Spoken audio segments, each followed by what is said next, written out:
Hey, Fourth? what's up, Fourth Dude? How you doing? Hopefully you can hear me Hopefully you can okay. hear Let me me know okay. if Let my me know audio if is my okay. audio is okay.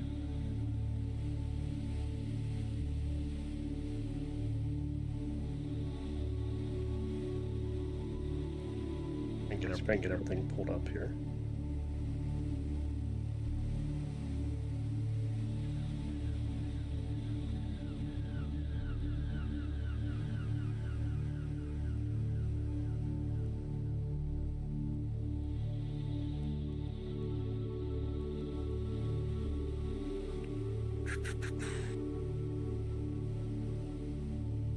Okay.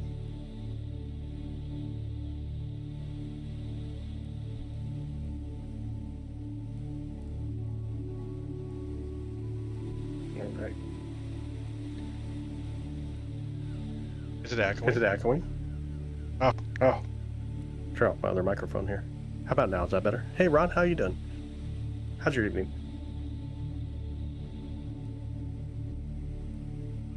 Is it still echoing, or is that better? Had two microphones turned on. Sometimes that can be kind of wild like that.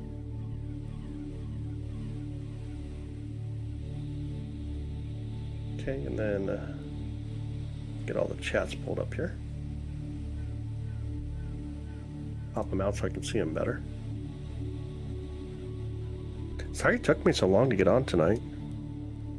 Had a fun conversation on a little group call. Took me a bit.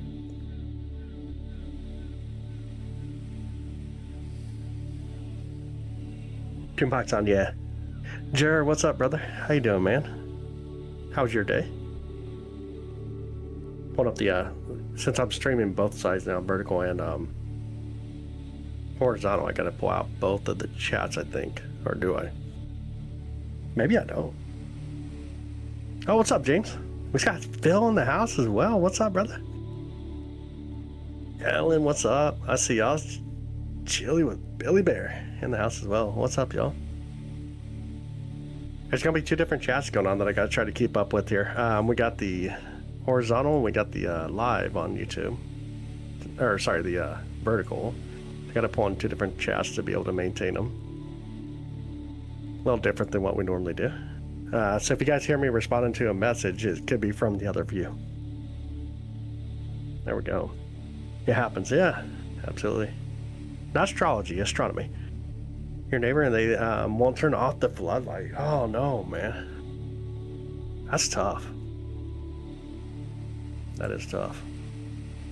Had clear skies tonight and saw a great crescent moon. Oh man, the moon was so beautiful tonight. It was stunning. Really beautiful view of the moon tonight. If we get the camera here.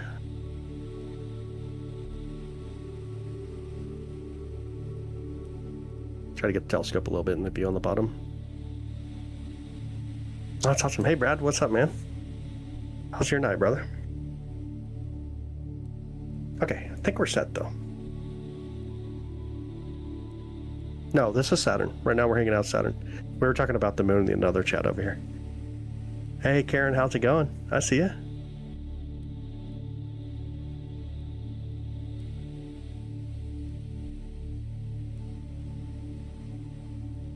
Your night is good. That's great. That is great, brother. That is great. Get this over here real quick. Streaming horizontally and vertically means that I gotta have like double the stuff open, it seems like. Just to be able to keep up with the conversation, the views, making sure things look right. Oh, we'll get it though. It is beautiful tonight. Really gorgeous view of Saturn tonight. We are set up so we can do some deep space as well. So not only will we look at Saturn like this, we're going to look at some other cool deep space targets tonight. And we'll use the same telescope though, rather than jumping into the other telescope, which takes a little bit of time. So it should be fun.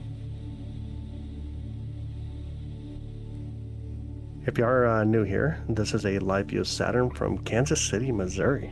A beautiful view of Saturn tonight.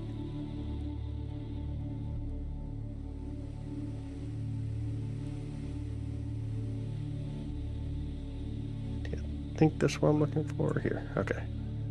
See, that's right. Yeah, okay. Got everything, I think. Should be good.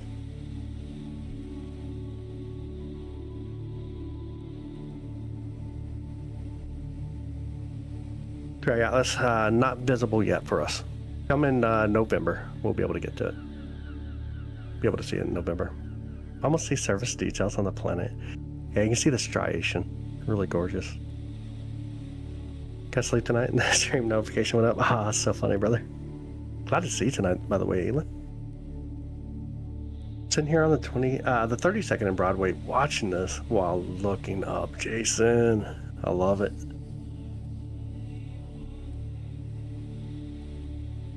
Don't know what it is yet. What's that?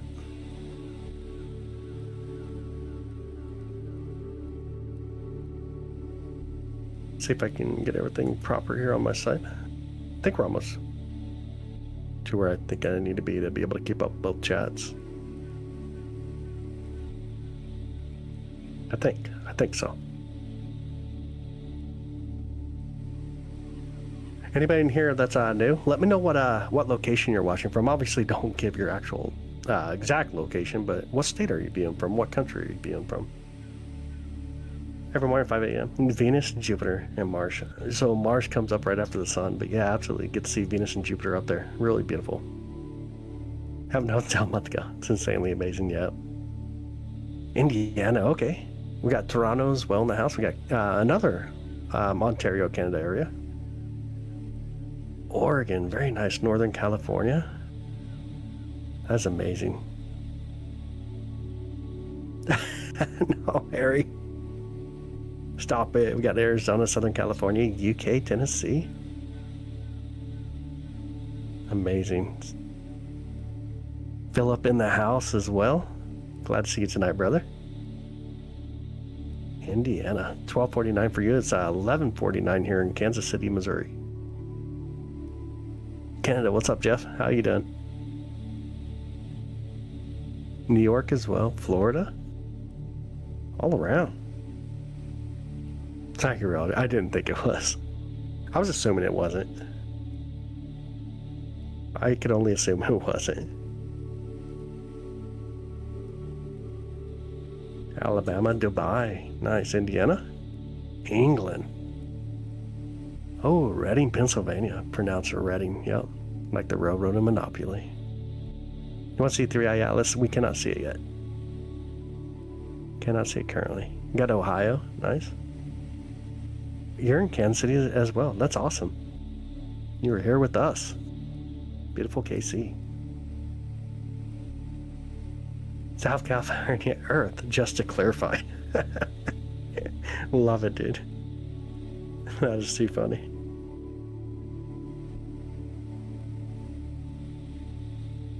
That's really funny. Watching from Area 51. Let's see some aliens tonight, boys, says James.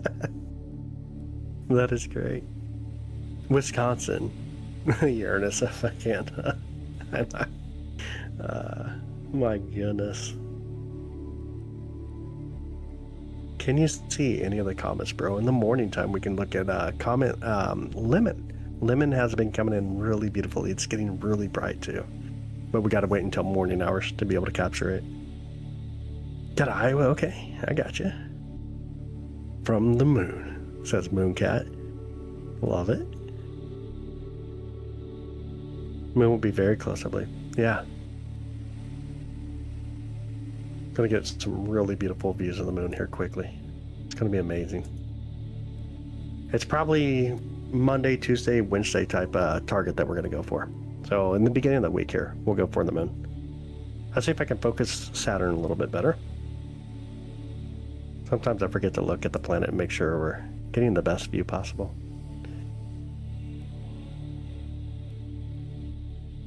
So many people from all over the world watching. Dude, ain't that amazing? And the moon is not cheese. That is a common misconception. Sadly, it has to be said. Yep, C11 tonight. Using the C11 currently. C11 with a SV405cc camera.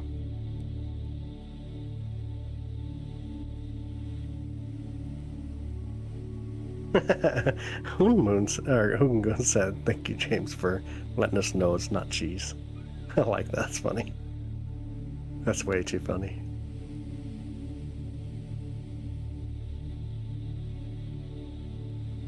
What about the two supernovas that just happened? The two novas. I actually did look up a little information on. Really beautiful. It's not like the supernova where you see a ton of gas. It's a couple of stars that went nova. They're going to get a little bit brighter, and then they'll start to dim out. That's about hobbyists discovering things. Do you ever try to find stuff? I personally don't. I spend a lot of time with outreach, which is what we're doing here, right? We're doing outreach, letting you guys come in, check out the astronomy type stuff, and learn some information. So that's what I do. If there were cheese, there would be mice living there. That's funny. Obviously not the James McCain, but it would be an honor. Yeah, that is true. It's blurry. It actually ain't bad. It's a little blurry, though. We'll see if we can focus a little more. It's not too bad. Again, we're looking at it live, though. That's a live view of Saturn. See if we can get it to focus in a little better. Something that's about 795 million miles away. So it ain't going to be the best thing that you're going to see, but it's going to be absolutely amazing because it's the real thing that you're getting to see.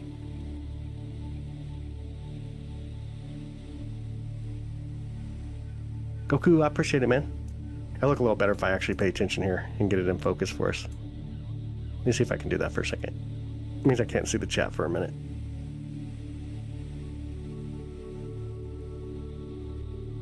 How about that? It's not horrible. It's not great, but it's not horrible either. See if we move it over just a bit here in the telescope. This DJ, thanks for the sub, man. I appreciate that. Honestly, thank you. Thank you so much. How powerful of a telescope would you need to have an extreme good view of the moon? Like we see the Earth from a satellite near the moon. But look up the Lunar Reconnaissance Orbiter. Hi, Maru. How are you? Coming in early tonight. Coming in early.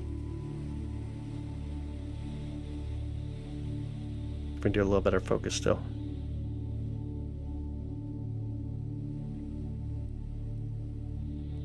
Which way do I need to go? That's the real question. Looks like the other way. Okay. I think I can get it. Stream from a PC and a phone at the same time? Just a PC. The camera is actually hooked up to the PC.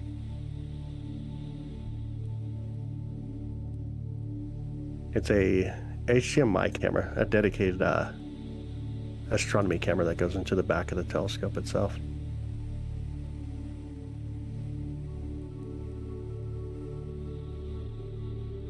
Okay, it's probably about the best we'll get for a minute here. 5:54 a.m. early, yeah, that is super early. Yo, Bob, I appreciate it, man. Thank you so much. I appreciate that.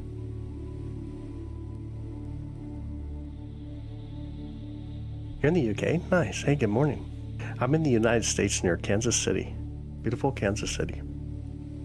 Tonight we're going to hang out with Saturn, but we're going to do other cool objects like Neptune.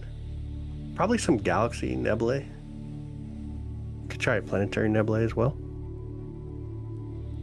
Lincoln, England. Nice. You're in KC as well. That's super awesome, Kendra. Yo, what's up, Steve? How you doing? You're in Parkville. Okay. All the locals coming in. Very awesome. With your 5-inch telescope, it's beautiful, though. That awesome. Oh, yeah. Which telescope do you have?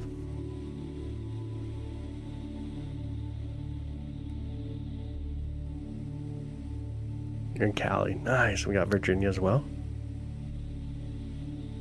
Streamlabs taking out Jason over here. What did you say, Jason? Observatory in southern Missouri. I got to see Saturn, Jupiter, and Uranus. You could even see the rings. Occasionally, they would open up to the public. Lots of amateur astronomers there, too. Dude, I love it. I'm in just north of Kansas City. I'm sitting in an observatory, but this is a backyard observatory. It's a roll-off roof type observatory. And the telescope we're using here right now is the 11-inch telescope from Celestron. Fresno, California. What's up, Bobby? How you doing?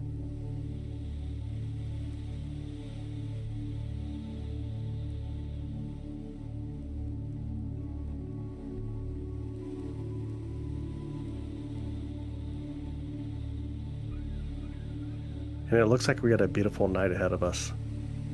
You can see here down where the chat is, if you're in the vertical side, or on the bottom right if you're on the horizontal.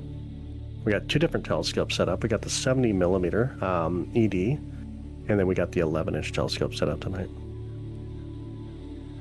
Kansas is beautiful compared to San Diego. I like San Diego too. I think it's beautiful out there. Even the Bay Area. Zoom, we're probably somewhere around 300 roughly. Roughly going to be around 300. You should come to Oklahoma. I got some really good friends down there.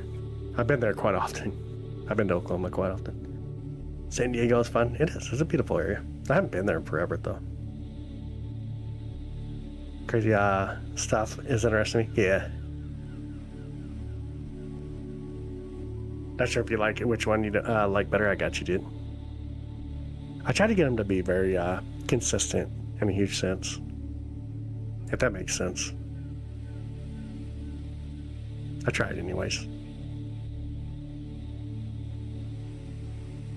Southern Hospitality is in Oklahoma. That's right. Yep, Celestron. This is Celestron C11.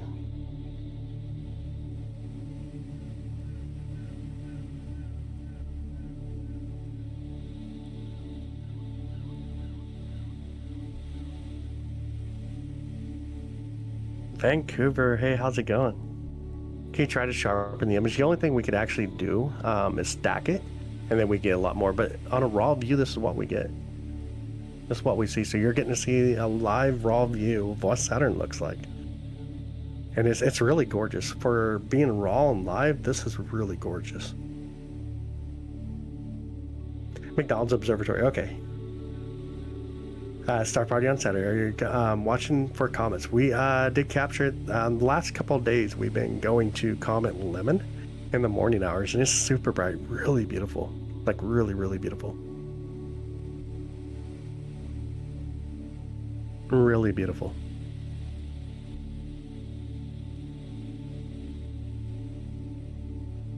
What's up, Julia from Vancouver? Hey, welcome in. Good to see you tonight.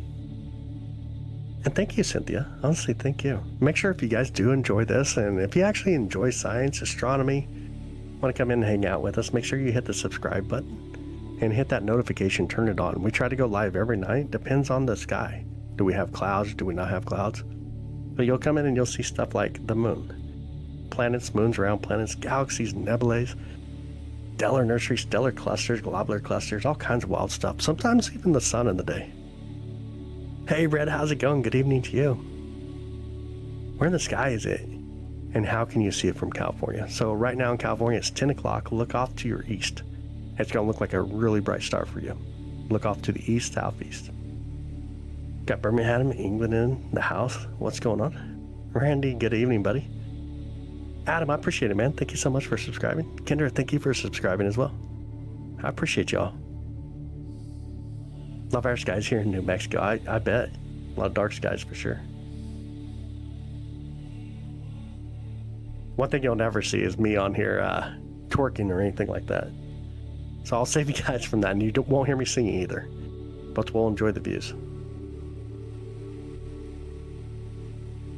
What about if you're in Canada? Where would it be? It depends on what location you're in Canada.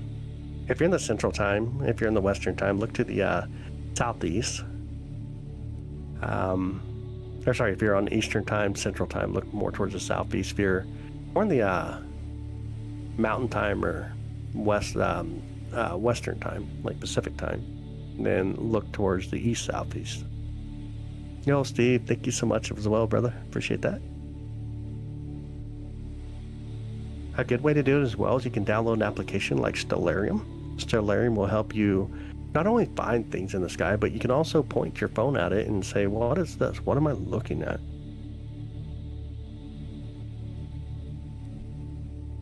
That's so funny, Jer. Are we planning on Andromeda tonight? We will, absolutely. We'll definitely go for Andromeda tonight. We'll look at a few beautiful nebula tonight. Try to check out a couple stars. Be a lot of fun.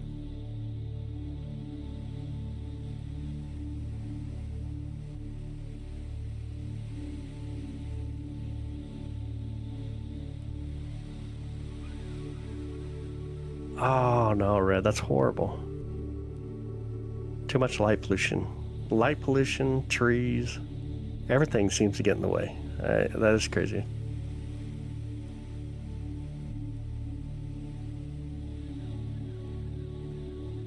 The Egyptian, though. What about the Egyptian? You're trying to go towards the pyramids. Saw something on the sky as the sun was setting that I had never seen in my 48 years. I caught a shooting star at dusk for a second, and then it was gone. Wow. Dude, that's amazing. Is this in a different live? What's that? I got 2 lives going right now. One is vertical and one's horizontal tonight. So we got 2 different views. We got the portrait view, and then we got the normal horizontal view. Someone told me I should try it, so I was gonna do a dual stream tonight for sure. Brian's Brains, what's up, brother? I see you, man. Good evening. San Diego, what's up? How's it going? 80s Room, what's up, brother? They're looking west. Oceanside, wow. Getting to look at the sky over the ocean. It's so majestic, right? There's so much more to take in. Really beautiful. Altadena Mountains in 85. Stars everywhere. Love it. Oh, you can zoom in on the horizontal side. That's really cool. Okay, sounds good, Red. Skip off the atmosphere. I haven't seen anything that looked like that. I've seen it where like the tail breaks up a little bit. Space Cowboy, what's up, man? How's it going? You found it. I see you. Beautiful Saturn. Stunning, isn't it? Just subscribe. Yo, thank you so much. Honestly, thank you so much. James really likes aliens, I think. Oh, thanks, Arby. Welcome in. Do you ever catch any space station? The space station, the ISS? We have a few times. Magnification right now, it's about 300. Roughly about 300 times zoom currently.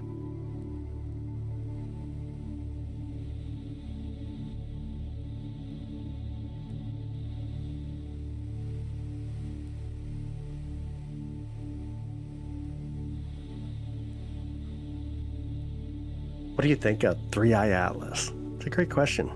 Most likely going to be a comet. It's interstellar, we do know that, but probably going to be a comet. Can you see this with a good set of binoculars? You can. On a really good night, if you can get your binoculars stable, then you'll be able to make out the rings. This is Saturn. Yep, we're hanging out beautiful Saturn tonight. This is a live view of Saturn through an 11-inch telescope here near Kansas City, Missouri. And any recommendations on telescopes? So this one is a about $4,000, $5,000 telescope. A good recommendation depends on what you're trying to do and what your budget is. It's really hard. It's kind of a loaded question. What is the best telescope? If you got a pair of binoculars, wonderful way to start out into astronomy though. How do you feel about Apophis? What about it? What's the actual question to it? First hobby was astronomy, and I worked my way up to an 11-inch mead refractor. A reflector, okay. However, you became a flat earther and geocentrist, and there's no way Earth is rotating at 1,000 miles per hour. Yeah, that's right. We actually call it rotations per minute, not mile per hour on rotation. But that's unfortunate for you, man. I'm sad that you went down that path, to be honest. Yeah, you can absolutely do astronomy with binoculars. The best telescope is someone else's telescope. Honestly, for me, the best telescope is one that you'll use. Back to 9 cents. IB Prime Bridge multi-time. Nice. Dude, I'm glad to have you back, brother. So glad to have you back. Universe created or no? I mean, you're in the universe, so it had been created, right? From the blind side of the sun is a little worrisome. Nah, we don't have anything coming at us. Do you feel like we're going to be safe from Apophis? Yes.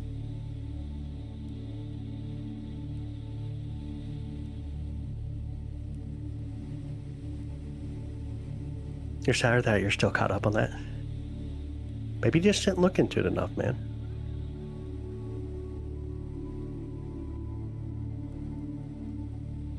Hey, Sylvester, how you doing? Good evening to you. Saturn does have a hexagonal storm near its North Pole. It's really beautiful. We can also intercept the rock pretty easily, yeah, with the DART mission. Prove that it's not too bad to do. What's up, Red? What's your question? Hey, good Friday to you. We're pretty much almost to the weekend. You guys excited? What color is Saturn? Kind of like a tannish brownish color. There's a lot of colors on Saturn, but for the most part, like a tannish brownish color. Yep, Venus rotates clockwise. Timothy, thank you, brother. Appreciate it, man. Thank you so much. Actually, upside down or backwards, kind of reverse. The Smith-Castle ring kind of does both. Flips, mirrors, does all kinds of wild stuff. I think actually in the two views, if you look at the horizontal one, it's actually on the opposite side too, of how it gets pushed out. Do they glow? No, they get reflected. It's sunlight reflecting off of it. But lighted up as in like a reflection of the light.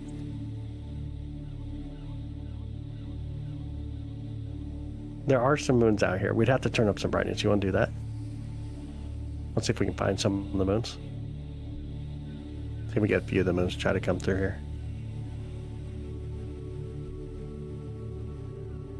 You'll see Titan up on the top right if you're on the vertical side, of course. Top left if you're on the horizontal side. White, predominantly white. It's mostly ice water. How come Earth doesn't have rings? Well, a little bit of different things here. When we talk about Saturn, the rings most likely come from a crushed moon or even a comet, possibly. We haven't crushed that much stuff. We used to have a ring, though, back when we got impacted by Theia. And then we have a moon, of course, from that ring. Can you see the gaps in the rings? A lot better. Like an eyepiece is so much more high definition than what the cameras pick up, to be honest. You see a lot better through the eyepiece. We make it bright enough for y'all to see it here. See just how stunning Saturn is. I'm going to try to focus a little bit more. Try right there. Yeah. Isn't that amazing? We do have an artificial ring of satellites and spacecraft. That is true. That is true. That happened now in the 80s, 90s. Did you say the rotation is measured in RPMs? Yeah, we can measure it in RPMs. Rotation is measured in rotation per minute. You can do rotations per hour as well. So we talk about rotation per hour is roughly 23 hours. And I gotta go over here and boot this dude that wants to be an idiot, it looks like. It looks like someone else did. I appreciate that, Mo. What's up, Mo? I see you. But anyways, 23 hours and roughly 56 minutes. Here comes another one. It looks like I gotta change up the timing here. Which chat is this? You can get that one. I'll change up the timing so the chat can't be hit like that. We'll try to fix it.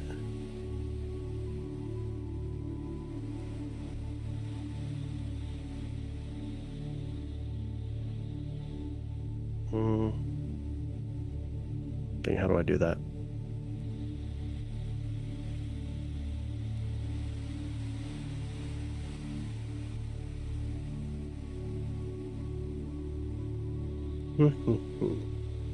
Sorry, y'all. It's gonna take me a second here.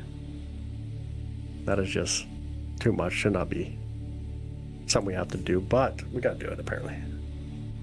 From India. Hey, nice. Welcome in. How are you? Okay, let's see if that helps in any. That and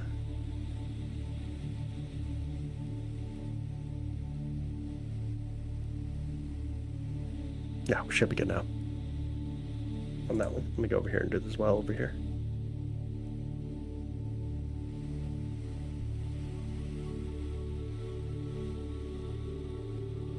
Okay. We should be good. That shouldn't happen anymore. I appreciate it, though. Thank you so much for helping over there on that, Mo. Space, I appreciate you, brother. Thank you so much. Whitley Bay, England in the house as well. Welcome in. We got England. We got another one from England. Very nice. Welcome in, y'all. I'm Kansas City, Missouri in the United States. Being weird is okay, that is true. Adjust the focus. Is it on the camera or the telescope? The telescope. It moves the primary mirror in and out. Got Arizona. What's up, Silent Library? How you doing? Is that like the game, Silent Library? Santa Cruz, California. Welcome in. How did Galileo find him? He had a telescope.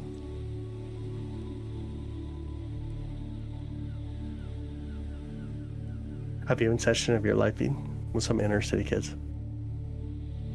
Let them see this and explain what they're seeing. Oh, that'd be really cool. Yeah, absolutely. That'd be super cool. Make sure I go up to some of the comments here. I missed some of them. Let's just go chill in the back of the room. I got you. Get Argentina in the house as well. Welcome in.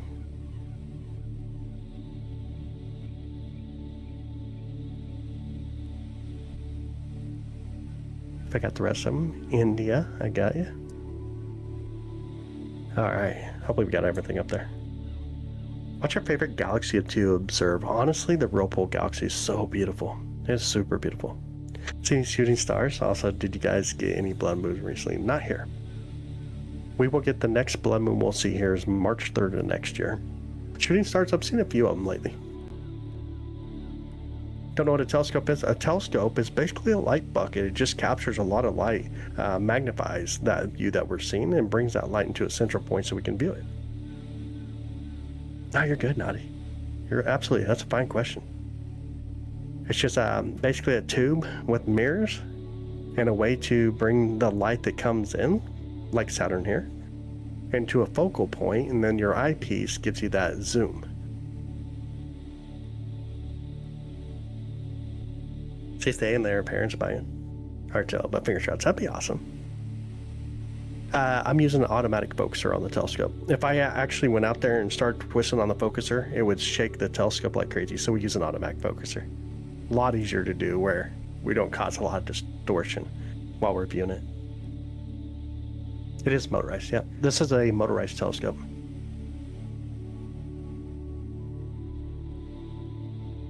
Are the rings of Saturn roughly level with the eclipse? So no, Saturn's rings are on a tilt, roughly about 26 degrees on its ecliptical path, or its ecliptical plane.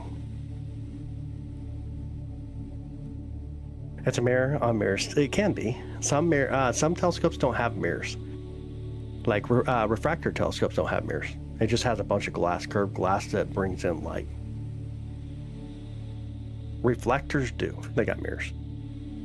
This is a hybrid. This is a hybrid between a reflector and a refractor. It's a Schmidt-Cassegrain style telescope. So this one has a glass on the front side. That's a corrector plate. And then the light comes through it, and then it hits a primary mirror, and then bounces off the primary mirror, hits a secondary mirror, and then comes back into focal, the focal distance of where the eyepiece goes. Where's the light come from? Well, right now Saturn, which is being reflecting sunlight. I just like to track by hand on that telescope, dude. Yeah, with this focal length, is pretty crazy. It's pretty crazy. If I'm focused a little bit more. Could you see people that land on the moon with that scope? No. It'd be really small. People on the moon, like, just imagine seeing a person anywhere 238,900 miles away. You'd have to have really strong optics. Yep, the sun gives the light and Saturn reflects the light. But there's a little bit of light created off of Saturn. But the light that we see is a reflection from the sun. When we talk about a little bit of that light, it's going to be from stuff like lightning or the auroras that we see on Saturn. Hi, Linda. Good evening. How are you? How's your night?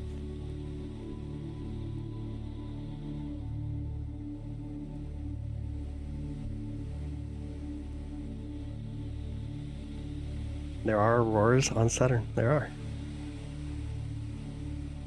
Did you ever see some gravitational lensing effect? Not what I do. That's what basically the James Webb Space Telescope does. Use gravitational lensing. Charts are holding the ring Saturn. Yeah, the rings are relatively new. We consider the age of the solar system, right? They're relatively young. And eventually, we won't see rings around Saturn anymore. Unless it crushes other stuff. Then we'll have them a little longer. A little humid for you? What's your, what location you in? Here in Kansas City, we're down to almost 60 degrees. It's getting cold fast. So it's an 11-inch telescope. That's how large the mirror is.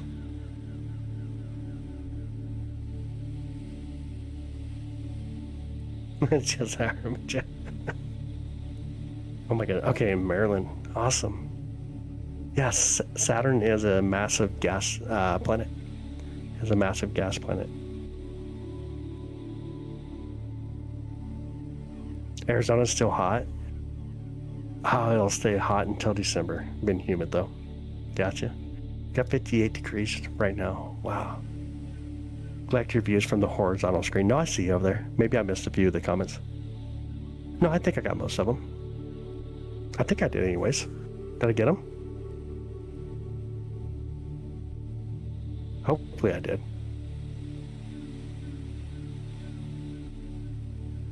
Oh, no way.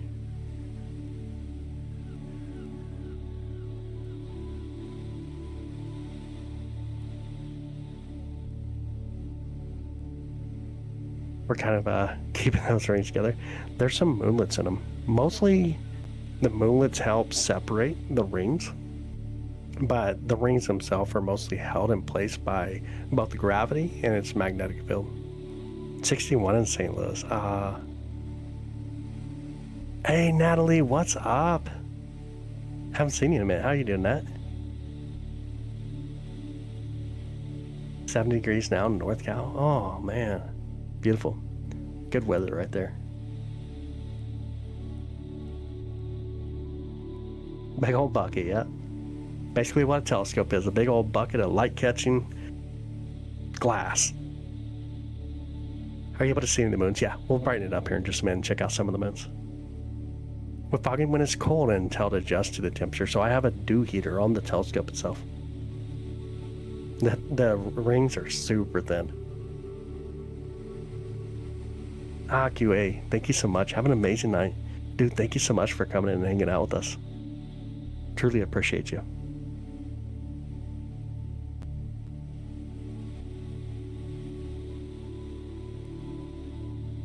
Yo, D-Vids, what's up, man?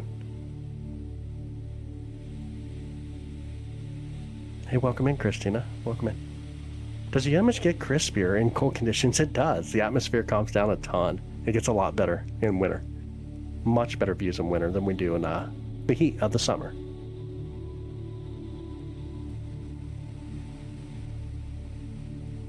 See if we can focus a little better on the telescope.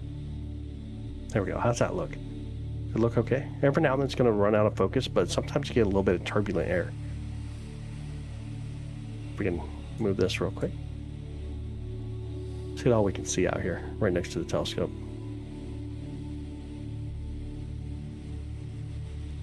Beautiful view for sure. Weekend has started, so nice.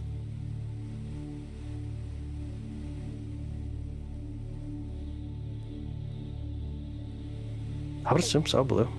There'd definitely be a lot of questions, right?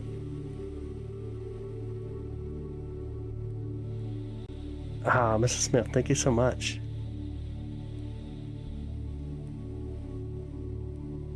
Alright, sounds good. Have some fun on the video games, man. Always had to take mine out about an hour before I started to see anything. Yeah, get it kind of like just adapted to the atmosphere a little bit, cool off a little bit. My telescope stays outside all the time, though. It's in the weather. Besides, it's an observatory, but as far as it goes, like it's always in the temperature. Oh, thanks, Natalie. It's going great. Good to see you tonight.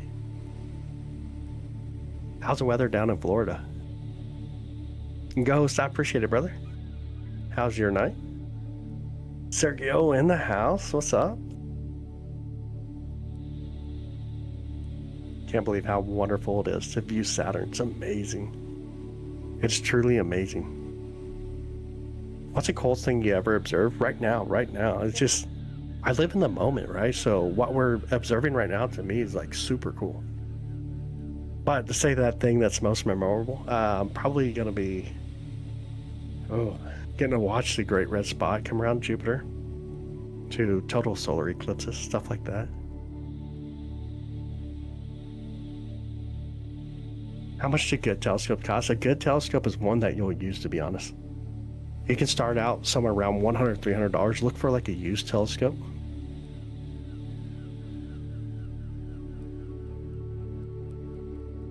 And when you're this viewed in, there's a lot going on here.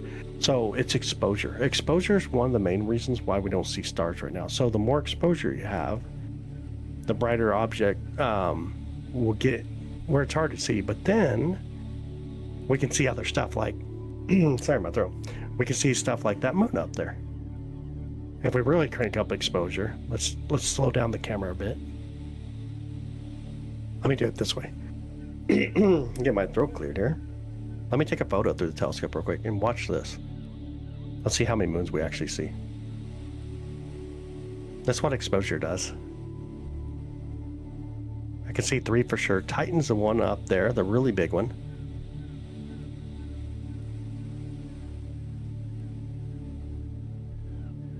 So we got, it looks like Titan, Dione, and then Rhea are the 2 on the bottom that we see currently. Let me see if I can bring out some of the brightness. You'll see a few more right next to Saturn. Check that out. Mimas.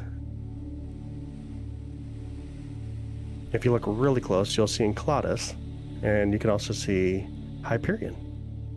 So right now we see roughly 5 moons, it looks like. And then every now and then you can kind of make out the 6th one. That's crazy cool, ain't it? Ain't that amazing?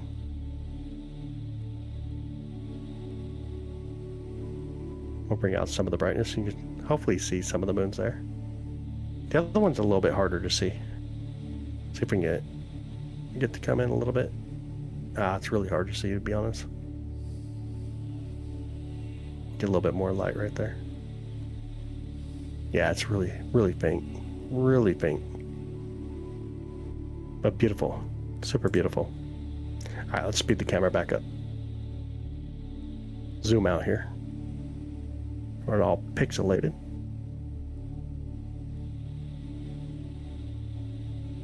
There we go. Beautiful Saturn. So many moons. 274 in total. Crazy, ain't it? 274 moons. Jennifer, thank you so much. I appreciate that, Jennifer. Honestly, thank you. We've just seen 6 moons. I don't know if you guys could see the other one there. In Claudius sometimes can be kind of a pain to see.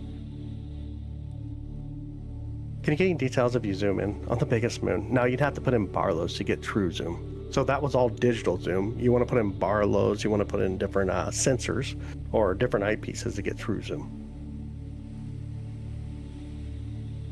How big is Titan? Massive. It's a little bit bigger than the planet Mercury. It's the 2nd largest moon in our solar system. Watching from the UK. What's up, Harper? I've seen Saturn with my own eyes before. It looks beautiful up there. Saturn is insanely gorgeous. It is a true beauty. Could Titan support life? It could-ish. It could-ish. It wouldn't be life like what you're thinking, but something very simple. You work by Casey High, and every morning I see a super bright star. So, no, in the morning, if you're looking off to the east, you're probably either seeing Jupiter or you're looking at Venus. One or the other two. Kendra, I would download like Stellarium, and then you can say, hey, I know what I'm looking at, because you can point the app with your phone at the sky and see what you're looking at. Put the Barlow and looked at the moon. We used a Barlow last night, I think. We had 3x Barlow in. And a Skullbuck and seeing it with your own eyes is a total different experience. So true. Very true. We can stack it and then you can get a little bit more detail. We'll just do a rough stack real quick. Now you can see it pops out, and this gives us all the options, obviously. Let me get that out of our way, because that's just annoying to see. We'll get a rough stack out of it. We'll clear up the sharpen, clear up the brightness. And then you get done stacking, you know, 1,000 images, maybe 3,000 images, 50,000 images, whatever it shall be. And then you go and process it a little bit more to get different things come out. It looks really cool. October 4th is Observe the Moon Night. It is.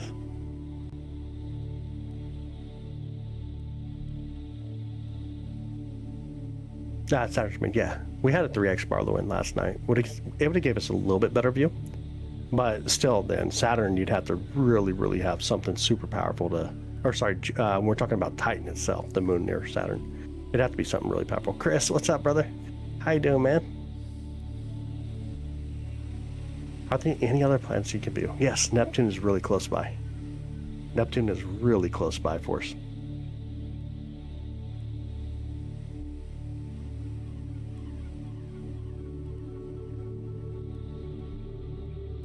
The dashboard view is going, yeah. The app I use to connect with my camera is called SharpCap Pro. If anybody does any astronomy, I like SharpCap Pro. I would highly recommend using it. Okay, we're looking at another planet weekend. We'll swing over to Neptune and get our Cartus du Ciel over here. It's a planetarium we use here in the observatory.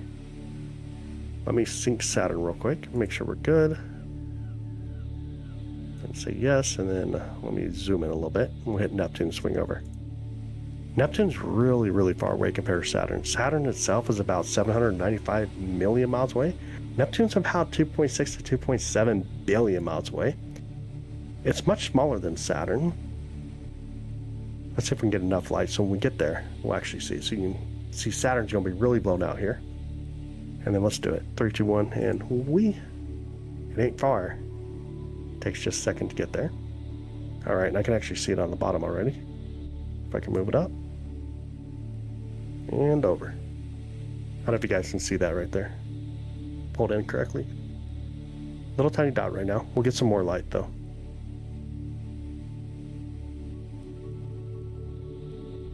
See, beautiful blue Neptune out there doing Neptune stuff. There's Neptune. Gorgeous Neptune.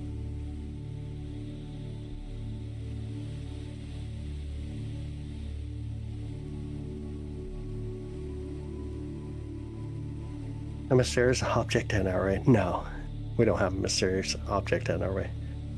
You probably just watched a video that was all about clickbait, trying to get you to hit it. How was my day today? It was amazing. How was your day, brother? It is so blue, ain't it? Kind of a gorgeous color. Ah, no, Uranus looks a lot like this as well. Uranus and Neptune have roughly the same color to them.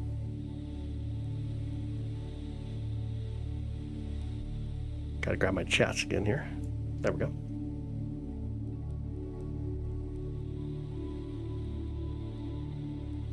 Oh, no way, man. Happy anniversary, brother. Camera mounted and ready. Dude, awesome, man. Can you see the Orion Nebula? We did stream it this morning. It's going to be a while, though, before we can get to it. Obviously, it's not up above the horizon. Mars is not up. It comes up after the sun. Sorry, my throat. Mars comes up after the sun does, and it sets right after the sun. We are pretty much past Mars season at this point. Gotta wait until next year. There's 3i Atlas. It's not coming at Earth, though.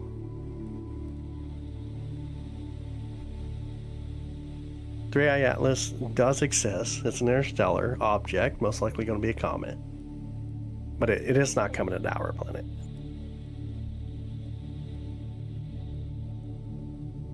Hello, Match. Oh my goodness. Man, that's funny. This is the first time I've ever seen Neptune. No way. I'll go to Pluto, but Pluto's just not where we can view it right now. But we can do something similar to Pluto. We can go to another dwarf planet that's a little bit closer to us. Actually, the closest dwarf planet to us. Its name is Ceres. It orbits between Mars and Jupiter. Let's see if I can get it clicked here. Here we go. 3, 2, 1, and we on our way. See if we can capture it real quick.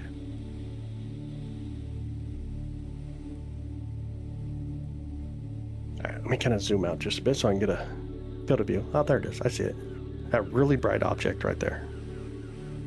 We pull it down and over just a bit. But this is going to be the dwarf planet Ceres. Can you see any space junk? Man, all the time satellites coming through. I call it all space junk. Satellite being used or not, it's still space trash to me. Ever watch Ad Astra? I did. I wish I could hit Pluto right now. It's behind trees for me though. But here is this is really stunning. Getting to see another dwarf planet, just like kind of like when we look at Pluto, but a beautiful dwarf planet. I go able to point it perfectly towards something. It's a this mount is a go-to mount, so it understands basically the celestial location of objects, whether it's the DEC, the declination, or the RA, the right ascension. And so it uses that and puts it in the mountain. It slings over to that location of the sky. Makes it flatter, yeah. It really does.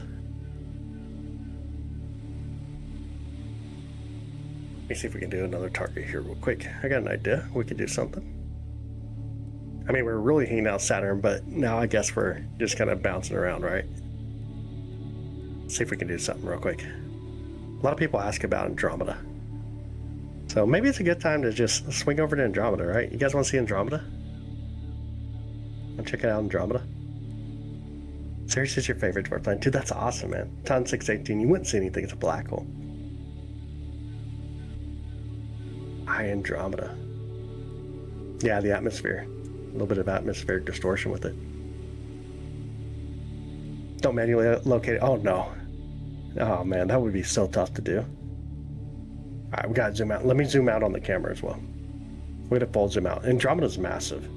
It's super, super massive, so we're going to zoom out completely. And then let's capture some stars real quick, and then we'll place off. So this is kind of the other object that, or the thing that we can do is we can take these pictures and you can see Andromeda coming in. But what we could do is what a process called plate solving, and that just basically takes all the stars we're looking at, it'll run it through a piece of software called ASTOP, and it'll determine exactly where we're looking at and say this is your offset, and it'll swing the object over for us so we can actually center it up properly, like what we just did. And then from here, let's take a photo. You guys tell me, 30 seconds good enough? 15 or 30 second photo? Basically, when we say 30 seconds or 15 seconds, it's basically, that's going to be how long we leave the eye open on the sensor of the camera. So it just captures a ton of light. 30 seconds? Okay, we'll do it. Can you get Triangle Galaxy? We can. This is a good use of computers. That is true. That is true. Let me reset the brightness so we don't get ourselves flash banged here. If we can do that.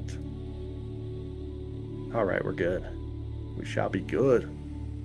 Bring in some Andromeda. Check that out. How crazy cool is that?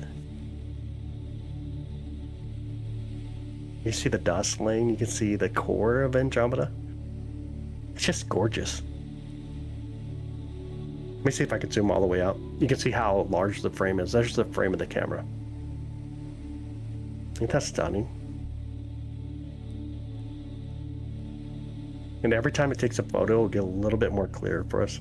Snow, what's up? How you doing? How's your day, man? Yeah, so that's it. That's beautiful Andromeda. Andromeda doing Andromeda things. It's roughly about 2.5 million light years away, and we got about a 50-50 chance of colliding with this galaxy. We used to be a little bit more sure about colliding with it, or merging, but now it's roughly about a 50-50 chance.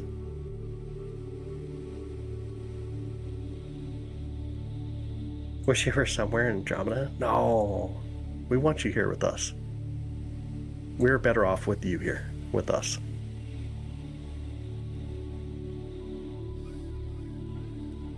Alright, speed up the camera again. We'll turn up the brightness. You can guys see where the core is here. If I can get enough brightness to come in. There we go. Is that cool? Ain't it amazing to get to see stuff like that? Absolutely amazing getting to see stuff like Andromeda Galaxy. You can see Andromeda Galaxy even with your naked eyes in dark enough skies.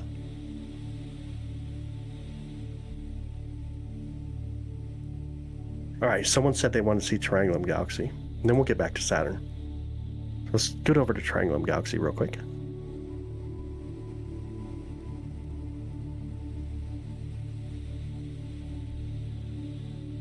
Let the telescope settle down for a second.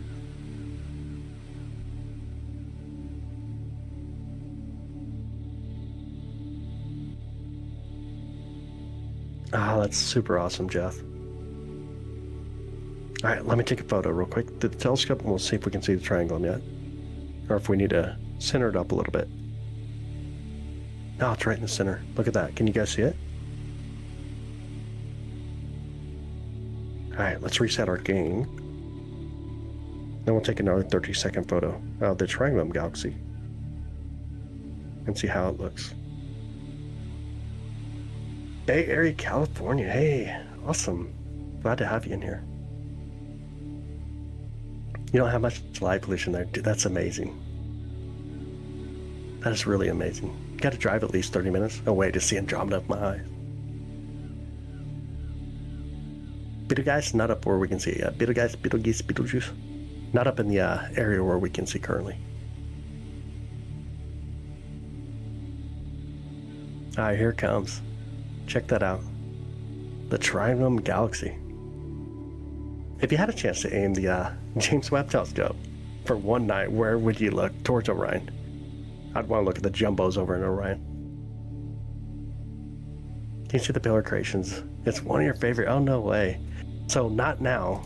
It's behind trees, but I can show you photos that we took from here in the observatory if you want that. And then you can go on my website and even save them. The high-def photo of the views of the pillar creations. Let me see if I can grab it here real quick. Right there. See if I can bring it in here.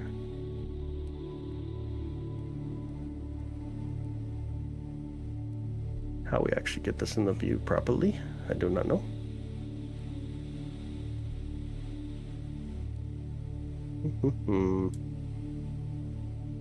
Gotta figure out how to get it to come in the view.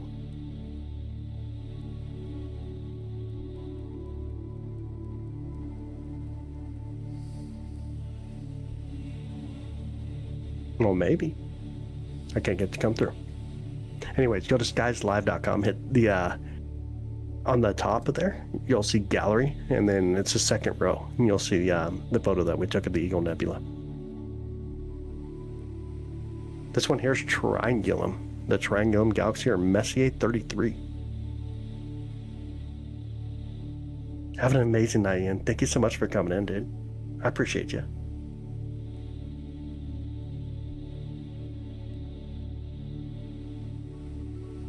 Do exclamation point telescope and it'll type it out for you.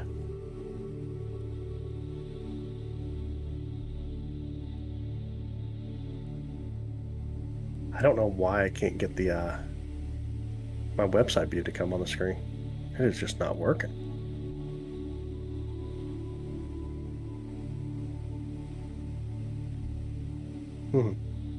No clue.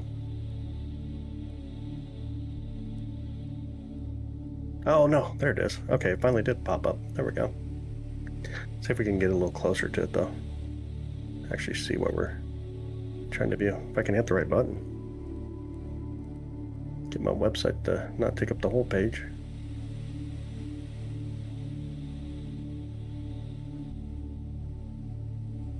There you go. This is the photo we took of the pillar creations, or the Eagle Nebula. Forget the place itself. There you go. Yo, what's up, Karen? I see ya. Hey, live streamers viewing 3i. Yeah, that's not from Earth. Not right now. You would not see that currently.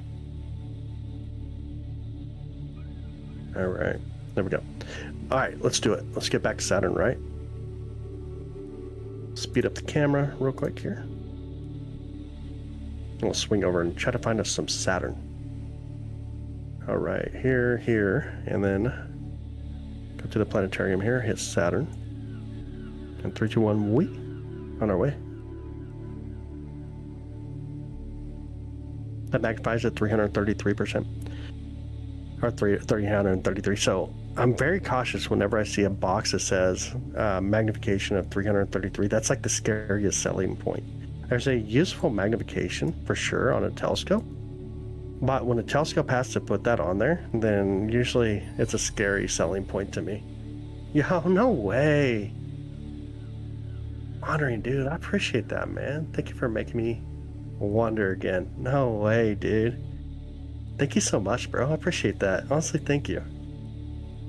Honestly, thank you so much for that. That's the first one, which I just got that approved today. So that's really cool. If anyone wants to become a member of the channel, then you can become a member as well and support the things we're doing. Just so you guys know, the money that we get goes back into what we do here.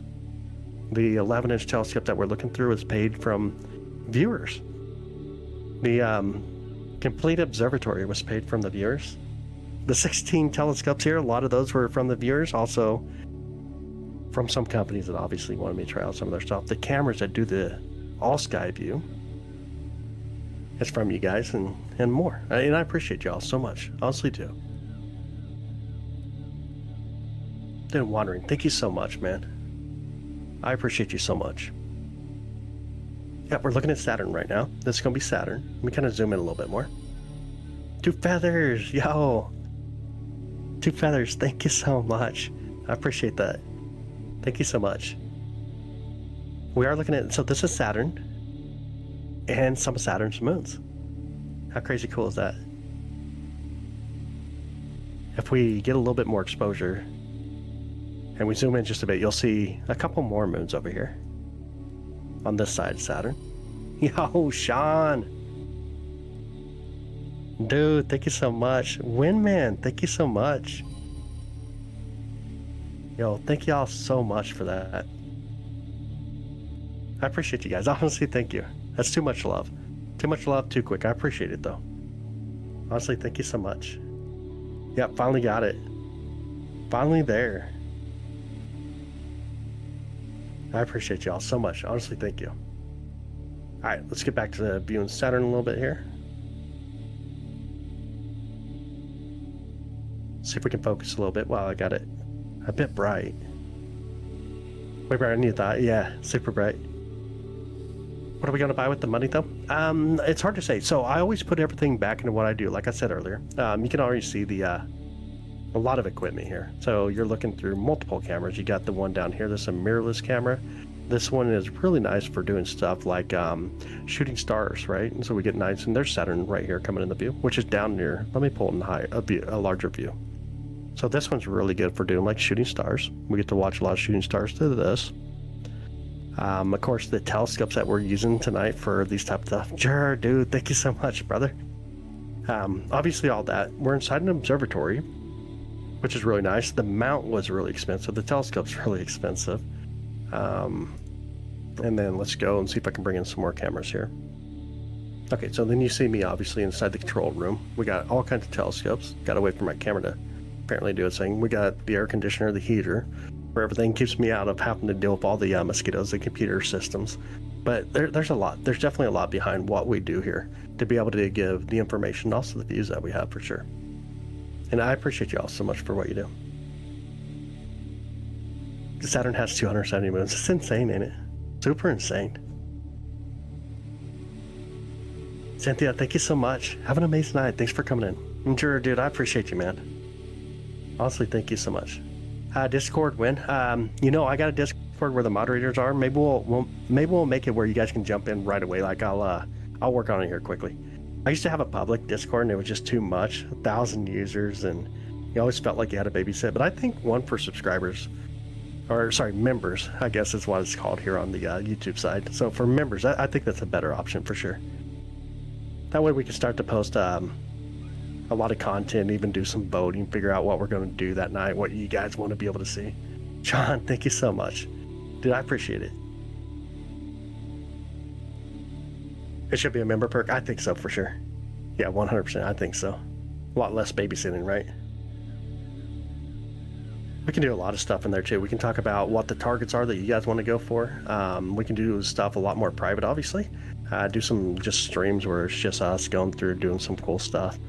One thing I've actually done in the past with some subscribers is I'd have them, I had it set up where they could actually connect to the whole system here in the observatory and actually mess with the computers a little bit. So we can even look into that, which will allow you to actually just go and glance into the universe with your own computer, but connected to the devices here. It is a pain, dude, for real. I don't have Patreon. I think I used to have Patreon, but it really never did anything. Like TikTok wasn't it's not really the biggest thing when we were on the TikTok side.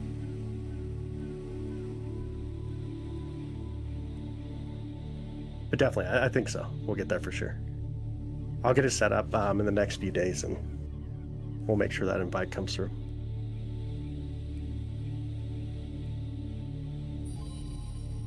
Yo, Wendy, thank you so much, and happy Friday. Love it. Wendy, thank you so much. Thank you all so much. Honestly, like, truly thank you.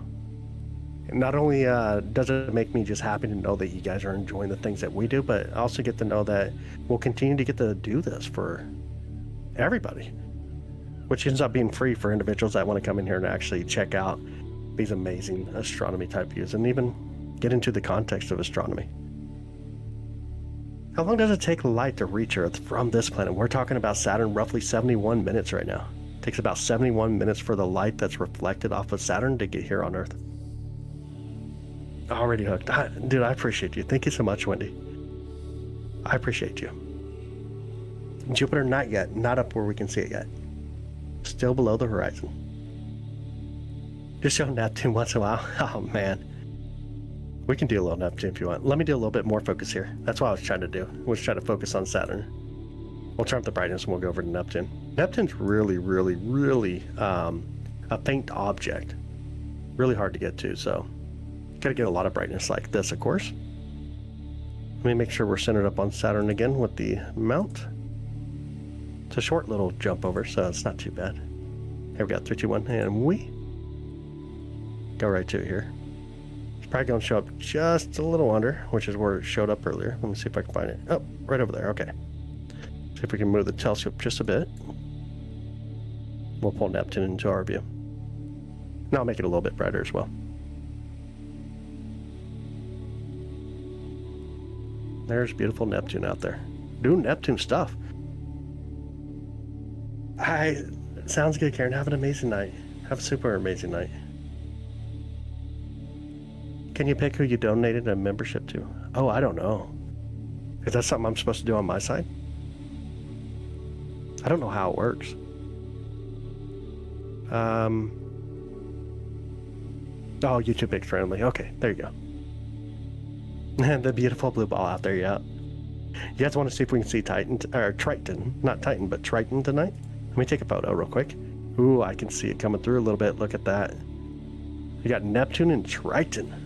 The most distant moon we can see around a planet, not a dwarf planet, but around a planet. Obviously, Neptune being the most distant planet from us at about 2.6 to 2.7 billion miles away.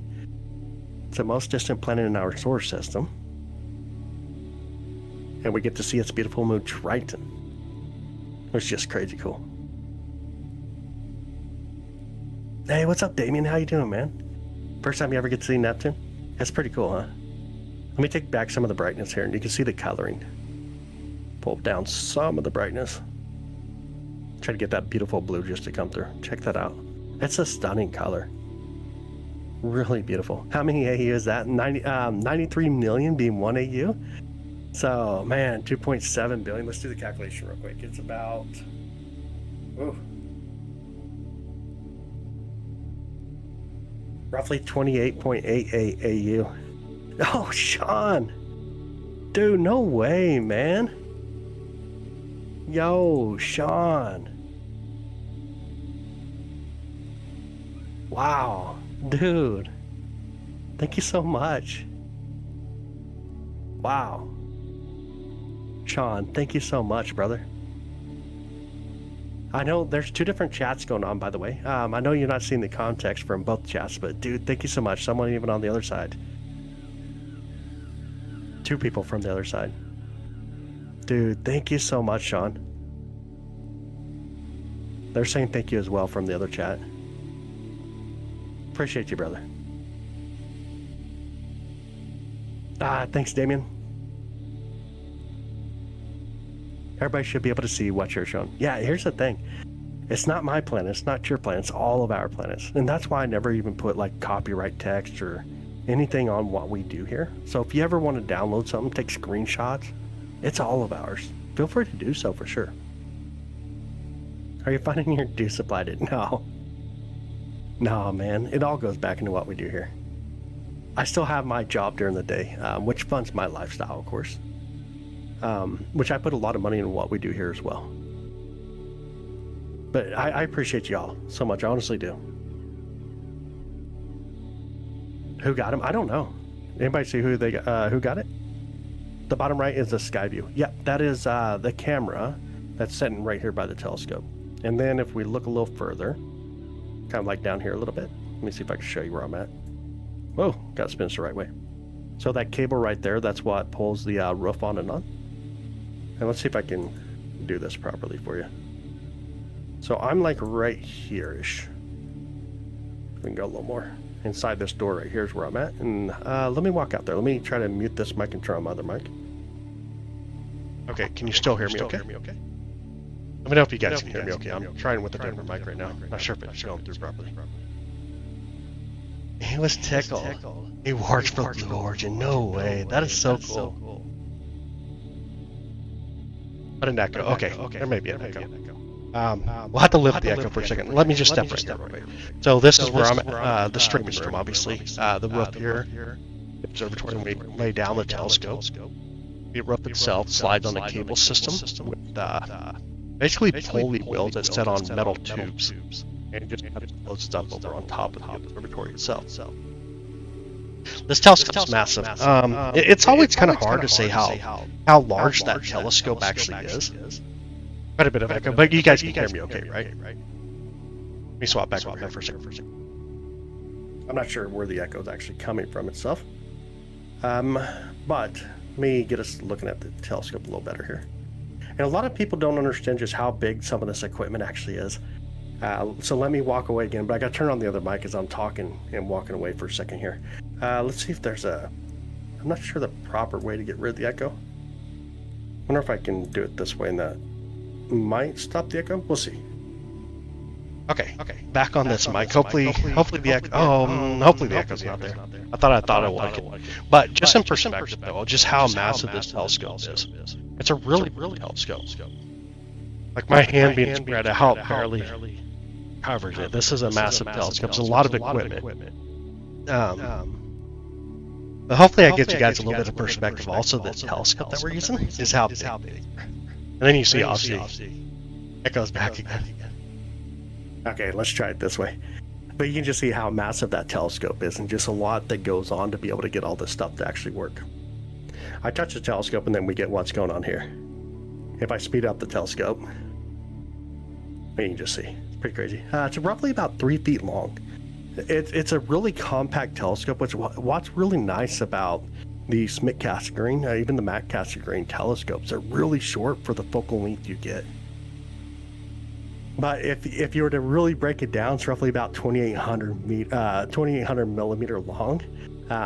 So quite larger than what it actually is physically.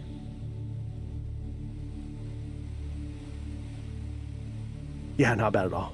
It's roughly 11 inches. The mirror itself is roughly 11 inches. The telescope's roughly about a foot wide. We'll bring Saturn back in our view real quick.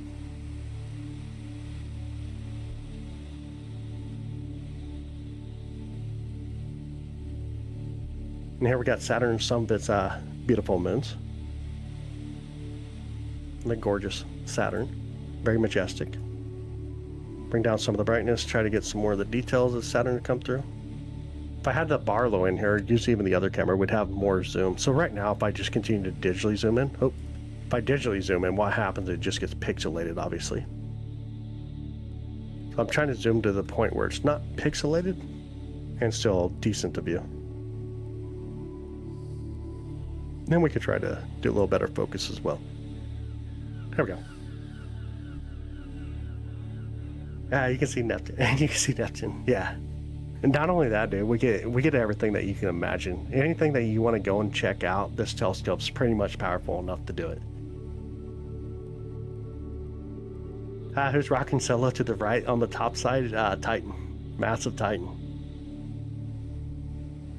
Mute the other mic. I did mute the other mic. I'm not sure where it was coming from. Dude, Sean with 10 memberships. Dude. Sean, thank you so much. How do we know who gets those, by the way? Hey, if you got a membership, please let them know thank you. Yo, let them know thank you for that. I don't know who actually gets them.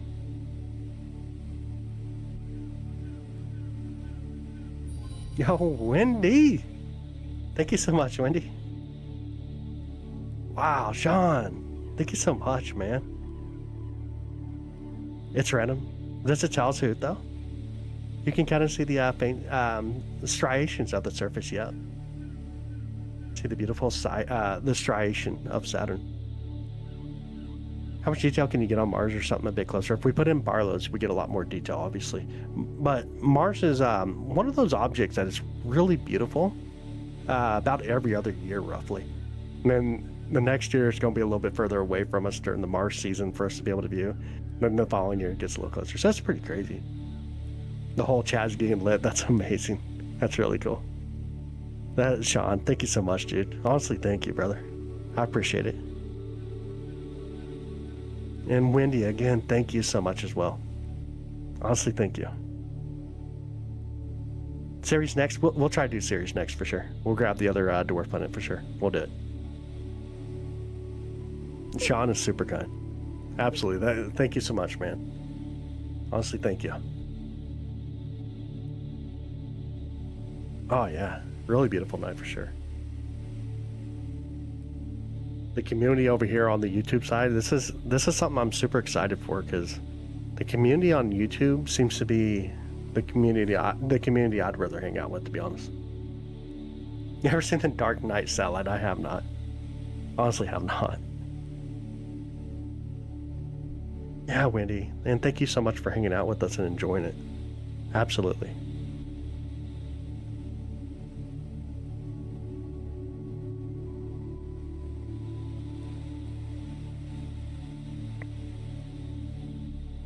Ah, Sean, that's super awesome, man. I appreciate you, dude. I appreciate it. Can you guys see Saturn okay? See if we can do a little better focus here. Is it bright enough or too dark?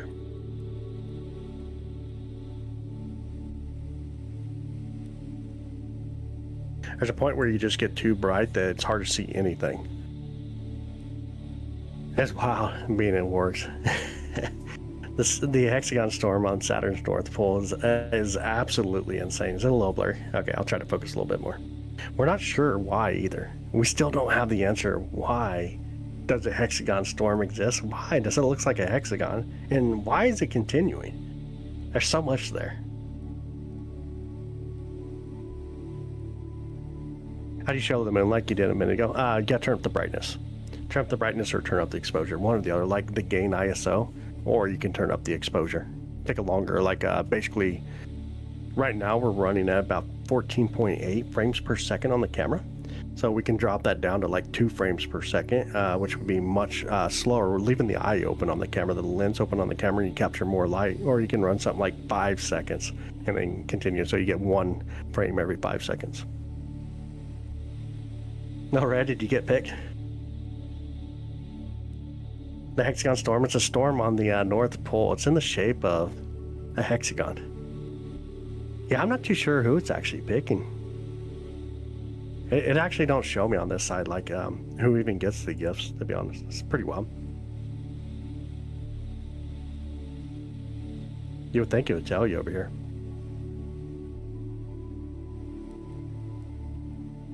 Yeah. I don't see anything on this side. Pretty well though. What would a 30-second shot of Saturn look like? Too much light. Let me put it in perspective. Let's do 4 seconds, even at this amount of brightness. There's 4 seconds at this brightness. Then we can do something like even 8 seconds, and you'll just see, like, it's just way too bright. Way too bright. 2001 Space Odyssey in the theater tomorrow? No way. Dude, that'd be cool. That'd be really cool. Tomorrow night we'll be live, so you better jump in here and tell us how it was. I want to be able to check that out. See how things went. Oh, thanks. I appreciate it. Honestly, thank you. Code Red, huh? Brian, is that Code Red? You're drinking Code Red Mountain Dew or just Code Red? We called out Code Red. Which one? There we go. Beautiful Saturn again. Oh, the Regals are showing it. Wow, no way. I'll have to check. There's a theater over in Nebraska, Auburn, Nebraska, which is ran from their school. So it's really cool to get to support that, of course. But they do a lot of really cool showings. I'll see if they actually going to be airing anytime soon. Code Red, the Mountain Dew. I got you. I'm drinking regular Mountain Dew tonight. Yo, Roy, dude, thank you so much, Roy. I appreciate you, brother. Thank you so much. C11. This is C11 telescope. Helping you stream, see the skies live. So I try to go live every night, as long as we don't have clouds. You'll see me a lot. To put that in perspective, you'll see me a lot. I try to go live though every single night, as long as we don't have clouds and everything's good with the family, of course. You'll see me here. And we'll be looking at something like the moon planets, moons around planets, galaxy nebulae, star clusters, stellar nurseries, all kinds of wild stuff. 3i we cannot see yet. Cannot yet. November we will. The beginning of November we'll start to see it. Walk across the road when with no traffic, Batman put you in the ICU. I'm more worried about Chuck Norris and Batman though. What do you think about SpaceX and Blue Horizon and all this civilian space programs? I think anything that brings us into learning is valuable. There's an 8SE scope on the marketplace for $800. Is that a good price? Dude, beyond a good price on the 8SE. Beyond a good price. Let me bring in my camera again. See if you can see the 8SE here. This is the 8SE. Right here. This is going to be the 8SE. It's $800 for that is a really good price. A really, really good price. It's worth it.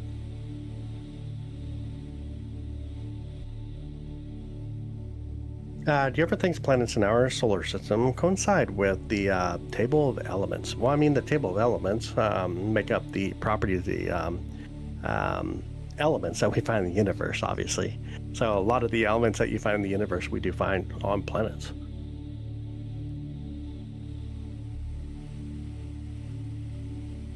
As me singing Mr. Roboto. Nice.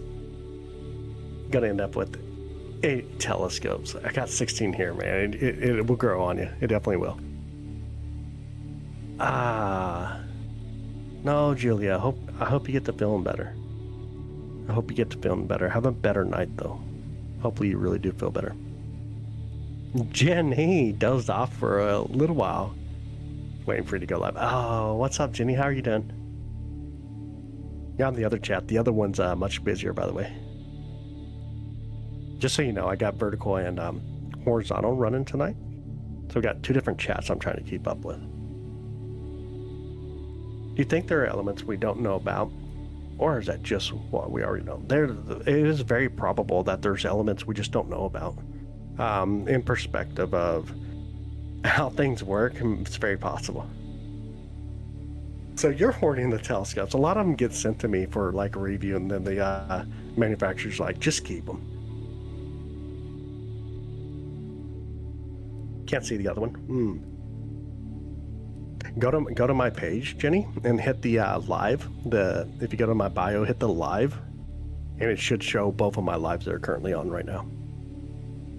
Oh, and that's awesome. Oh, okay, Julia. You made me feel bad about you. I honestly thought you meant you were feeling sick. I got you.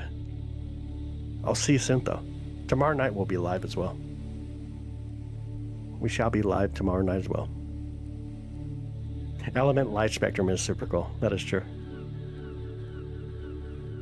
A smaller version of Ad Astra, which is on top of the Capitol building in Kansas, and he is supposed to be facing the North Star, but in the city near me that has it. Oh, I got you. Okay, that makes sense.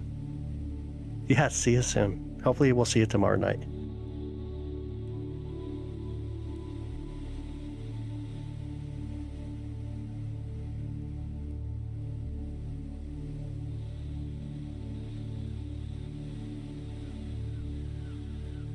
C1 working tomorrow night. You're C11? Yeah, you're C11. No way, Jeff. I hope so, brother. Chuck Norris catches you jaywalking, he'll just take the road away. That's funny. Have you ever watched The Expanse? I did not watch The Expanse. University has a telescope where I got to see weird hourglass image. Ooh, out in space like 15 years back. Ooh. You know what you're looking at? I could tell you. Let's see if you know.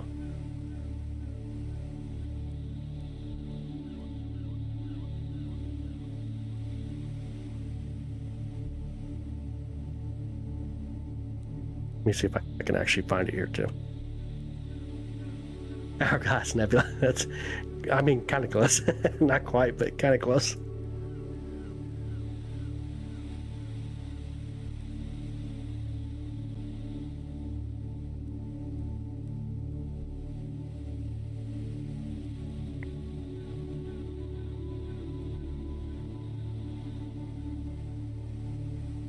See if I can get over here and type. Not a collapsed star. It's a star that didn't have enough, it's a star that started to fuse iron and it didn't have enough mass to go supernova, but it went nova. So you're looking at a star that went nova, similar to what our star would do.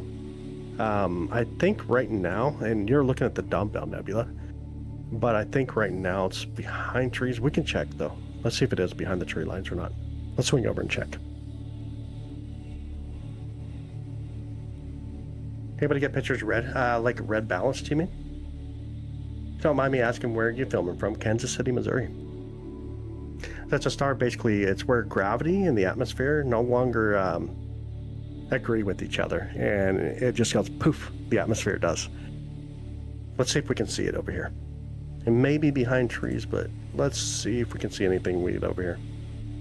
I'll zoom out just a bit here. Get a little bit more light as we get close. Still traveling. Serious, we'll get Sirius next. I'll remember that. Oh, I got you. Polaris, we can go back to Polaris as well. Absolutely. Blue flame. Let me come over here. Treetop Nova. Yep. All right, let me zoom out real quick on the camera. Get a full view here. What's your favorite thing to look at with the telescope? The thing that we're always looking at in the moment. I enjoy the moment. I think there's so much beauty that honestly, it don't even matter. The universe is so amazing as it is. I enjoy the things that we just see. Get a little bit of light here. Definitely see what we're looking at. And then I'm going to plate solve it. We're roughly about 2 degrees off of where the Dumbbell Nebula is. It's going to swing us over. And here it comes. This is the target that you're looking at. We'll let the telescope settle down, then we'll take a photo for you.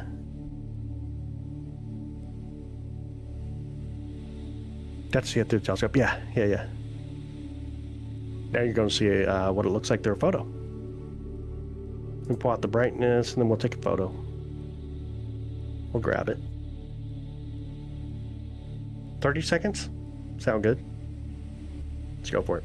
It's going to be the Dumbbell Nebula. It's a planetary nebula.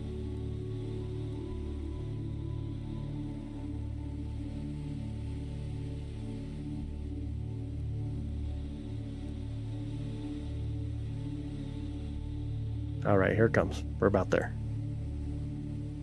8 seconds. We'll pop the brightness just in case we get too much light. Yo, what up? Shout out from the rooftops. What's up, brother? How you doing? How's your night? All right, here we go. Get enough light, and here it comes. Look right in the center. See that bright star right in the center? That's going to be the white dwarf left behind, the core of that star, when it went nova. Thought the computer finds, yeah, it's really cool, ain't it? Really cool. What did the fog say to the hunter? I missed. That's funny. Is this what you're looking at? Looking similar? What we see here is a lot of hydrogen and helium. The hydrogen being like on the redder side, helium being the bluer side.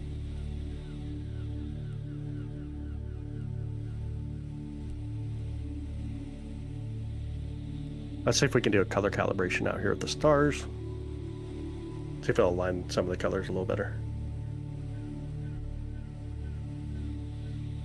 Some of the brightness.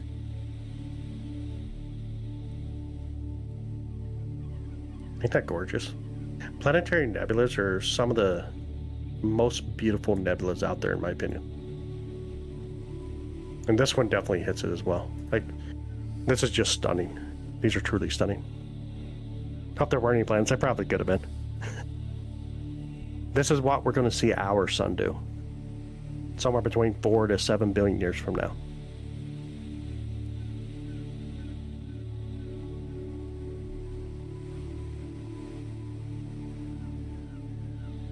Here, Little Red, you can just go to my website. I'm pretty sure I have this one on my website already. Let me check. If you want to grab it off my website, I think, yeah, I do. I got it on my website. Right there. You can go grab it off the website as well.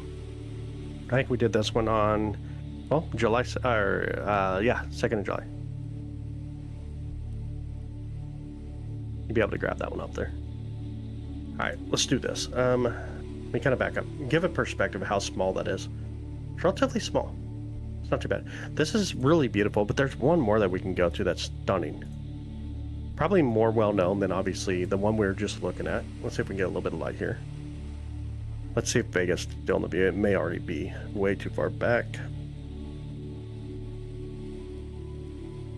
Zoom out a little bit here. I think a Lyra might have snuck around on me here.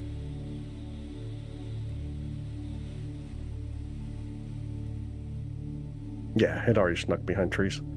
We'd have to do that a little earlier. The Ring Nebula is really gorgeous. It's one to definitely check out for sure. Let's swing over just a bit from here, and then we'll go to Polaris. Someone wants to see the Polaris star. Someone wants to see Sirius as well. So a couple different targets we can run by for sure.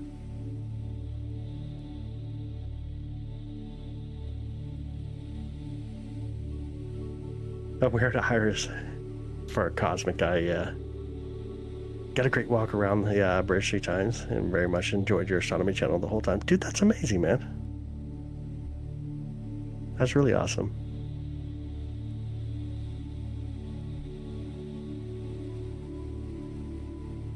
All right. Can you guys see it coming in yet? Let's grab a little bit more light. I don't know if any of you guys like globular clusters. This one here is 70 to 80,000 stars. Check that out. Isn't that insane? Let me grab a little bit more light too. Oh, okay, Jenny. Awesome. Look at that. Mind-blowing. Let me kind of zoom in enough here. Right now we're taking roughly 4-second photos.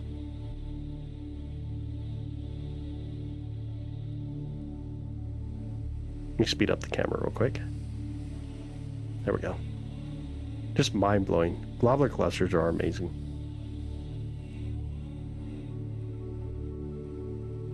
Put in perspective the sky. Get a little bit more light again. kind of how they just look off in the distance. Check that out. Ain't that amazing?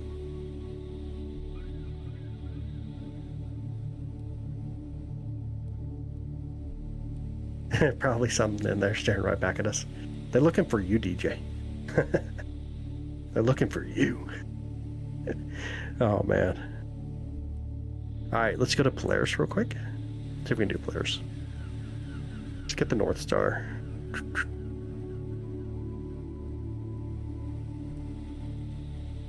If I could just type it in, it'd be easier.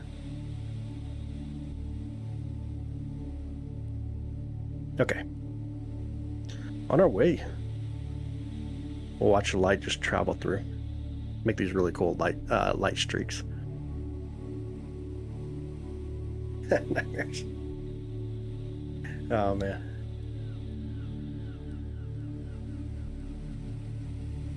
Alright, we're getting there. We're getting close.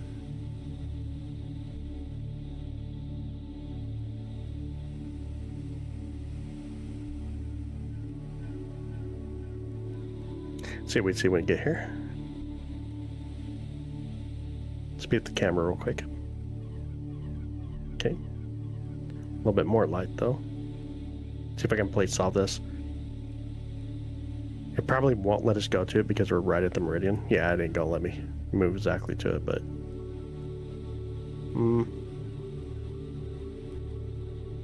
we can speed up the camera. Want a little bit of brightness. Ooh, got a lot of bit of brightness, huh?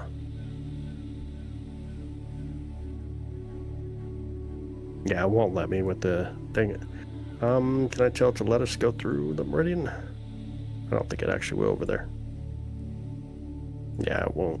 It pretty much has me locked at the meridian here. So don't do it like a meridian flip.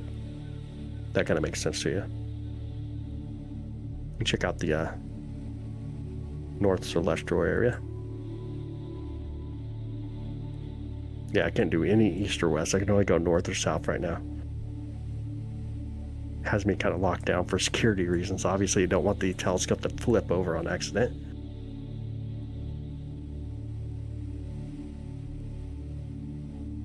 Pretty cool though,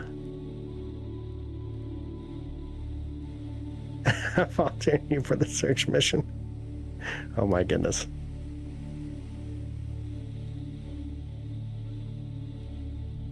Just kind of move around in this area. Look at some of the stars. Just so you know, like the North Star is actually really hard to observe. Because you're twisting up cables in ways that you normally don't look. Because we normally don't look like straight north, if that makes sense. So like the way you set up your cables usually is to look more southwards. East to south to west.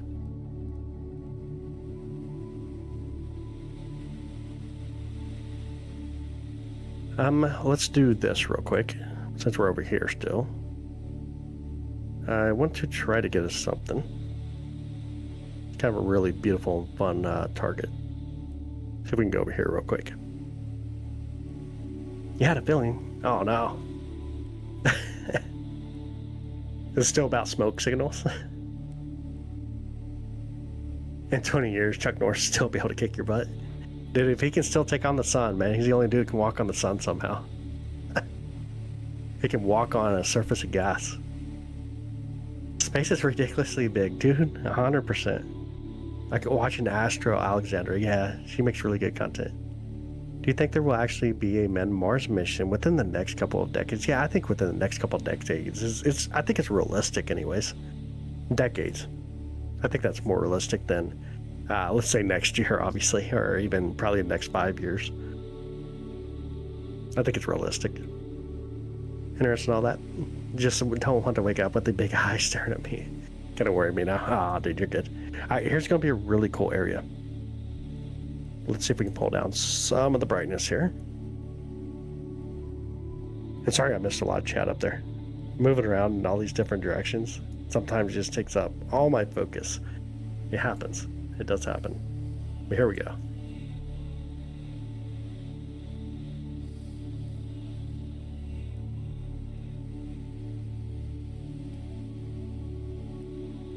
Hey Sean, you still here or no? Sorry I couldn't get Polaris, man. tough one to get. I can show you a few things that are really cool, especially like on my website. If you ever want to check out something cool, is we can look at like the star trails. Let me pull on the website real quick on the bottom here. We can check out like star trails on the website, and Polaris, that really, really bright guy right there. They're just beautiful.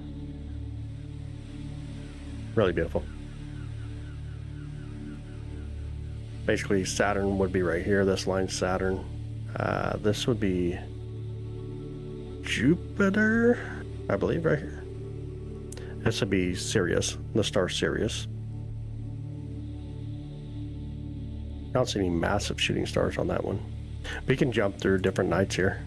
You get nights where it's like really cloudy, obviously. See how cloudy it's been lately. Just go through different ones. These are like airplane lines here. Yeah, you can see that on the website as well.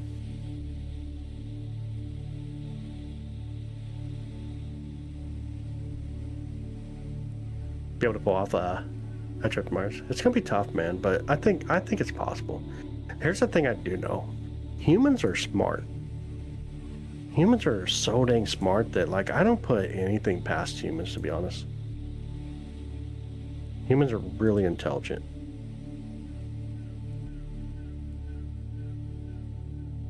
See if we had any good captures and any meteors that really stand out. A lot of satellites right here.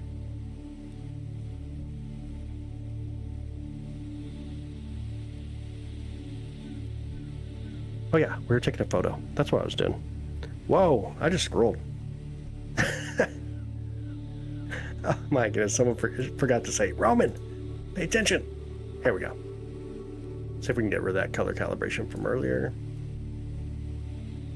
Align the colors, align the brightness before we get blinded. Okay. See how we can do this. Bring in some brightness. Oh man, we're just a little bit off of where I wanted to be, actually. Just a bit off of where I wanted to be. And the reason I say that is if we zoom in here and scroll down, I know it's kind of hard to see right now, but you can see these beautiful gases over here on the edge. That's what I was trying to go for. It's going to be looking out the Bell Nebula. We're like right in the center, and that's not exactly where I wanted to go. So let me see if we can re-center us up here. Tools, pixel position, let's just go to, let's say here. We'll pull that up to the center. Speed up the telescope so we can kind of make sure we're aligned here. Get a little bit of brightness for a second. Let's do this. Let me zoom in on the planetarium. I think, yeah, okay, that looks good. That's where I want to be. All right, now we can reset ourselves and take another photo.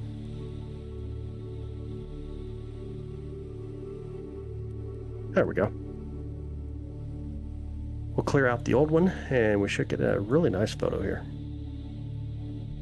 I want to overwrite it, yes. I think we want to overwrite. Right, space travel is hard on the body. That is true. We are not designed for space travel. We definitely ain't. Like, if you go to Mars, you ain't coming back.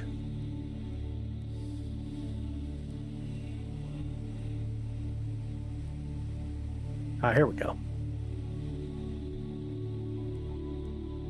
You guys see it okay coming in, or not yet? Probably not just yet, but we will. It'll start to come in really nicely here. It's going to be the Bell Nebula. We'll let it take a couple photos, and then we'll jump over to Saturn. Yeah, not yet anyways, yeah.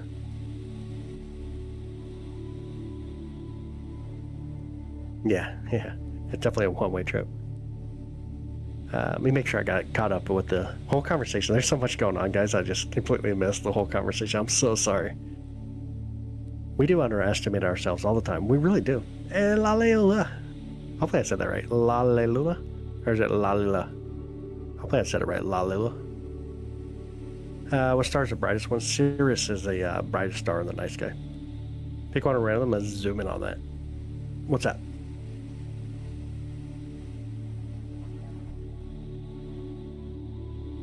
the surface Jupiter, so like the atmosphere of Jupiter is actually really cool.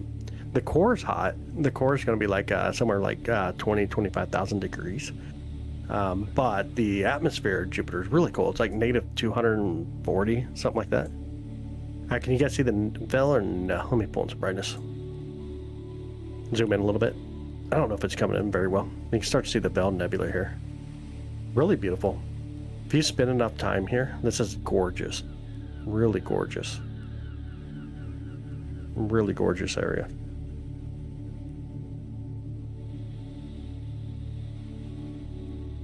Alright, let's get back to Saturn though. Or is that what we're doing? Saturn? Or did I fall asleep and don't even remember?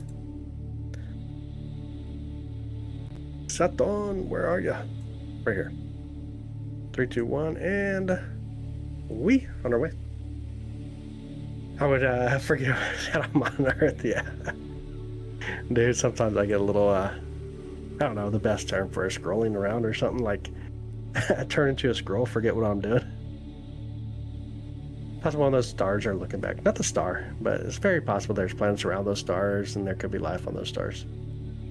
I see a galaxy. Oh, what's up, Diego? What's up, buddy? We will here in a minute for sure. We definitely will.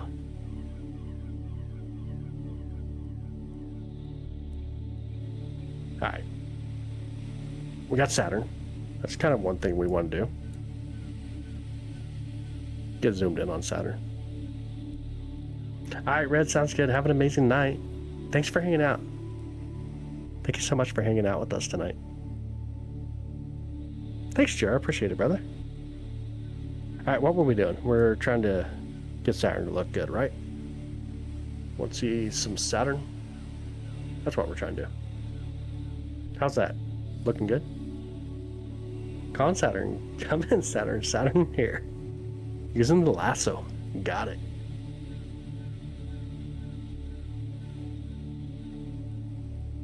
I've lost in space. Yeah, I don't know what's up with that conversation. Absolutely. Saturn is, we can see quite a bit of Saturn's moons today. It's really stunning. Really beautiful. Hey, what's up, W&D? How's it going, man? Stack it a bit. We can try to stack. Probably a bit too bright, but we'll try. Let's see what happens. The big old red blotch out of our way. Ah, it's not too bad. You can see a couple of the moons here. Now Titan's the one on the bottom left of the view, rather than being on top, because we're on the opposite side of the pier currently. What time do you start your streams? It really depends, Sean. Tonight, like, I plan to go live between like 10:30 Central Time. I ended up like going live at 11:30, and it's because I was on a conference call. But honestly, we're coming into winter, so it's going to be much sooner. Getting a little bit earlier. What's your time zone, bro? Elizabeth, thank you. Thank you so much. About a few months ago, 7 of our planets were on one side of the elliptical plane, tugging on the sun. You love the stars. Nice. Show Ryan's bell. Here later we will be able to. It's not up yet. Hasn't came up. Don't forget to hydrate. That's true. I think so, Snow. That sounds about right. That sounds about right. Yep, so there's a gorgeous Saturn. Really beautiful. This is a stacking process, so what we're doing right here is we are stacking a bunch of photos on top of each other. And if we get enough light, we can start to see even some of the moons we're stacking as well. It's just really cool. We'll go back to the raw view, and that's what Saturn looks like live through a telescope. Oh, okay, I got you, Sean. Very nice, man. We spent a lot of time down in Austin. Well, south of Austin, down near Lake Buda. Jupiter planet in the morning we will be able to. It's not above the horizon yet for me. You got the Red Bull, so I'm not hydrating, but it's liquid, so like drinking gasoline. it's not hydrating me, but oh my goodness. It's a blurry because of glass. No, it's because I never focus. I never pay attention to what I'm doing, man. It's actually not too bad right now. That's actually really beautiful. There's a little bit of blur to it. See if we can focus a little bit more. Find the right focus. Now that we're on the opposite side of the pier, you get what's called mirror flop, and that's like when you go the other side of the pier, like the mirror's not like super strong when it comes to the focus or screw that goes through, and so sometimes it'll kind of like flop itself, right? It'll be bent kind of a little bit, or just shifted just a bit, so you lose that prime focus that you had on the opposite side. That's what really makes it hard to do, like when you're jumping between targets on the east side of the sky compared to targets on the west side of the sky. You'll get that focus flop and just cause a little bit of a headache. Ice Red Bull sounds awful. It kind of does. Give visits from the Stellar family. How nice. Gotta love those Texas folks. Yeah. Not so much into Austin. We go south of Boston.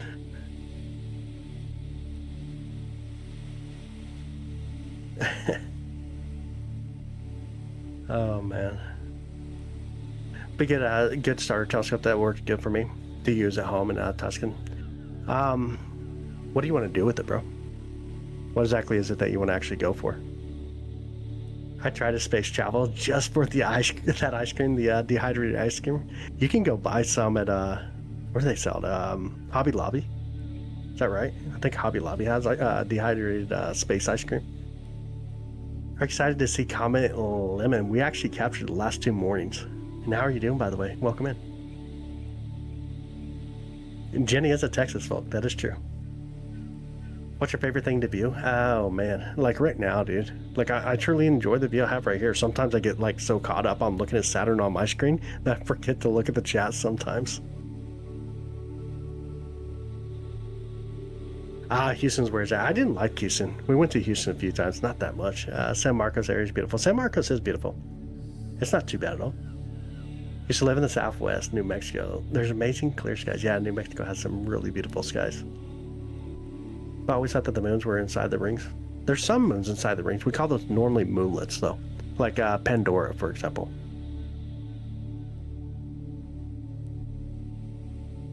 No!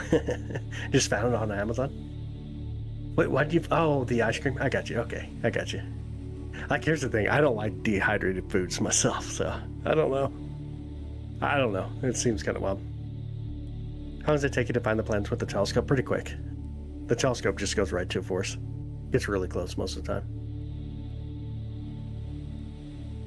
Saturn is your favorite planet besides Earth? Dude, probably Jupiter for me. For observing, probably Jupiter. Any other comments coming up that you're excited for? Really, Lemon. Lemon's the one that I'm super excited for. Swan, I think, has a really good chance of being amazing. But Lemon has my eyes. Lemon is crazy bright. It is already crazy bright. You like Neptune the most? Neptune's cool. You want to go to Neptune? That's on the lower left. How big is that compared to Earth? It's not as big as Earth, obviously. It's less than half the size of Earth, but it is just a bit bigger than the planet Mercury. Petrified Forest is beyond amazing. I visit most southern areas all the way to the west coast. A lot of good energies. That's awesome, dude. Seven Sisters here in a bit. It's going to be coming up. It's not high enough yet to get to.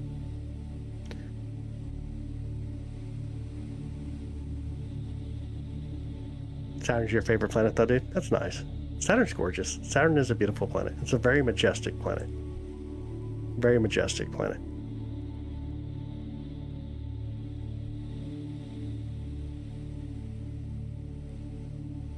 WT, thank you so much, man. You are too.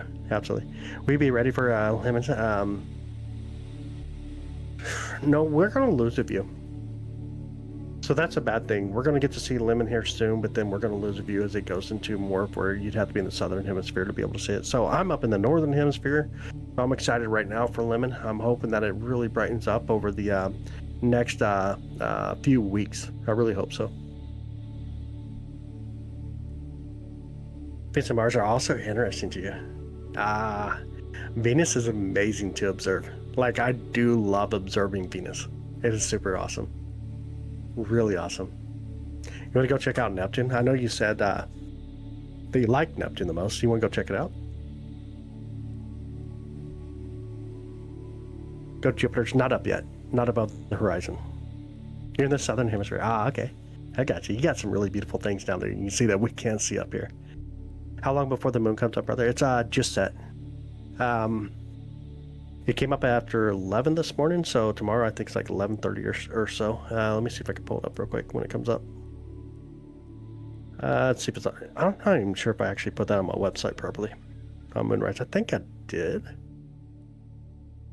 think I put the moonrise on my website properly. Yeah, 11:59. It'll come up. It was a beautiful, beautiful moon today. I actually got to go check it out. Took a little ride. Hung out and checked out the beautiful thumbnail. Like, I love that thumbnail view. For sure, I really do. Okay, I got you.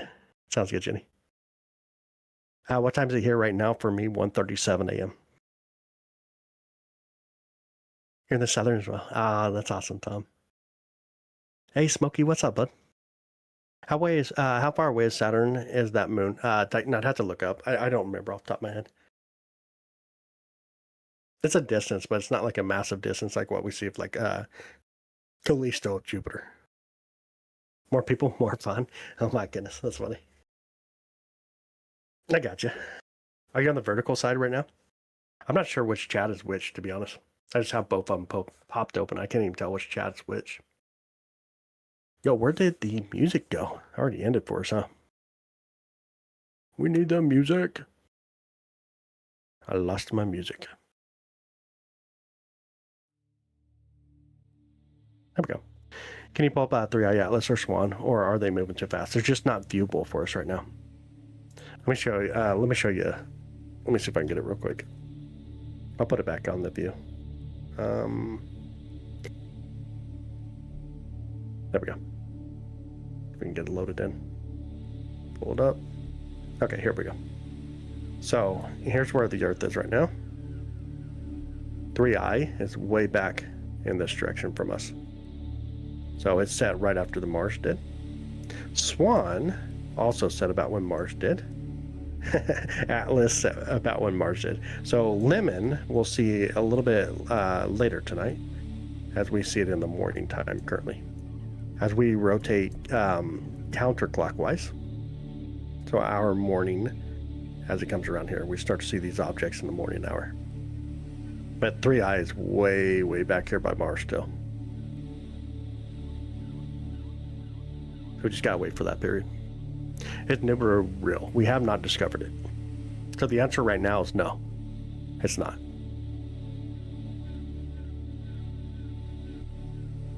Can't see it. Oh, let me pull it up. Maybe. I guess we're gonna get a little advertisement while we're at it. There we go. Can you see it better now?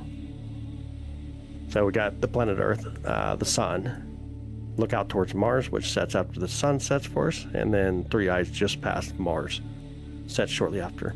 Swan is roughly in about the same view of where it is, but in the morning hours we see Lemon come in. That's what we'll capture. Roughly we'll start to see Jupiter first, and then a little bit later we start to see Lemon. It comes up for us. It's just not where we can view it now. So we'll be able to see 3i sometime in like the beginning of February, or sorry, November.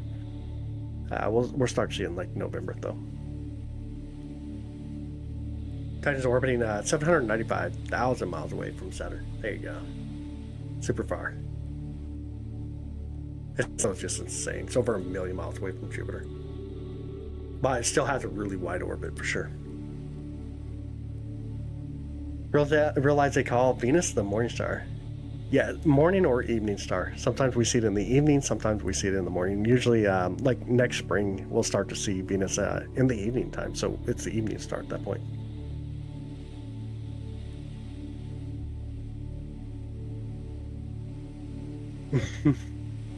Always. Callisto's way out there.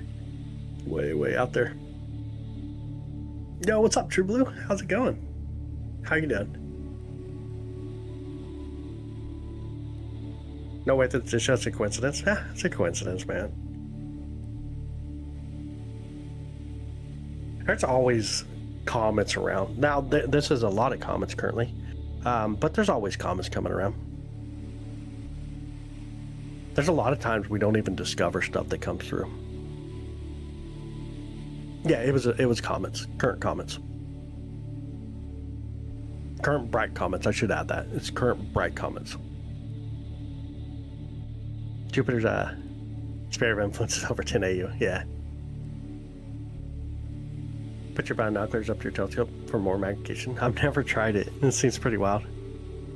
I mean, of course you can go for that, but that'd be pretty tough to do. The best thing to do, obviously, is take out the or throw in a different eyepiece. You know, get more magnification through your eyepiece.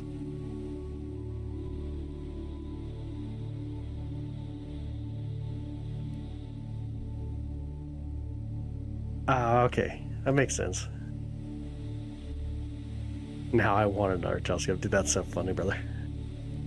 Need to get the Mars sample, see the labs. They do. Honestly, that's very important, man. I think it's going to be really awesome to see the data. Web telescope detects unexplained structures of Saturn's atmosphere. Yeah, that's an interesting article. Honestly, that's a really interesting article to read. It's going to be interesting to see the understanding of this as we move forward. Absolutely, Mike. Thought of putting the Mass Effect soundtrack on the tunes. I'm not sure how that would work out. YouTube's kind of wild when it comes to audio and flagging it, you know what I mean? This telescope C11. Samsung Galaxy S22 Ultra to zoom in. Sorry. I don't have money for that. Gotcha. Just letting the people of little less fortune. No, I got you. That makes sense. Space is weird. It is. Honestly, it is. But how boring would it be if it wasn't weird? You know what I mean? How boring would the cosmos be if it wasn't weird? If we could just know everything. Thank you, Pat. I appreciate that, bud. Honestly, thank you. Yeah, it's a pretty good guess, though, Brian. Most biologists are on the same thought that, yeah, it's probably life. It's within it. Nice. I wish we could see the Southern Cross from up here in the Northern Hemisphere. What app do you use to see a solar system like that? This is live. If that's what, oh, you mean earlier. Theskylive.com. Theskylive.com. Unexplained structures, areas that are made up of man, I gotta try to remember the article. It's basically areas where there's an element that was relatively dark. Listen to the Mass Effect soundtrack, probably for us all. Oh, I'd appreciate that. Like, honestly, if you do enjoy it, obviously, yeah 100%. Are you able to see anything near the Cape Air Belt? Yeah, absolutely. We can go and look at the Dwarf Planet series here in just a second. We know very little about space. Dude, that's true. That is true. That's really true.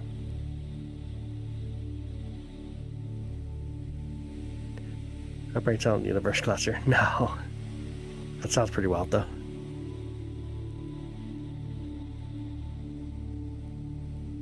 That now grown tell, nice. There's a lot of objects now taking photographs of Three Eyes that's going by Mars. There's a lot of instruments on Mars, of course, and they're taking some really awesome updated, not only just photos, but spectroscopy and some other scientific tools being used, which is really crazy cool. Oh, no way, Jake. What'd you get, brother? What telescope did you get? Dude, that's amazing. I do have two chats, yeah. We got two chats running. We got the vertical, which I think you're on right now, and then we got the horizontal chat. Dude, Sean, again, man. Bro. Sean, thank you so much, man. Dude, no way, Sean. My goodness, dude. Thank you so much. Brother, I appreciate you.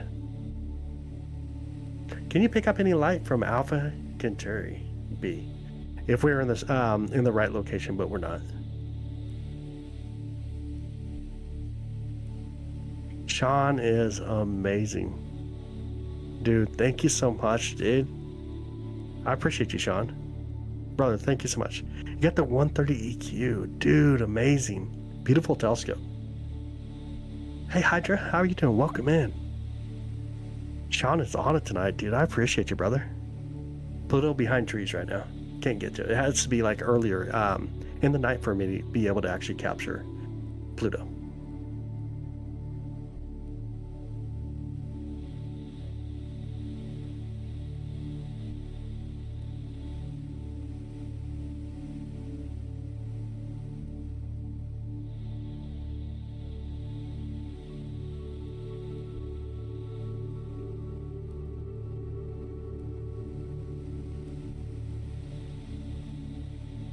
I just noticed the bot is only chatting on one of the YouTube lives, but not chatting on both of them.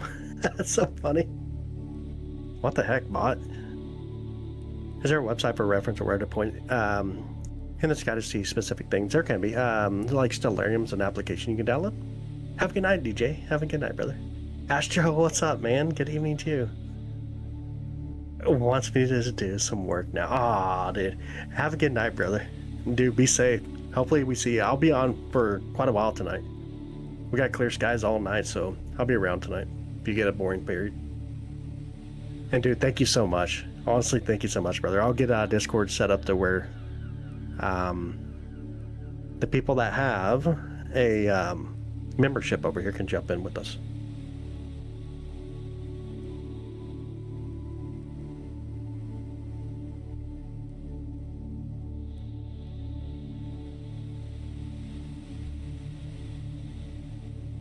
Hopefully the bot got that one. Did anybody get that or no? Hopefully the bot got that one before it came through. That was nasty.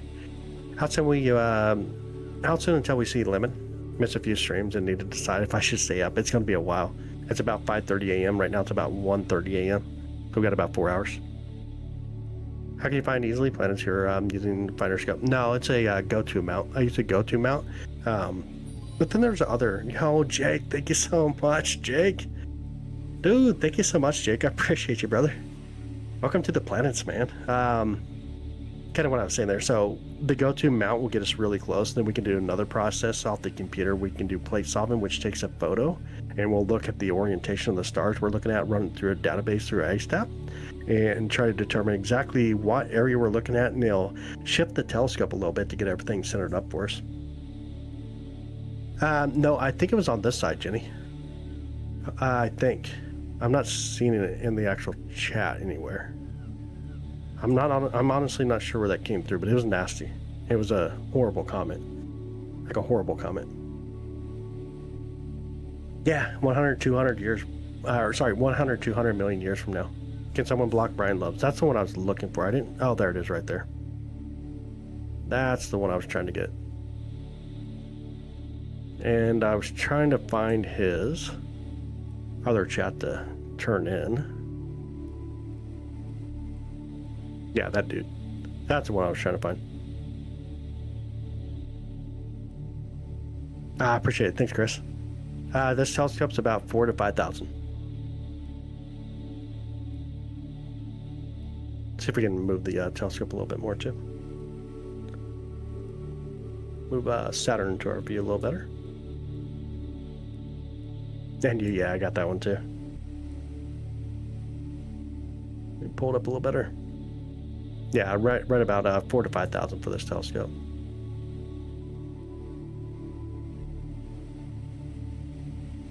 How fast are the wind speeds on the Great Eye Jupiter? I think over 350 mile per hour, if I remember right. Right around 350, roughly. That's just off the top of my head. I may be a little wrong. It's not like crazy like the winds on like Neptune, for example. Neptune has the fastest winds in the solar system that are like 1,200 mile per hour. There's nothing like super insane like that, but I'm pretty sure it's like somewhere 250, 350, somewhere around there. You heard Uranus smells bad? Probably a little bit. Where are we being from? Kansas City, Missouri.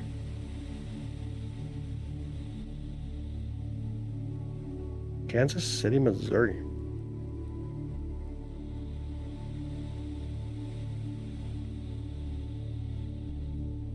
Thousands of counts and tell Sean to keep wasting his money. You know what that means, right? Just so you know. You're just truly the worst of civilization, honestly. Truly the worst of civilization, honestly. Yeah, we can keep blocking. Here's a funny thing. I think I can grab part of that name and put it on a block list too, if I remember right. I'm thinking that the bot is not on this chat. I think it's in the other chat. See if I can do it here real quick.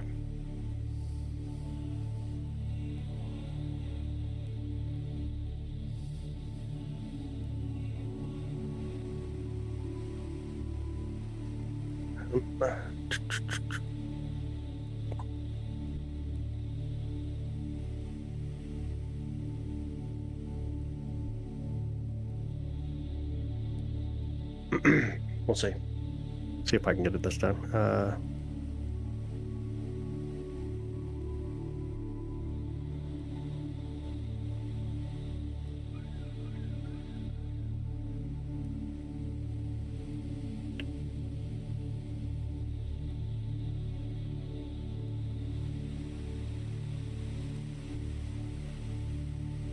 There we go. Let's see if that works. Come back down a little bit. Have to log into each account. Yeah. What a loser. What a real loser. What a real loser. Can imagine. At least we keep looking up while some people just want to look down. That's the way to look at it, you know what I mean? We're looking up while others want to look down. Makes no sense whatsoever.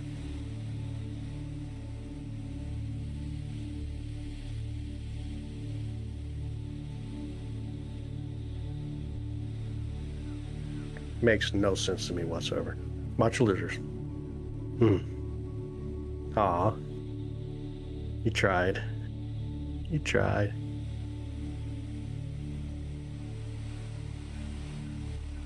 See if it comes to the regular chat again.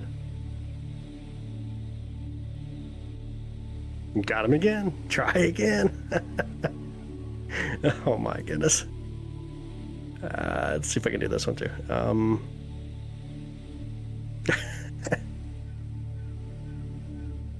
There we go. I think I got an idea. Make it really fun.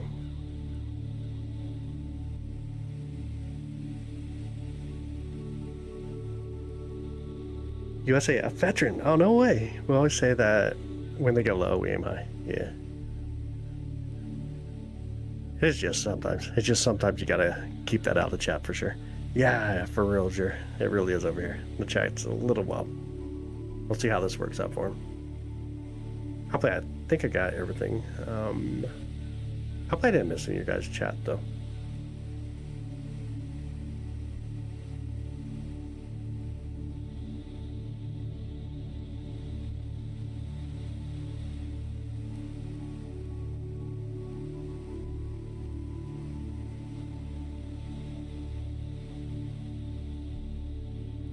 Hey, dude, thank you so much. Love the name Professor Radioactive. Love from India. Hey, thank you so much for coming in and hanging out with us tonight. And thank you so much for the kind words, dude. Definitely love the name. Beautiful.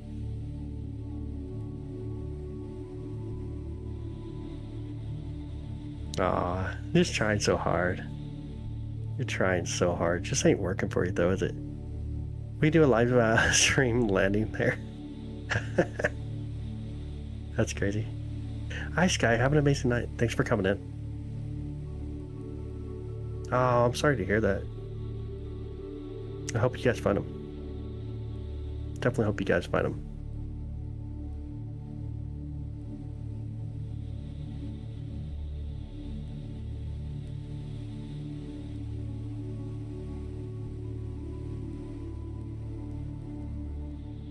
What's up, Gobbler? How's it going? How about changing the name? Oh, I did miss it. I think I missed it.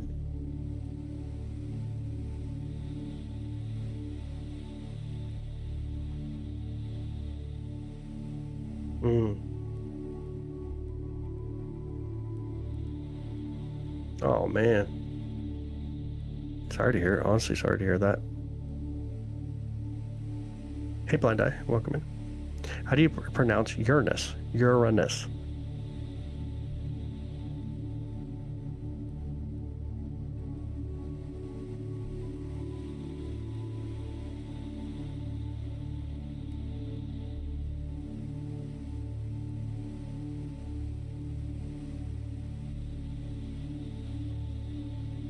This person has so many accounts, it makes like no sense why you'd want to have so many accounts.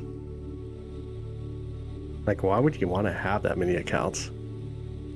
Like, what kind of crappy life do you live where you just spend that much time creating accounts to try to be stupid? That makes no sense. They're just making new ones that have no life. Yeah. That's just wild. Gotta get telescope really bad. Any good budget ones. Not some on surplus, but I feel like they are like broken. I got you. Look for like a tabletop Dobsonian. That would be like what I would suggest. Italia Vela. Hey, welcome, hand. Italia Vela. Did you have before you started doing this, and how has it been different from what was expected? Man, that's a tough one, dude. I got into astronomy when I was 8 years old. Dad got the first telescope for the family. Of course, in my 20s, I kind of walked away quite a bit. I still had telescope, but it's not that I took it out enough. Then the lady had a miscarriage, and that reminded me why I used to look up just to find peace. And so it really kicked me back into what I do.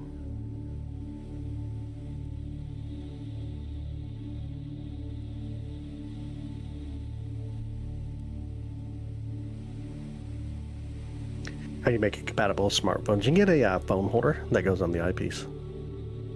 Look like the Celestron XYZ type phone mount. There's several different types out there. Makes it where you can put the phone onto the telescope on the eyepiece itself. And as I look in, my parents had no money to buy me one. Oh, I got you. Found a nebula lurking in the background. That's crazy cool. That's really cool. What's Saturn's smallest moons? Oh, that's crazy. There's a lot of moonlets, like Pandora, for example. I don't know which one's the smallest moon, though. Hi, welcome back, Sean.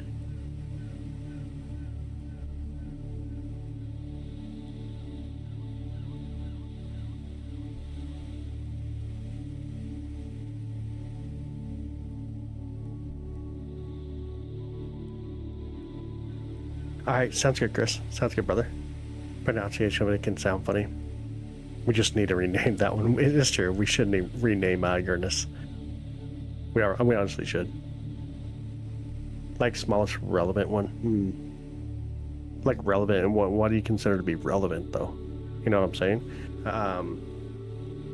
Claudius is relatively small compared to the large moons. Hyperion's relatively small compared to the large moons. But what would you consider relevant, though? I guess it depends on what you're relating it to have a relevance. Oh, PVC pies, magnifying glass, and mirrors. Dude, that's crazy cool. That is wild. That's really cool. Yeah, Celestron, but the image upside down. Yeah, upside down would be from a refractor. And then you get it upside down and mirrored from something like a Smith cat screen. This is real time, yeah. This is a live view of Saturn right now.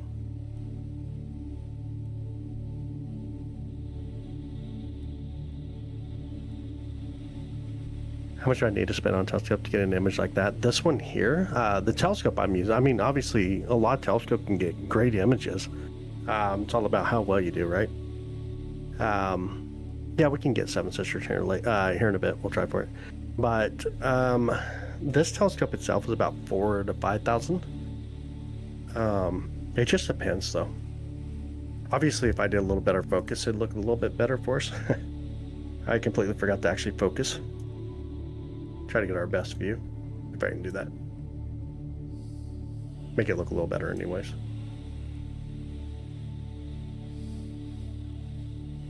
But their smaller telescopes get just an amazing view, in my opinion.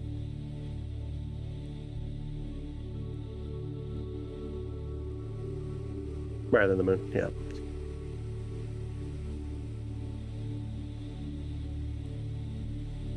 And the ones that can automatically calibrate and pinpoint objects are the way to go, I think. Yeah. Yeah, for real.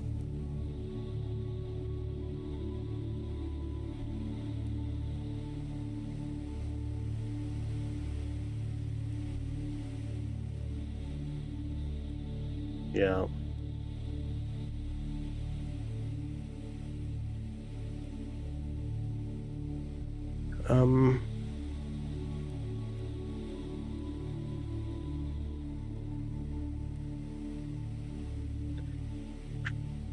Here's about the underdogs. Spent around 600 on telescope and never get an image like that. What telescope did you get? If I spent 600, I'd probably buy the 4SE.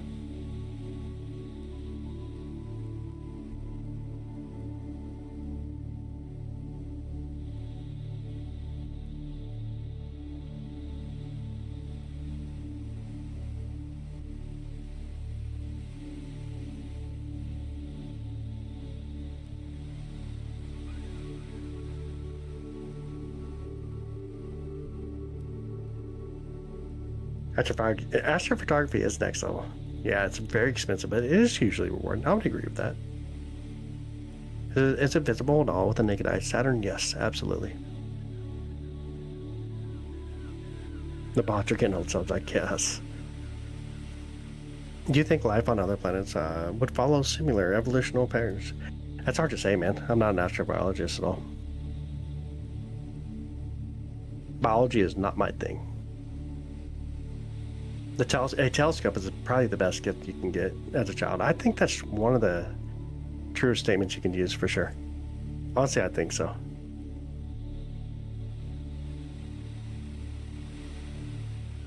Is it visible at all with the naked eye right now? It is, yeah.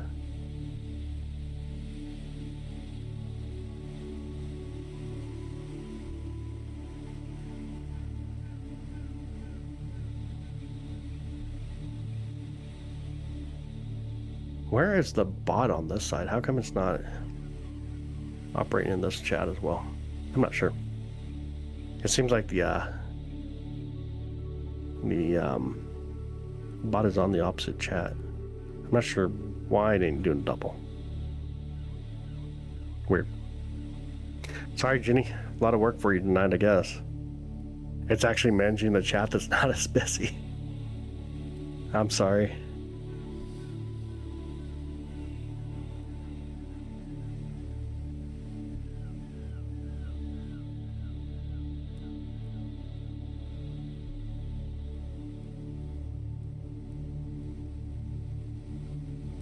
You think it would? That's possible. Again, I'm not a biologist. I honestly don't know. Jenny from the block. Jenny is always on it. She does an amazing job. Really awesome moderator to have. Really awesome friend. Just a really awesome person.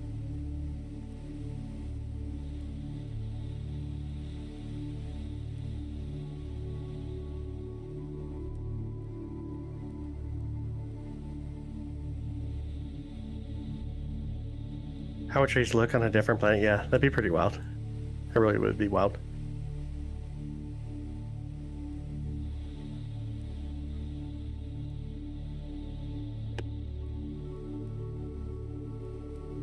Yo, B, what's up? I see it. It's in YouTube. Yeah, my bot is that I use is Streamlabs. It's on the other. So I got two lives going right now. One's vertical, one horizontal. I'm not sure that I actually enjoy the idea of live and horizontal, but I honestly can't tell if it's a good thing or a bad thing to have them both. The bad thing is the bot that manages most of the chat is inside the other. It's in the horizontal, not in the vertical, where it's a lot more busy, obviously. Convenient for mobile users, yeah. Usually I just do the vertical. Tonight I was like, I'm going to try the horizontal. Someone suggested do. A couple people actually did. Zoom into the sun. It's nighttime, silly. It's nighttime for me. I can't see the sun. Let me try my readers. It might look more focused. Oh my goodness. Put on your glasses. I've been seeing so much about Saturn recently. I think it's so cool. It has a hexagonal storm on the North Pole. That's true. Saturn is amazing. We just went through opposition with Saturn. A lot of studies are going on with Saturn currently, obviously. That it does come up in a lot more context. Try looking at the sun at night. It should work. Well, I mean, the night literally means you don't have sun. The definition of night, no sun. We can do comets. The best comet to do, though, will be a little later in the night tonight. Like early morning hours, we'll start to capture Comet Lemon. Beautiful Comet Lemon.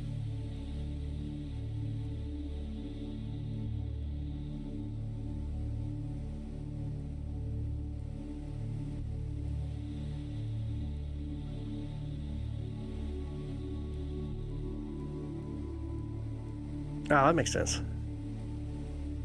Oh, that's really cool. I got you. That makes sense to me. Do you have a filter for your telescope to look at the sun? I do. Possible to view any exoplanets, and what's the nearest one? Nearest one is going to be Proxima. So you got Proxima A, B, C, and possibly D. So Proxima Centauri's exoplanets are the closest ones to us here on Earth. But I cannot see them from, well, there's two things going on. We don't see them through a telescope. We see evidence of them, but we don't see the exoplanets themselves. They're just too small of a target. And then the next thing is you gotta be in the southern hemisphere to be able to see those targets, where I'm in the northern hemisphere. We'll be able to capture a comet in the morning hours, somewhere around like 5:30 or so. It's really, we're pretty far from it still. Looks pretty cool. I'm heading. I got you, man. Thanks, Snow.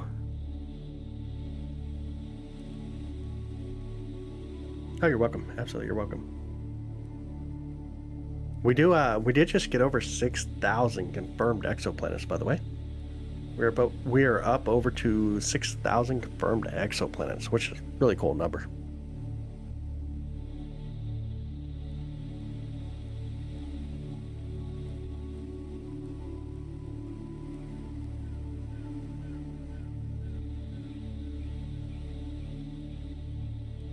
Hey, you're welcome. Thank you. Honestly, thank you.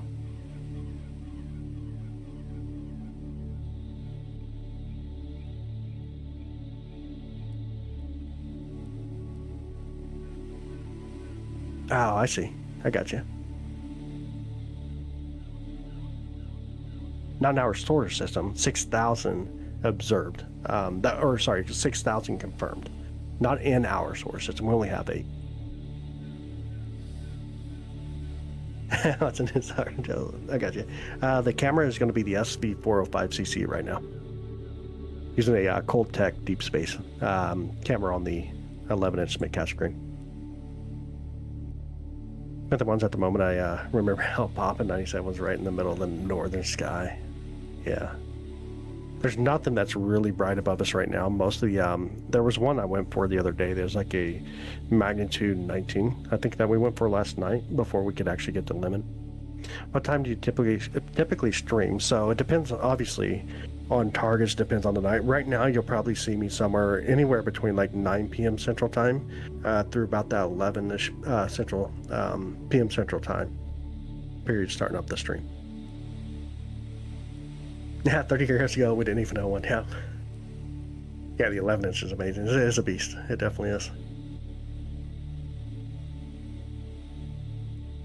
Live long enough to see humanity use subspace.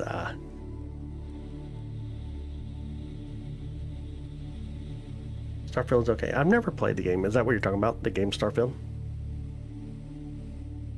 Never played it myself. Pull up Studio real quick. There we go.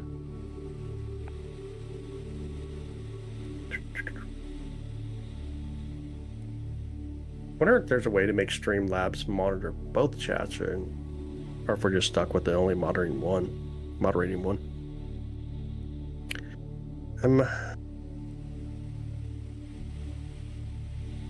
Yeah, be interesting though.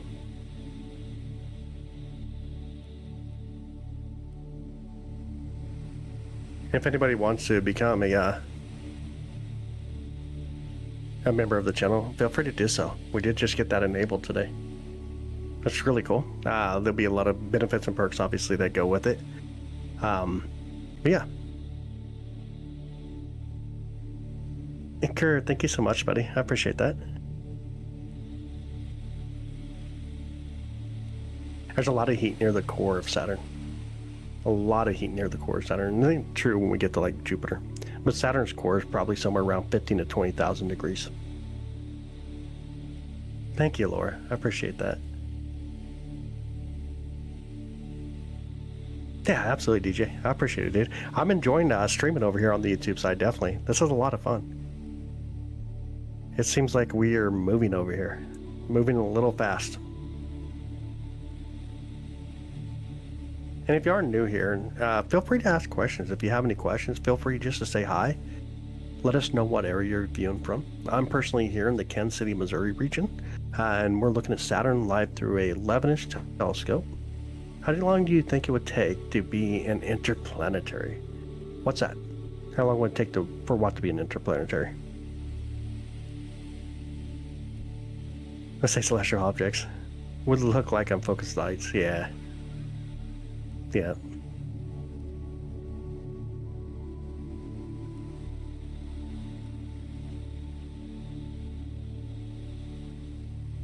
Oh, no way, you're in St. Joe. I got you. No way. St. Joe's pretty cool. It's a little wild town, though. It's funny you typed out St. Joseph instead of just St. Joe. Oh, man. Are you a Mass Effect fan? I mean, yeah, well, like, if you're talking about gravity, obviously. It's on the right corner of the screen. Right corner of the screen could be... You seeing a moon? I don't know. I can't really tell just by looking up. Should be a moon somewhere in our view. Let me try to bring in moons, see if that's what you're seeing. Try to get some moons. But living Tuscan. Yeah, there we go. New Orleans here. Benton Harbor. Oh, wow. Highland, California. Gotcha. You met the game? I got you, dude. I've never played it. Looks like another screen you have set up. Oh, my bad. I see what you're saying. So that is the camera right next to the telescope. So yeah, I got two views here.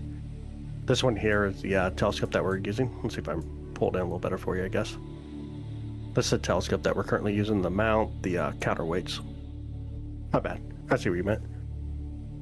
Forgot you're on the horizontal side, so bottom side. From the Philippines, sadly, I can't watch the sun without protection. Well, Megadong Umaga. And yes, you definitely need protection.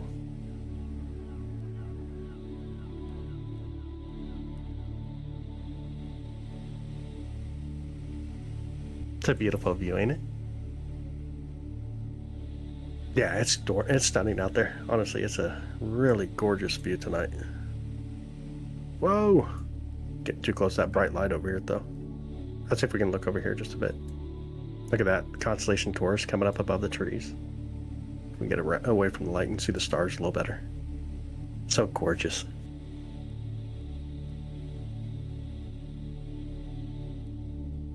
Lunar eclipse occurred. It's got the fake caveman. Oh my goodness. Is that a smart camera pointed on your mount? No, this is actually, so it's on my 4SE mount. So I can just control it from here in the control room. Get a passion for astronomy. That's amazing. That's really awesome. Yep, so it's basically on my 4SE mount. And I have a Wi-Fi dongle in it from Celestron. And then I can just control it from right here. I'm sitting right, let's see if I can go back over there a little bit. I'm pretty much right in this area here. There's a door. Whoa! Quit slowing. There we go. Right here's the door where I'm at. Inside this door.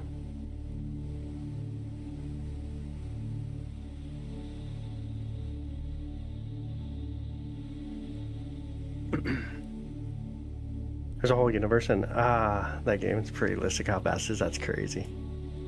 Just an open world type game.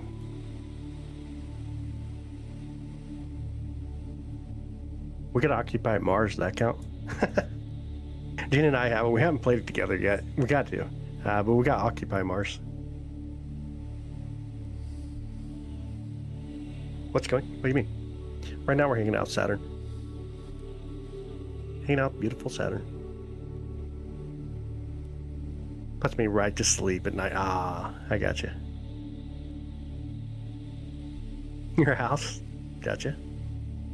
Wouldn't want to be there. No surface to walk on. Be a wild place to live. And the game Mars was the first planet humans went to.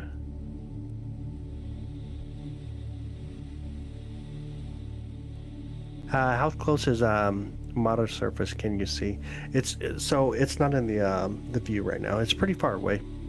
Looks like another screen you have set up. Oh, okay, I got that one. So Mars is not in the view currently. It's sets right behind the sun. How long do you think it would be until they're able to be capable of traveling into moving a portion of the pollution to a stable planet capable of sustaining life? Crazy question, just curious. Oh, that's a tough one. This is honestly a tough one. I don't know of a great scenario that we know of like that, if that kind of makes sense. Because funny, that's 2 blocks from my friend's house. I'm building a car in his garage, so I will go there on Sunday. Oh, that's cool. What are you guys doing? I must have missed something. Your neighbor once pointed a telescope at the sun and pointed the other end at a projection screen. We could see all the sunspots in the sun. That's cool. Right now I'm using the C11 telescope. Why is it tilted? Well, once the equipment. So exactly how we see it's the equipment, but Saturn is on a tilt. It's roughly 26 degree tilt compared to its orbital plane.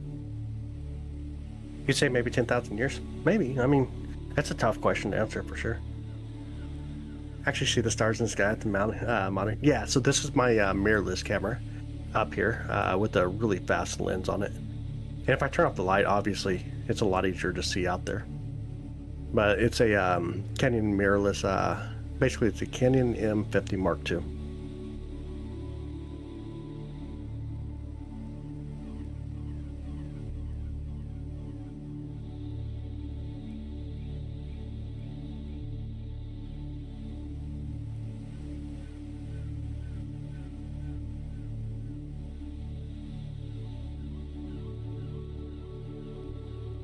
Kansas City.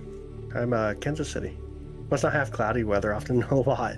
We actually do. We actually do get a lot of clouds, but somehow or another, we figure out a way to still stream. That's the craziness. Sometimes you can dodge the clouds, but obviously if it's really like blanket type clouds, nah, you won't see us on here. Do you see the human race putting people on another planet within 300 years? Oh yeah, I definitely do. I probably see within the next 20 years for sure. Alright, you're having an amazing night, brother. Thanks for hanging out, dude. And thanks for becoming a member, bro. I appreciate you, dude. Honestly, thank you. Oh, I got hiccups. There are talks of returning to the moon soon. Yep, Artemis 3. Artemis 2 will have people, and they'll go the furthest distance out in space that we've ever been, which will basically go around the moon. Artemis 3 will land on the moon. Hey, Carpet, how you doing? Thank you, Jer. I appreciate you, dude. Have a good night. Cleared up now here in Michigan. Awesome. That's amazing. He's sleeping at my feet because I won't let him on my lap so I can type. Oh, I get you. You're using the laptop, right? We had a lot of fog this morning, yeah. We ended up having a lot of fog this morning come through. Take the ticket to go to another planet. No, I wouldn't. I wouldn't. Personally, I wouldn't.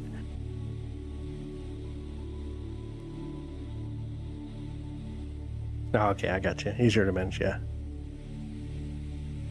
Neil Armstrong's footprint is still there, yep.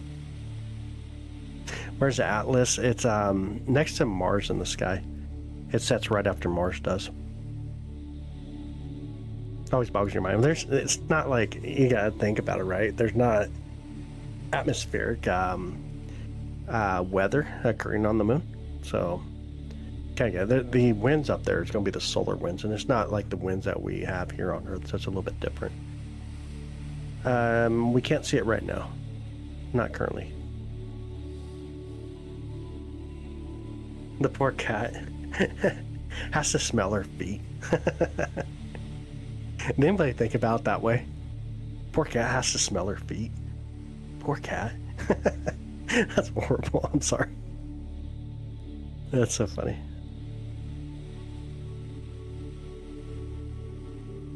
Got to see Saturn's rings for the first time last night using my first telescope. It was magical. Dude, that is awesome. Pickles, that's amazing, man. That is really awesome. I'm glad that you got to check it out. My feet are clean. I had to bring it up. Do you know what time of night it is viewable? Right after the sunset. It's really not even viewable yet. It's really, really dim. We'll get to see it the beginning of November, like the 31st of October would be one of the, like 30th, 31st of October. But into November, like the beginning of November, we'll have it into a much better viewing location for us in the morning hours.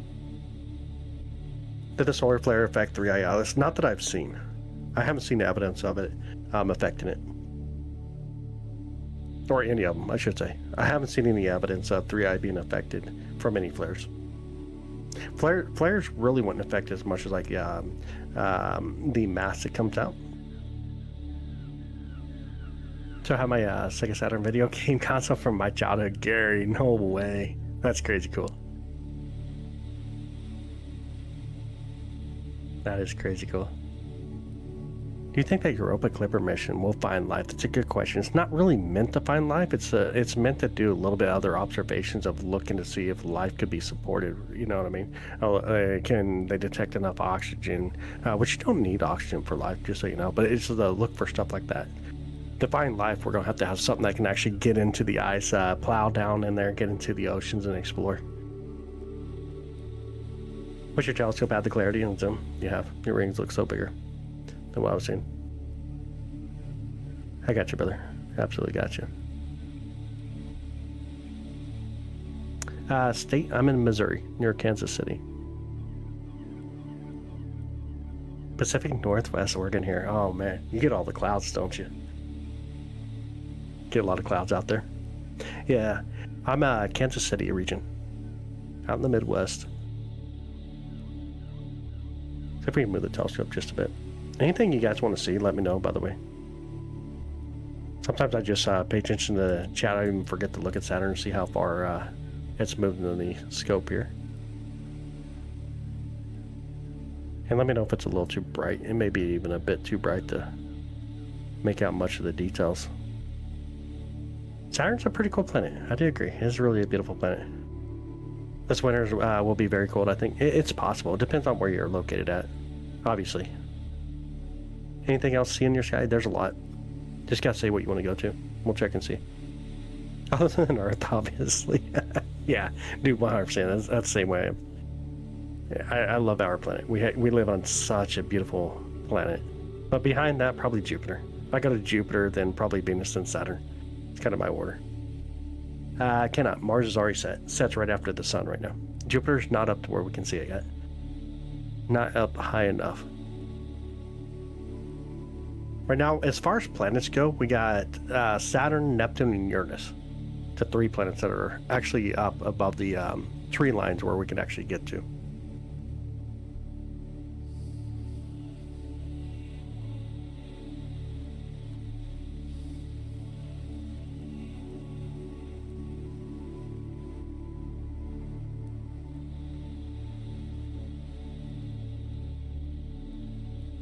Got your original Dreamcast Sega? No way.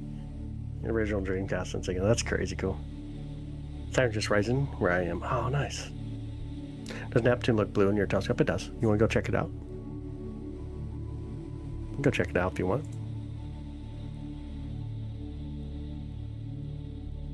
Let me turn up some brightness so we can see when we get there. Make some of the moons at least pop. There we go. 3, 2, 1, and we on our way. Yo! Pickles! I appreciate you, man. Thank you so much. Neptune and Uranus would be cool. Okay, I got you. We got it, man. So here's going to be Neptune. Let's get this stabilized first here. And then what I'll do is I'll try to get some more brightness here. And then we'll check out not only Neptune, but we'll check out its moon Triton. Just keep getting a little bit more exposure. Get a better view of it here. Neptune's really far away. Neptune's about 2.6 to 2.7 billion miles away. We're going to really try to grab some exposure here and grab its moon. You guys see it right there? The moon Triton. Hanging out there doing this thing. Yeah, Neptune going wild, yeah. It's gorgeous though. Let me speed up the camera again a little bit. You guys can see like the colors. We'll try to pull off some of the brightness. Just gorgeous, really beautiful planet for sure. Stunning planet. Hey Raymond, what's up, bud? Welcome in. Yeah, 2.7 billion miles away. That's insane. Do you think man ever landed on the moon, or just trying to bankrupt the USSR? No. I mean, you bring up two funny things there, actually. We did land on the moon, and the USSR also confirmed we landed on the moon. USSR literally confirmed that we landed on the moon. Gotta remember, they were the first ones to fly by the moon, take photographs of the far side of the moon. Like, they had really good space technology. Really good space technology. But bring in a little bit more light or something here. Or make it, I don't know. But here's Neptune anyways. Let me back up. Let me show you guys. Let me really back up on the camera. Give you guys a perspective of size here in this region. Really back up. So here's how much the camera can see through this telescope. Look at that little tiny blue dot right there. I'm going to take a photo here. Take 4 seconds to start with. There you go. There's Neptune. And it really puts things in perspective here of just how hard Neptune is actually to capture.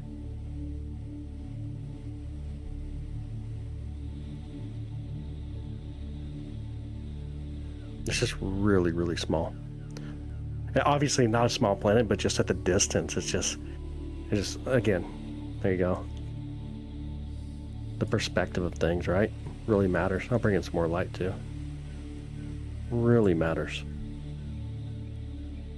So there's Neptune. Let me speed up the camera again. Okay. And then we got Neptune here. Let me put in perspective Saturn again. Swing over Saturn for just a second here. You can see how small Saturn is in our view, which is pretty crazy. Look how much bigger it looks than Neptune, right? Kansas City, Missouri. Kansas City, Missouri. And then if you want to see Neptune, got to jump to the other side of the sky. Here we go. 3, 2, 1. Whee! On our way. To think humans identify themselves so long ago, such wild designs. Yeah, I agree. That's really wild. Humans are smart, though. Humans are really smart. No, Blind Eye, thank you so much. Honestly, thank you. You think the first discoveries of planets during the late 1700s to see the clarity with the large scopes they had compared to what we have now? No. No, like back in the late 1700s, they had decent scopes at this point. When you're getting to the late 1700s, but most of it's refractor type telescopes. They didn't have the type of focal length that we have now. They didn't have the really small glasses to get that really small zoom in. So quite a bit different. We're pulling into Uranus right here. Can you guys see the blue coming in? Uranus! Let it kind of settle here. It's going to look a lot like when we looked at Neptune. I'm going to zoom in just like what we did with Neptune.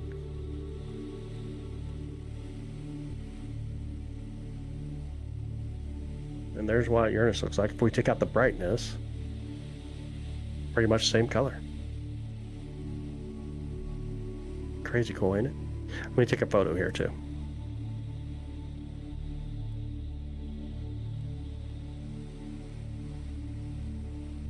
Some of the brightness.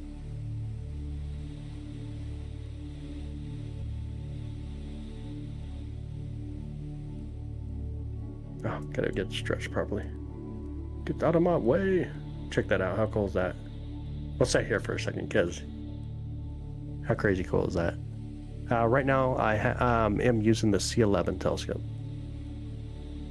Currently using C11. Now, Uranus is blue. Uranus and Neptune are pretty much the same color. We used to think Uranus was a little different blue, but they look a lot alike. They did poor Pluto dirty. Oh my goodness. That's funny. That is really funny. How cool is this, though?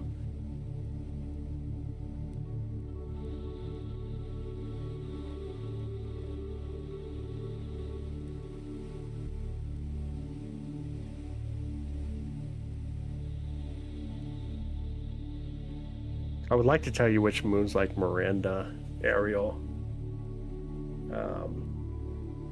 Umbriel, I couldn't even tell you just by looking at this. Are you at home or is this a lab? So I'm in my backyard. Yeah, it's like a fraction of a millimeter compared to the actual side of the universe. That's so true. SMG, what's up? I do not remember the name. Sorry, bud. No, the moon's already set. Our moon's already set for us. We'll speed the camera back up real quick. See a live view of Uranus like that. Watch some of the brightness. See some of the coloring. Gorgeous. Stunningly beautiful. The fact that you can see this in your backyard is blowing my mind, yeah. This is the thing that you could do with a telescope in your backyard. So far out there, it really is. Yeah, it really is. A lot of people, including my sister, don't believe me. Went to the moon, yeah. Hit all the major milestones. They did. USSR hit all the major milestones, except for landing on the moon first with humans. Now you're on the Alabama and Florida line. It was cloudy night. Dang, man. He got me saying wow more than Owen Wilson. Dude, Owen Wilson's pretty funny. Really funny. I like that dude. I think he's comical. I think he is. I don't know. I think he is. You really want to say wow? Let me look here real quick. Hold on. Let's see if we can get a wow moment. Let's see how close we are to getting a wow moment anyways.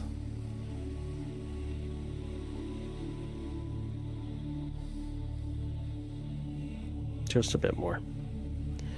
We'll probably be looking at trees, but I'm going to try it. Let's see if we can get a real wow moment here. We're probably going to be looking into trees, though. Or even the side of the observatory. Oh, you can hear the rain? Oh, no way. The backyard shows the universe to so many. It does. Uh-oh, she's going to have to play in the rain, y'all, to wash her feet so the cat won't have to smell it. She's going to go out inside the rain and wash her feet off so the cat don't have to smell it anymore. Oh my goodness. Let me back up real quick, see what we can see. We got to zoom out too. I'm pretty sure we're either looking at trees or we're looking at the side of the observatory. Thanks, Jake. Have an amazing night, brother, and thank you so much for becoming a member.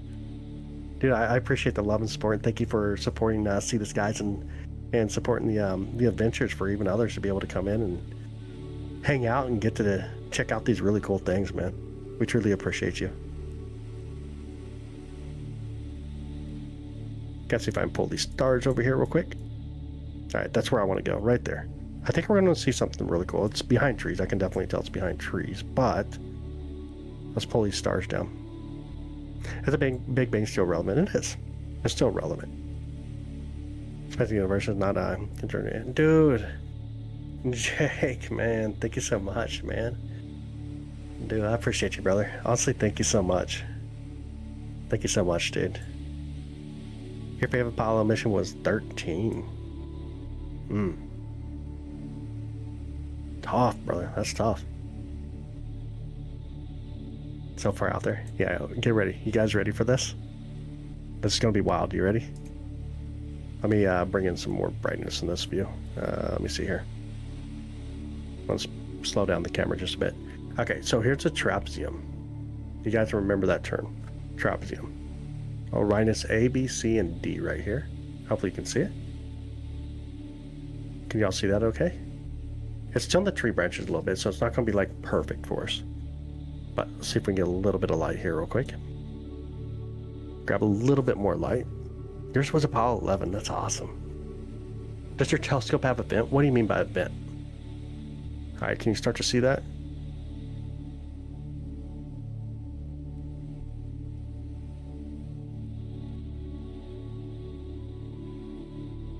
Oh, dude, thank you so much, man. I appreciate that.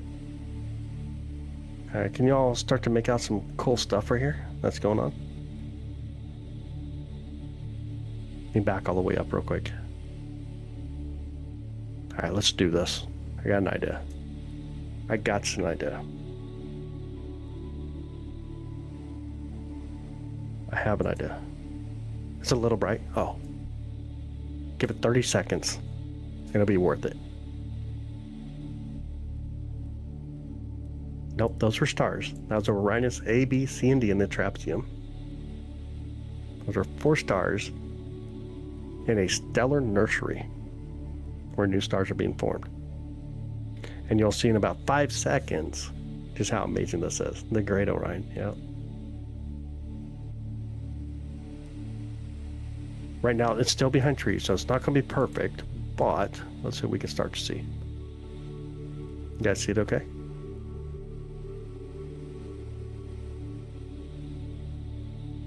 The Great Orion Nebula. How gorgeous is that? This is where the wow moment comes in.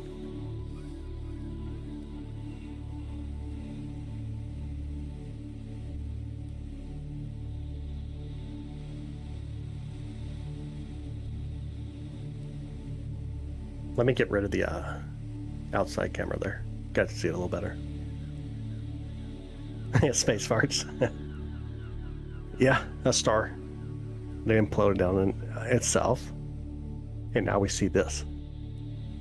Really gorgeous stuff. Crazy beautiful, ain't it? As it continues to rise up above the trees, we get a little bit more details in here. And it looks really, really stunning. Really stunning.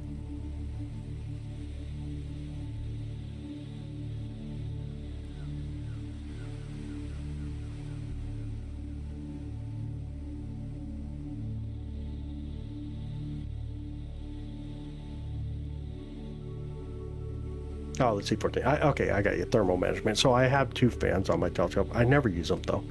But they were installed aftermarket.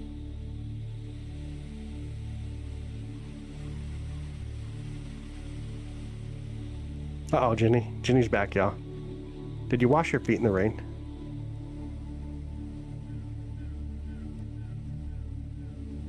And what's up, D-Town? I see you again. My bad. I remember you now. D-Town in Missouri. I remember. Let me speed up the camera real quick here. See kind of like how it's looking behind the trees. It's getting there, though. It's going to be coming up pretty quick.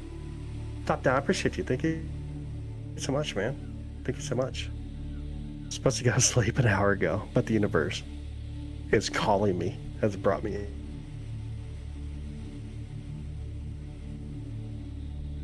He's seen Orion. He got to see Orion. Watched him in the shower earlier. We got my pretzels. We thought you went outside to wash your feet in the rain. My bad. It made sense though. Can't blame us for thinking. All right, let's go up here real quick. Take a little trip. A little bit further off to the west. Poor Jenny. You alright?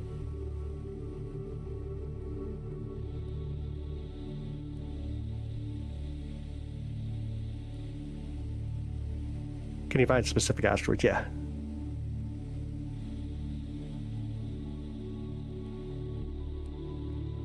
Alright, so this is going to be Pleiades here that we're looking at.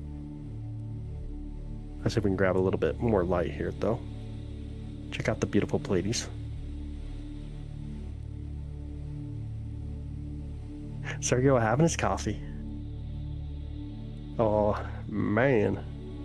So here's Pleiades. We're looking into Pleiades right now. These 7 sisters.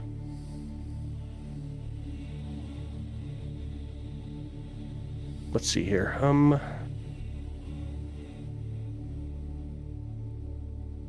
Pretty cool. Let's stack it though.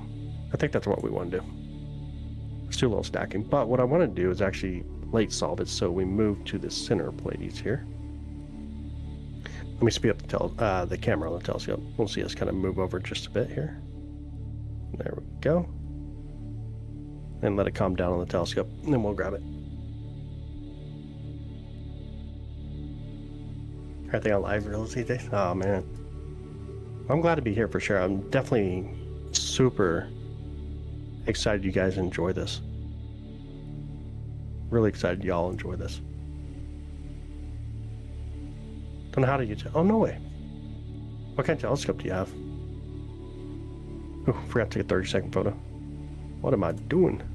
Took an old photo we'll throw out. There we go. Brought all the brightness. You guys want to see a galaxy after this? We should get back to Saturn. What happened to us? We were doing Saturn. Zooming on my screen, it's even more amazing and exciting, yeah. If you're on the horizontal side, you get to zoom in, which is really cool. Do you have a telescope you recommend for getting started? It depends on what you want to do. It's kind of a loaded question. It really just depends on what you want to do with the telescope. All right, let's get it. Let's bring in some light. Check out some of the nebulosity here. Can you guys see the nebulosity around that star? Probably a little bit difficult to see it, but it's that bluish color that we're seeing. We'll grab another couple photos here. It looks really cool. Galaxy would be awesome. Okay, we'll definitely do one. We'll definitely do a galaxy here soon. How do we? Yes, please. There we go. 30-time magnification with approximately 1 meter. Yeah.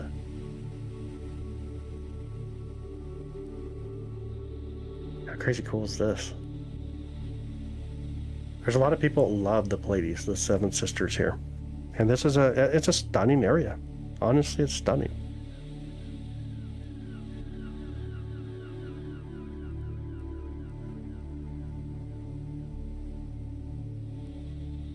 Why some stars seem to twinkle and some don't when you look at them? Well, the atmosphere. And it depends on the star itself. Like variable stars seem to be a lot more twinkle. There's a lot more light energy coming through the atmosphere, and it causes that distortion that we see. All right, let's see here. Let's go to our next target then. Swing us around the other side of the sky. On our way, 3, 2, 1, wee.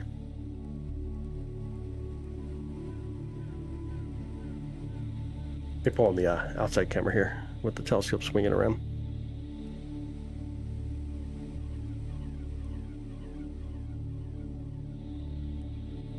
Mars not above the horizon currently.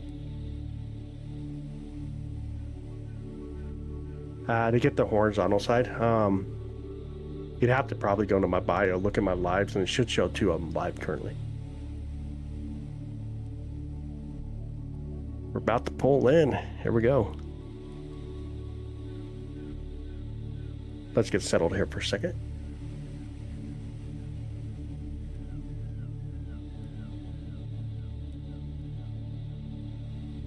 Get enough starlight. Plenty of stars. Good. Get us centered up here. The telescope's going to move about 3.33 degrees. And you guys will see Andromeda coming towards the center. Oh, you know what? It didn't. Let me clear out our tracking, then we'll do it again. Here, clear. Okay. M33 or M31, slew over. We're going to be really close, but not there. Then we'll get to swing over properly. Let's settle for a second. There we go. Now let's get Andromeda. Now we're about 2.64 degrees off. And here comes Andromeda. There it is. Beautiful Andromeda. Let's take a photo though. Pull down some of the brightness. 30-second photo. Sounds like a fun one. Let's go for it.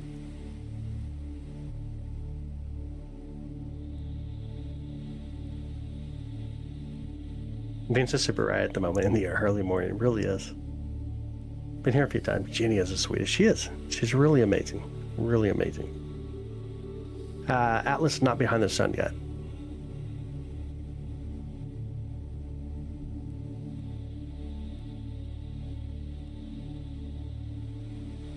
That's where I'll jump. Yeah, I suggest that observers moving at different speeds experience. Oh, okay. I got you. All right, here comes Andromeda. Get some more brightness though. Get rid of the other camera. You guys can see it a little bit better. Let me go all the way out so you can see the full frame that we see. How cool is that? Really gorgeous. Venus is a bit brighter than Jupiter. It is.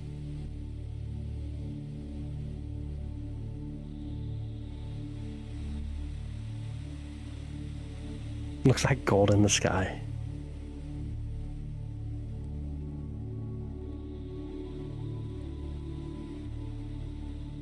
Right now it's C11, using the C11. Really beautiful, ain't it?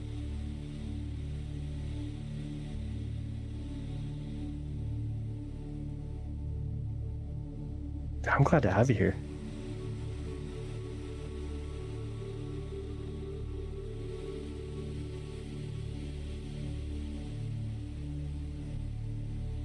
Oh, I got you. That makes sense.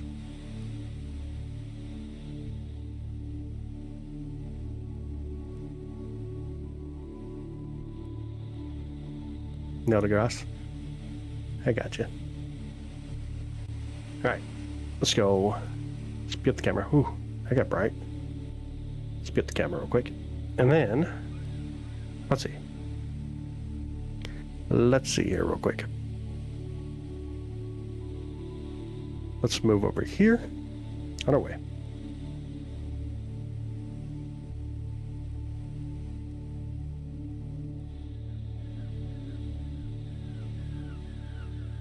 Just about here.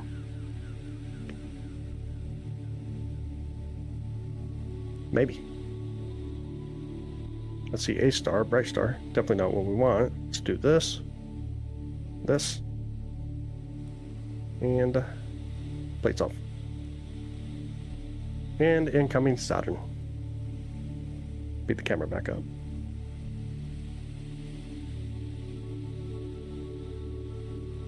Zoomy zoomy.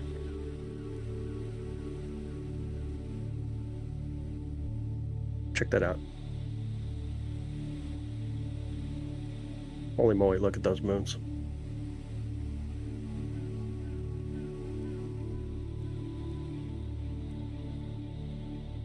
Saturn emits a little bit of light, like in the form of like lightning, auroras, but not that we see here.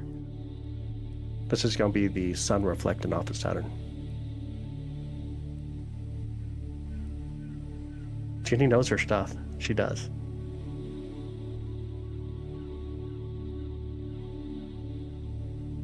All right, make sure I get the comments here. I missed so many comments. I'm so sorry, y'all.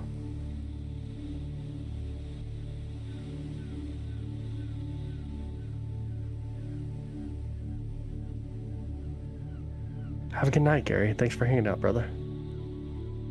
Thanks for hanging out, man. The real question is, can you guys see the moon really close to the ring on the bottom side? It's kind of hard to see it. It's there. Let's see if we can do this. Probably be a little too bright. We'll have to bring out some of the light, but you might see a moon right there on the bottom side of the ring.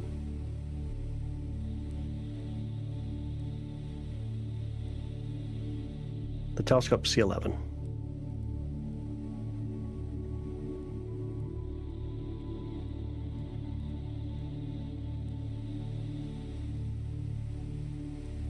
Oh, I'm not sure, Chris. I'm not sure.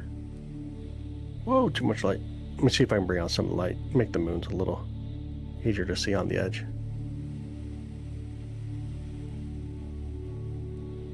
Crazy cool.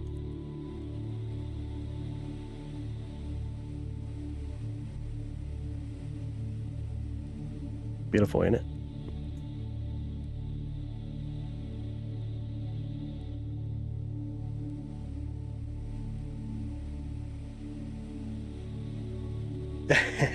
Saturn Cation and Rhea.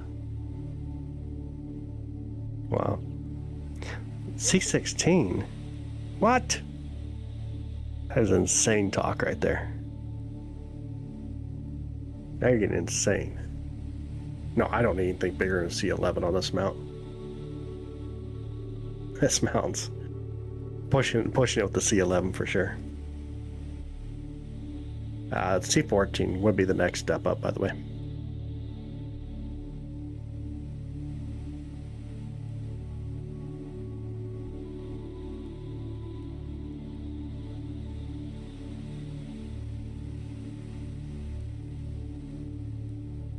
The RC700 observatory system. Oh, how expensive is that?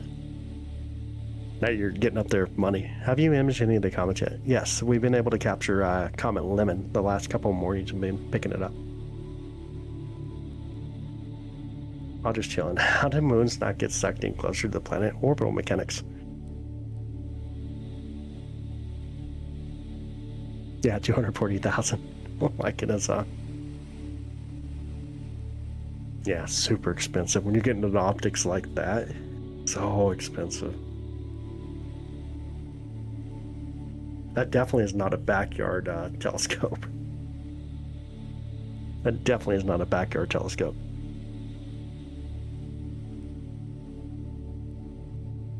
Not all moons are tightly locked. Not all of them. They just aren't that into Saturn. There you go. Oh my goodness. They're just not that into Saturn. There's 274 moons around Saturn, by the way. A lot of moons.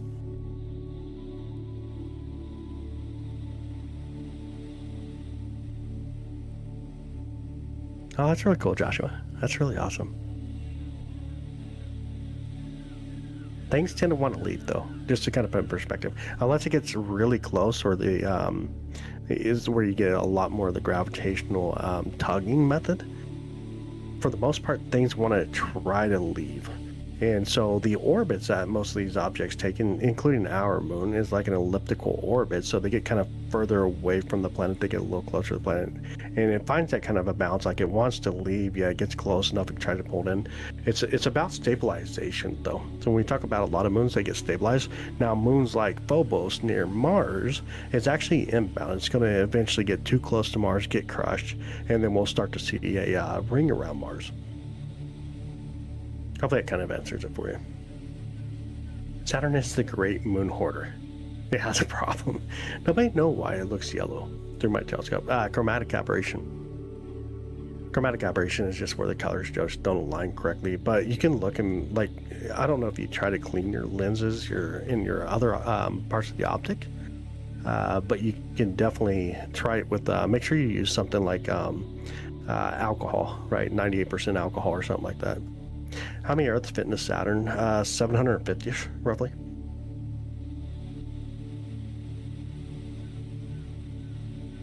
Well, they all fall or escape eventually, yeah. I mean, eventually, even our moon. Our moon will eventually escape us if it wasn't for our sun going to come to the end of its life and everything else happens. Our moon tries to escape us. It leaves us at about 1.437 inches per year. Not much dream. What's up? Welcome back. How are you? How's your night?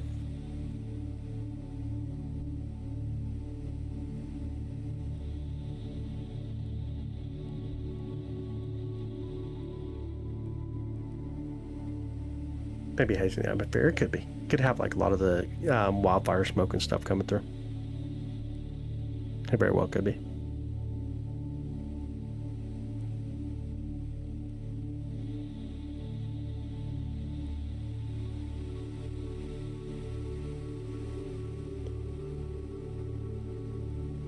You guys making me use my brain this early in the morning. What are you guys doing? Got two stars that went nova. Yeah, there are a couple of stars that went nova. I'd have to pull up exactly the two lists. There are two. One's relatively bright. It was like a magnitude 6 right now, and the other one I think was a magnitude 10, if I remember right. Neptune we can. We'll do Neptune in just a second. Keep asking questions, guys. I think it's great. Questions are amazing. Observatory system, 27.5 inch, 300 pounds. Yikes. You know, dragging that in and out. Nah, man. Even the C11, you don't want to drag it in and out all the time. You got a husky named Nova. Oh, no way. That is beautiful. No way. What a beautiful name to give to a dog. I gave my dog, well, my son. I had to convince him to do it. I got him to name the dog DOG. You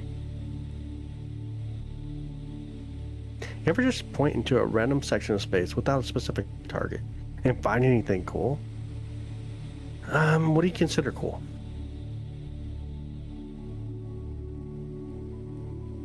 Questions are the fabric of purpose. Love it, David. Dude, that's perfect. That is perfect. Should just be out of the frame. Top left. Right now we'd be seeing a lot of moons on the top left. Or I should say top right, I guess. If you want to see Neptune. Then we just tell the planetarium to send the telescope to Neptune. Like this. Whee! And there's Neptune. DOG. Now, the letter D, the letter O, and then letter G. Spell dog and you got it. But it's pretty funny because the veterinarian couldn't get it either. They are really close. They really are. Yeah, the moons are in a really beautiful view tonight around Saturn. They like those are cool views. When you get moons that just have that beautiful view. Sometimes they're just too close to each other. It looks almost like a triangle or something. But you get that really nice, beautiful view like that. Can you see satellites through telescopes? You can. It's really hard to track satellites, though. Really hard. And Jupiter and seeing an object jet across. Yeah, you've probably seen a satellite. Yeah, probably looked at a satellite. My cats are Princess Nibblington and Serpagano Chosington. The first. Oh my goodness. Telescope 71 inches. Probably right in your eye looking at them, and yeah, it'd be all bad. Where's that cool nebula? Which one? Orion?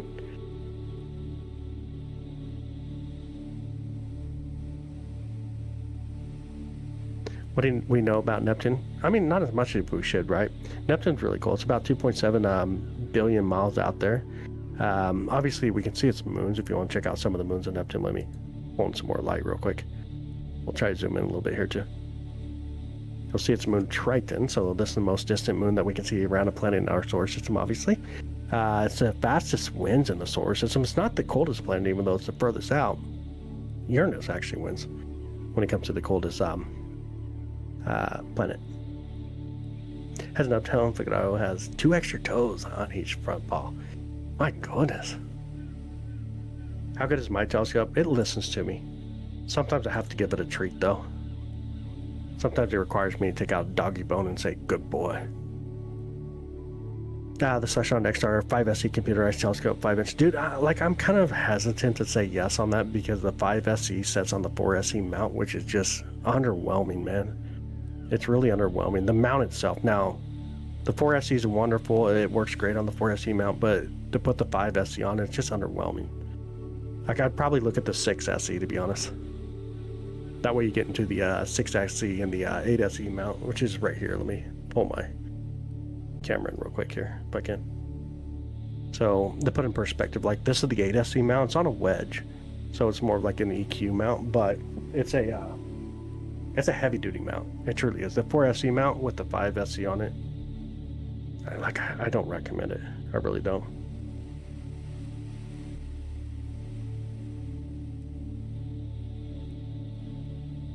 Yeah, the 6SE is probably a better option. Because you're not paying much more, you get a much better mount.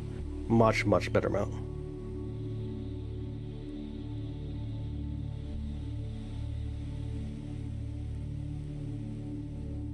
Now, if you want to do deep space, it takes quite a bit more. You'll probably want to get rid of the whole mount and go to a equatorial, like a German equatorial mount.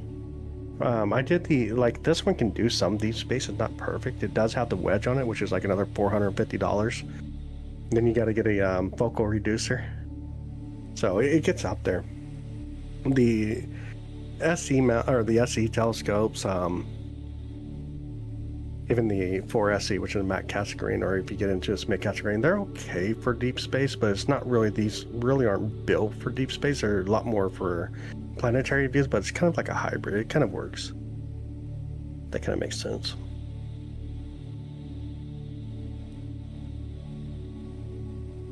All right, you guys ready? Let's swing. 3, 2, 1, and whee! That bright object again.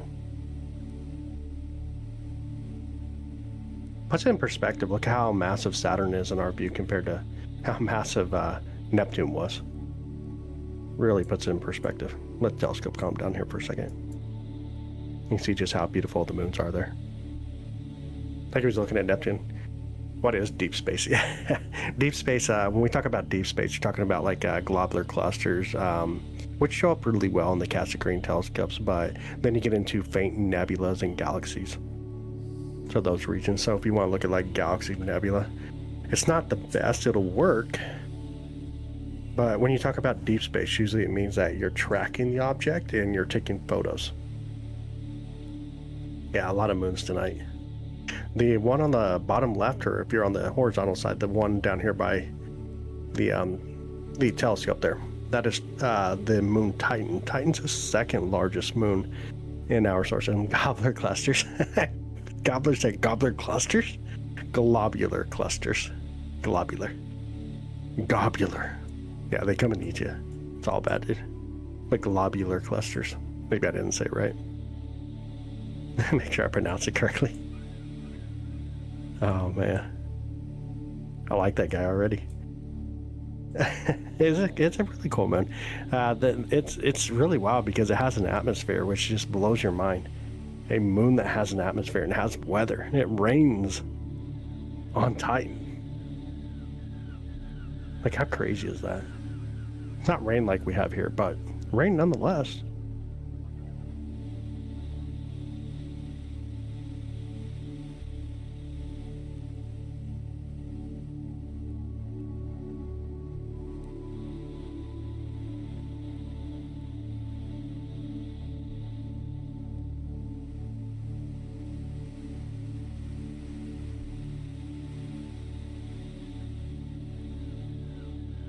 Oh, it's like liquid methane, like ethane type stuff.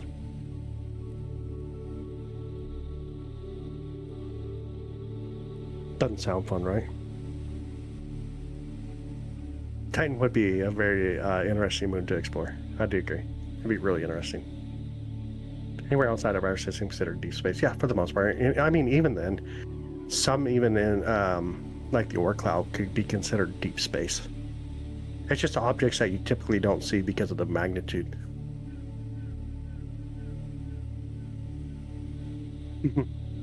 Cryoplanet hydrocycles.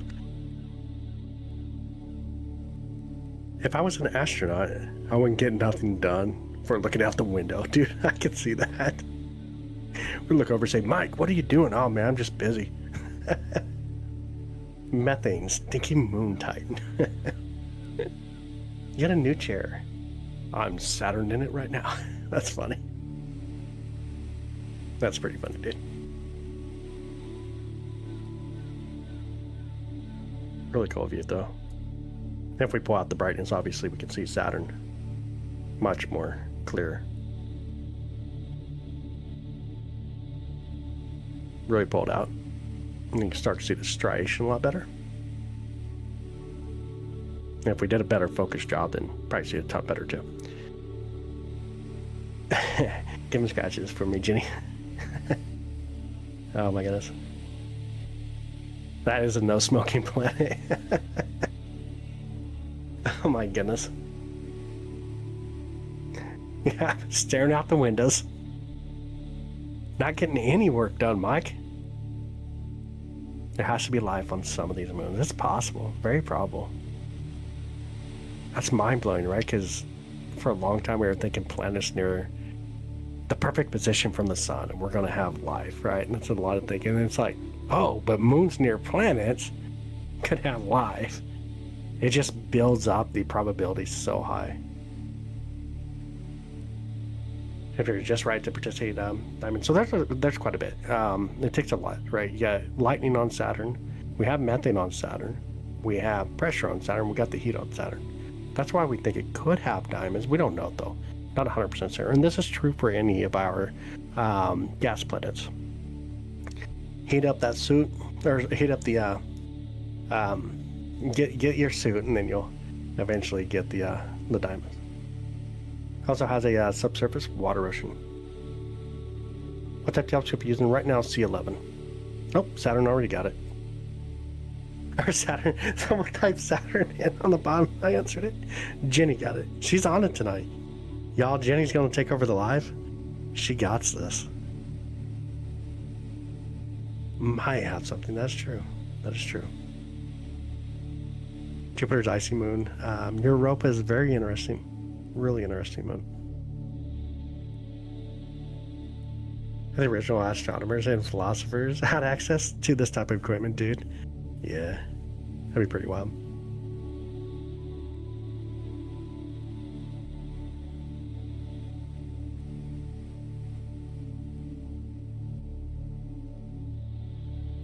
Jenny from the block. Have a good night, Jake. Thanks for hanging out, brother. We appreciate you. Thanks for hanging out with us tonight.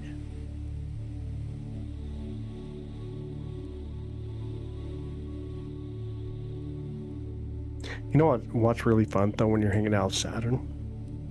You guys want to see something cool that you can do while hanging out with Saturn here?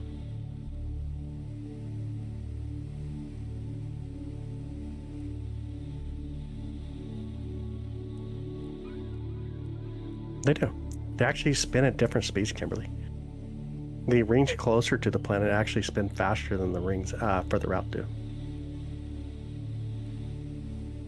Yep, they're all spinning.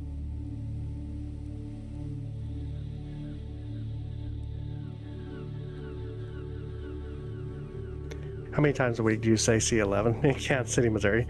Dude, how many times a night? Probably around 40, 50, 60-ish, roughly. All night long. All night long, it seems like. Let me pull the telescope over a bit. You guys want to see something really cool you can do while viewing Saturn? Let me know.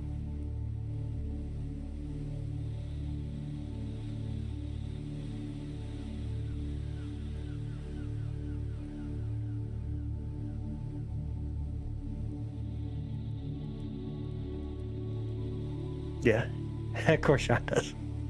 Alright, let me turn on the camera on the telescope here. You can do this. This is pretty fun. You can fly to another part of the sky. You didn't see that coming, did you?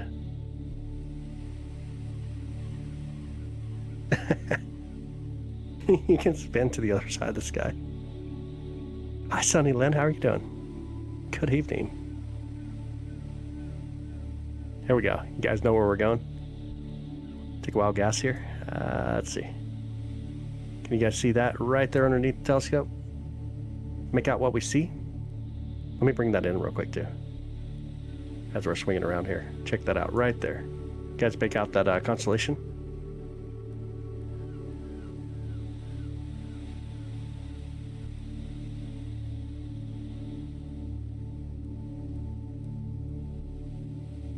It is Orion. And Orion's in here with us, of course. Beautiful Orion constellation. You got the 3 dots, the 3 stars there, making up the belt. Just on the left side is the dagger, and then way down, kind of like lower towards the telescope, that's going to be Rigel. We're going to look in between the belt and where Rigel's at. Let's go back to the telescope real quick. Zoom out. We got to zoom me out here. We're going to zoom out completely.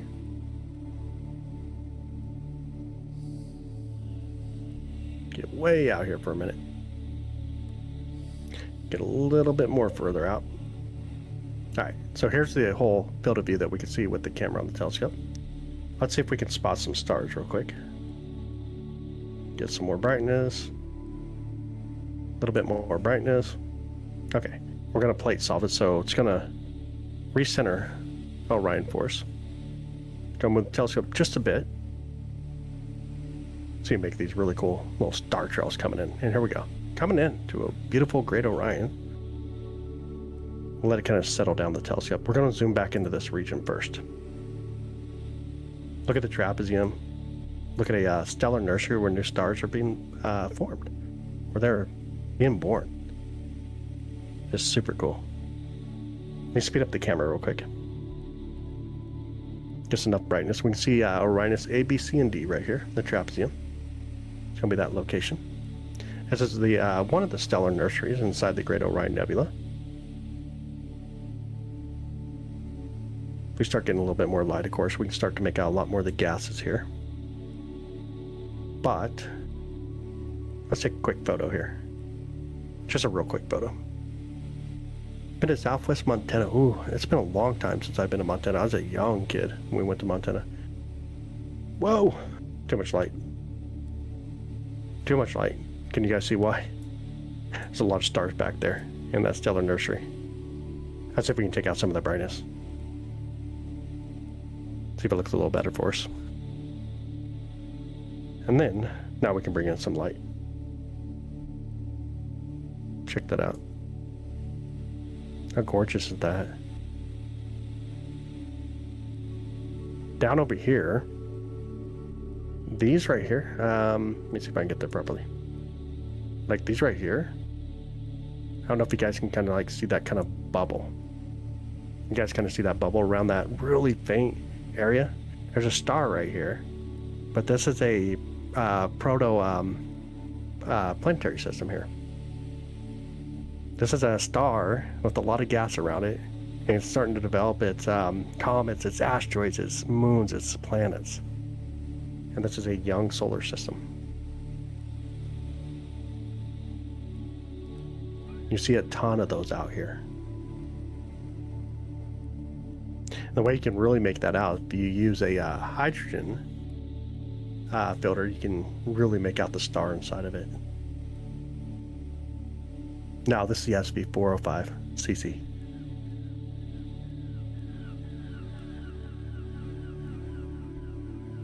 Funny how our perspective makes constellations, yeah. Yeah, the current constellations were mostly from the early 1900s. Ain't that gorgeous? So we'll zoom back out now. We'll get a wider field of view here.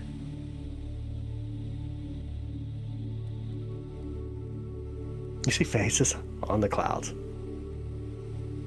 That's great. Say it again, please. Which one? Oh, thanks, Elvie. I appreciate that, bud. Baby stars, yep. Kind of back up a little bit. These are really quick photos here. Look how stunning it is. So if you really want some good detail, let's try it. Let me take out some of the brightness. Let's put it together. Let's see what we get.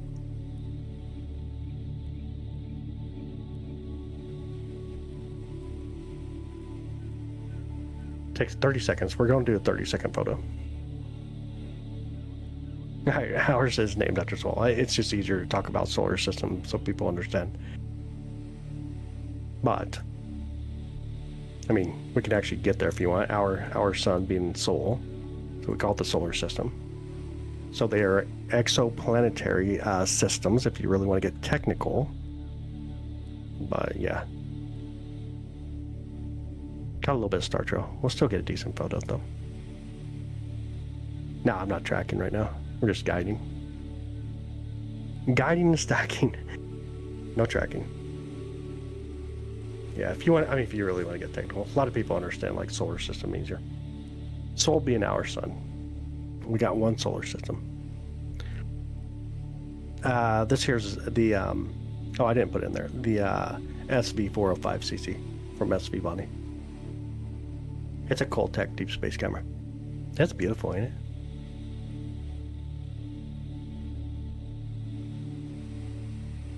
Not all wrong. What'd you type in? Yeah, Streamlabs definitely embedded us on the side. I wonder if I can even type it here, which chat this will go to.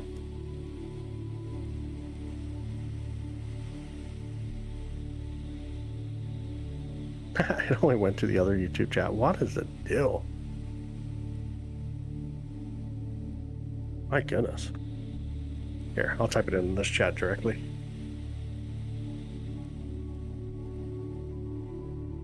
There we go.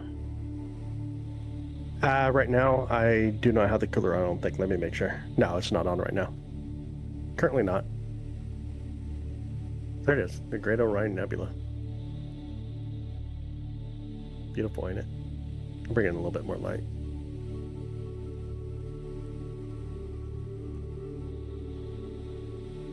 There you go. Make out some of the just wild details here. Just gorgeous. So much going on in this area. It's a duck. Still see a face. This face in the gases. I got you.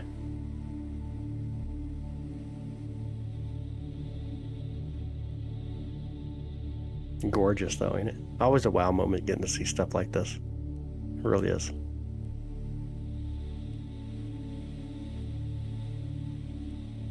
Stunning. Let's go back in the raw view here. Oh, so bright. The histogram's way too stretched. There we go. Speed up the camera real quick. Turn up some brightness. There we go. That's how bright this target is. Crazy beautiful. How bright's Andromeda in it? Really bright, dude. It depends. I mean, obviously you can change your exposure, you can change your gain. But we can go to Andromeda. There we go. 3, 2, 1. We on our way.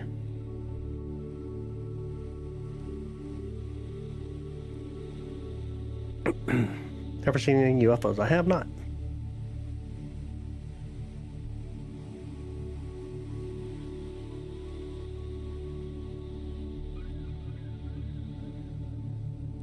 Where's Andromeda? We're going right now.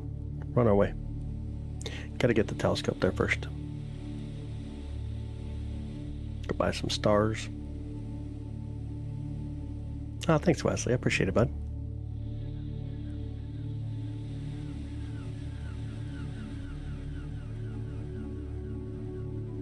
Alright, coming into Andromeda right now. You can see the core already. We'll let the telescope kind of calm down. And just grab like a 2-second photo. Start to really make it out. Give it some brightness, I guess. Super bright. It's almost a flashbang, but there's Andromeda. Starting to see it. I mean, you're in space. We're all in space. Not outer space, though. I'm here on Earth. So barely visible the unaided eye. Yeah. Distance is insane. Here, let's take a photo. It'd be smart if I went out and turned the camera a little bit so we could actually get a little bit more in the field of view, but we'll just go for this. It'll be alright. It'll be alright.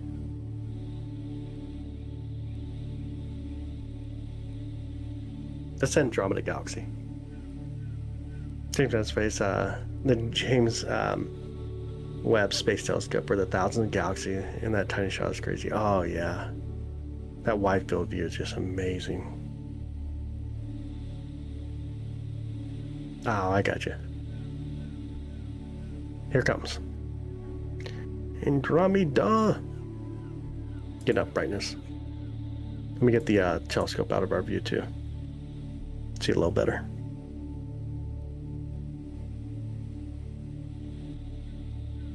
Ain't it gorgeous?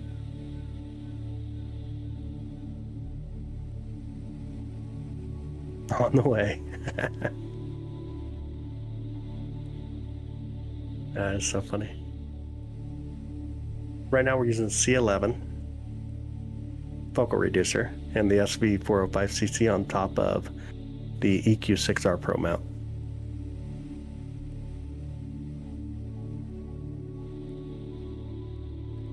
That's incredible. Yeah, it's crazy cool. That's super awesome. Yeah, that's Andromeda. Live view of Andromeda.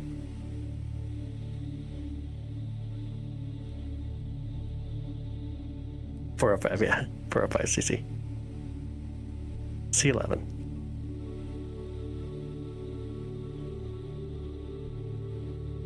If I can correct the colors here.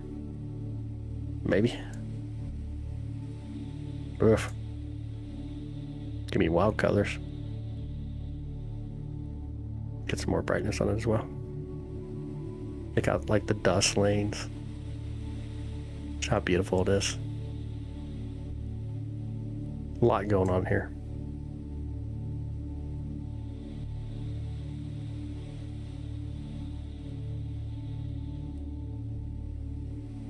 C11, not 7. Sorry, 11. Andromeda is not the closest to us. It's roughly the 16th most distant interstellar object when it comes to galaxies, or galaxy type object.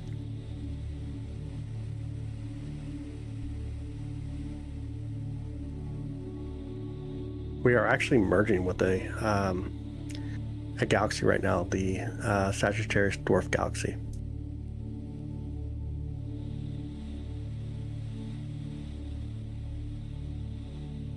Isn't it beautiful? Oh, that's really cool, AZ. That's really cool. Hi, Karen. You woke back up, huh? No, this one ain't Saturn. Right now we're looking at Andromeda. Atlas yet? We cannot. November. Early November we will. Alright, let's go back into video mode here. Turn up some brightness. You guys can see it out there a little better. Andromeda's core. Let's see if we can hit Saturn anymore. And maybe, yeah, it's starting to get behind the trees, I think. Let's see. Come here, Saturn. It's going to be getting really close to getting behind trees, so let's go spend a little bit of time with Saturn. There we go, 3, 2, 1. We send the telescope that way. On the way we go. You guys want to check out the telescope that swings around a little bit here? Telescope we're using. Let's go right back there. But on the way. Oh, we're getting there. Come back into our view. So here's Saturn. We'll let it calm down for a second here. Zoom in a little better. Check out some moons and some Saturn.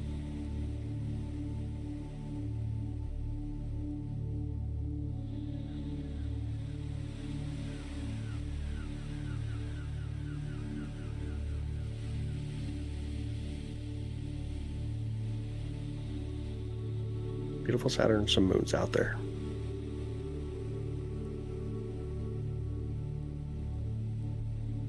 Gorgeous. Alright, see if I can get the comments real quick. How about, I think that was back in the 90s. I didn't see it. I was young.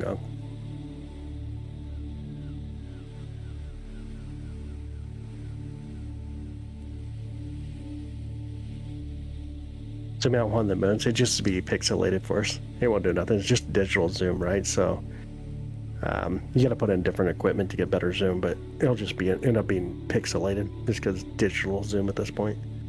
Zoom comes from like your different eyepieces. It comes from Barlow, stuff like that. Let's see if we can focus a little better too. A little bit out of focus. We're getting better focus on it.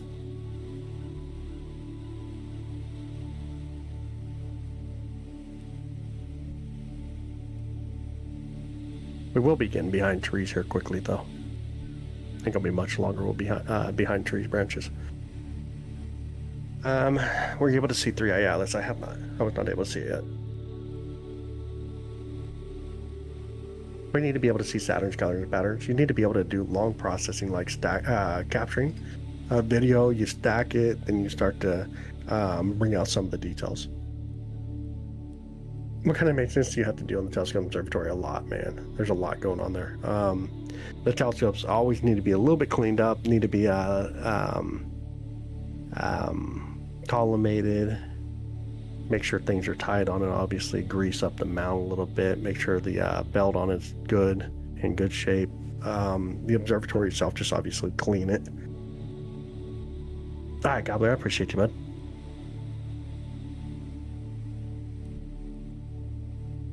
People will take for granted that we can do this. That's true. Imagine traveling the highest straight up, the lowest straight down, as far as we can go to find out if you'll hit a roadblock of sort. Keeps you from going further. It's your question. Oh, that's cool, Easy. That's really cool.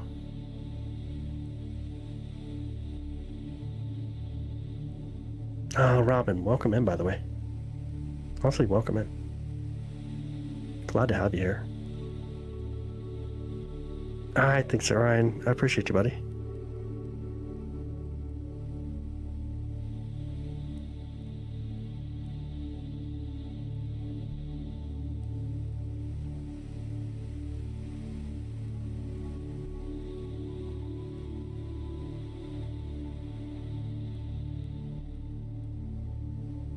Yo, what's up, Bass? How you doing, brother?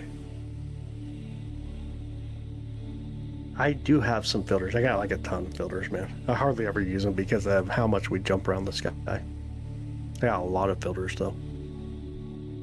Hey, what's up? Robbie, how you doing, man? Glad to have you back, brother.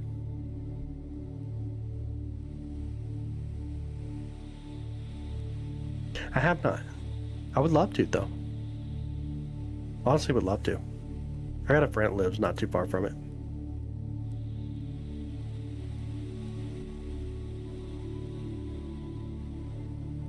I would absolutely love to. My buddy lives over in like the Patterson area.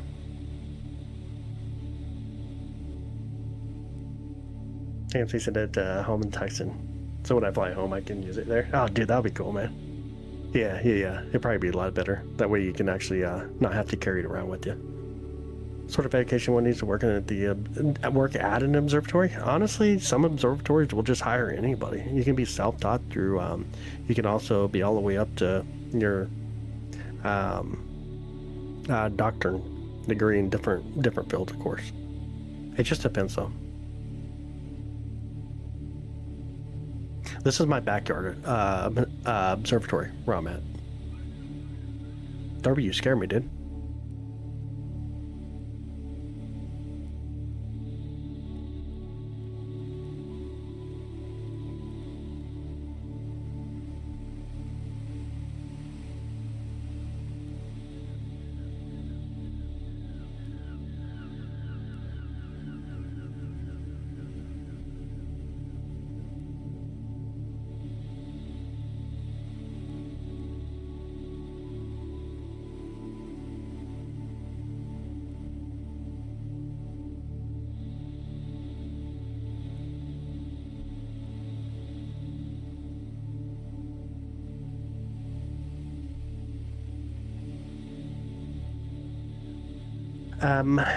Thanks, Darby. I appreciate that, man. Where's Amber? She's been super busy. Like, really busy. We just talked on the phone a couple days ago, but actually she sent me a video last night. I wish I could share it. She drew Saturn on a piece of paper and then pointed a telescope at it, and she was laughing when she put the phone on it. I think it was a joke on me because everybody says I use glow-in-the-dark stickers or something. This is Saturn. Yeah, welcome in. Yeah, she's just really been super busy. Thank you, man. I appreciate that. Is Neptune really close to Saturn tonight? It is. It's not too far away, David. It's really close. Have tried to travel the highest and lows? No.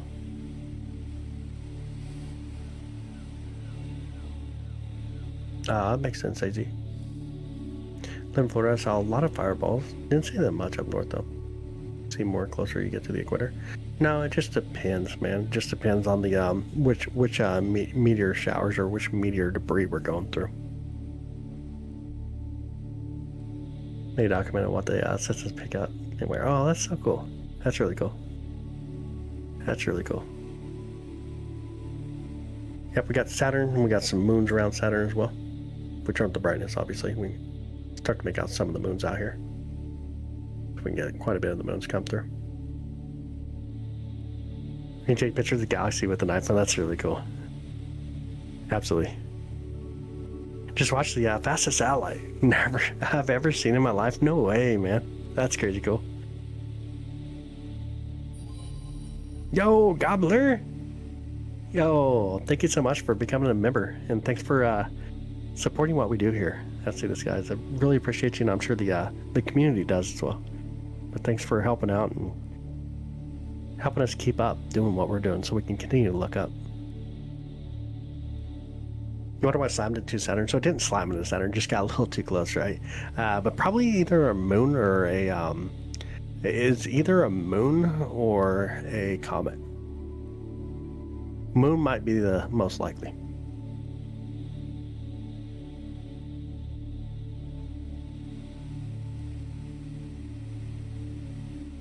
You're on Dario right now, using sky map, wishing for a telescope right now. Thanks so much, dude. That's crazy cool. You got a pair of binoculars or no?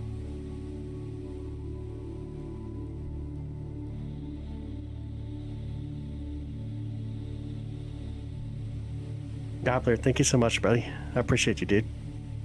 Honestly, thank you.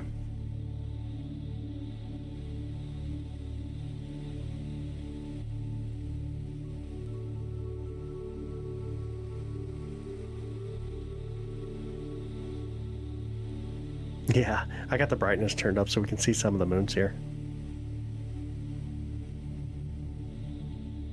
Really gorgeous moons. The alignment of the moons right now is just stunning. So beautiful. And of course, you just want to see Saturn. We gotta take out all that brightness.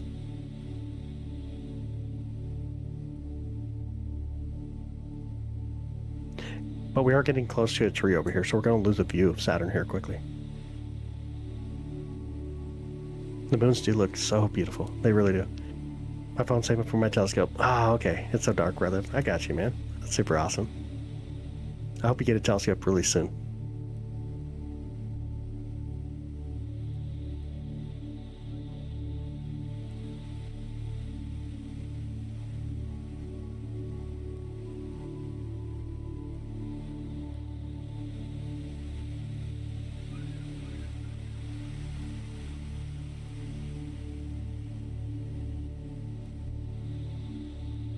Okay, sounds good, Jenny. Sounds great. Anything you want to see, Gobbler? Any specific kind of target? Let you make the next call. Where we go?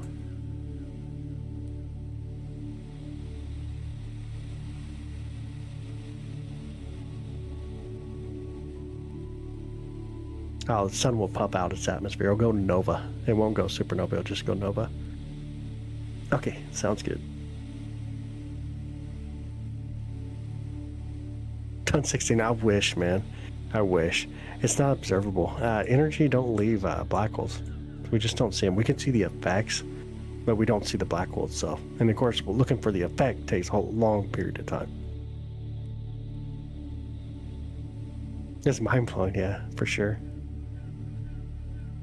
That is true. It is very mind-blowing.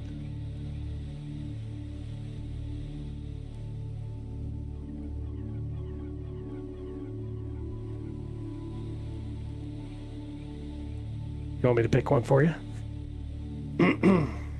No, Jupiter don't have even anywhere close enough to ignite fusion. Before winter is a goal, dude. Yeah, absolutely. You need to. Winter gives you the best viewings for sure throughout the year. Like taking a picture of the Rhine Nebula with my iPhone. That's amazing. That's super cool.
Did I lose my audio?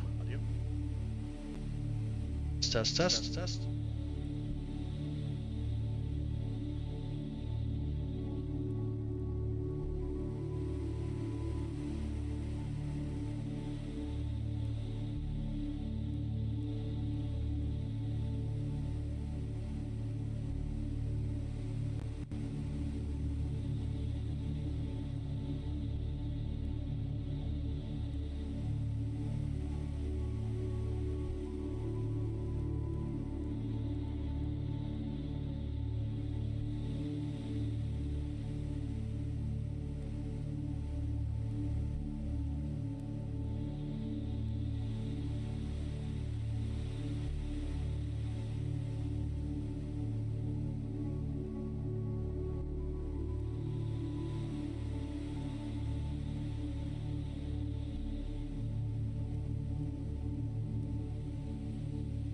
Okay, can you hear me? Okay, there I am. That was weird. Lost my audio. Yo, what's up, buddy?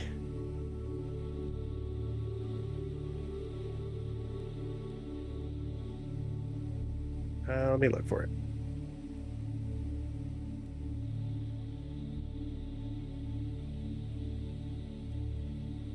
If it's even in the database here. That didn't pull up. Try the other way. Oh, it's just about to set. I can't see it from here. No. Life as we know it would not be able to live on our gas planets. Can you see objects during the day? Yeah, you can. Of course, the sun. We can view the sun, but sometimes Jupiter, Venus are pretty decent to view. Like midday, it's really hard to do anything, though. Smash Mars and create the chain reaction. Like on Earth, the end of our, before it even got close to Mars, the end of our sun, life will come.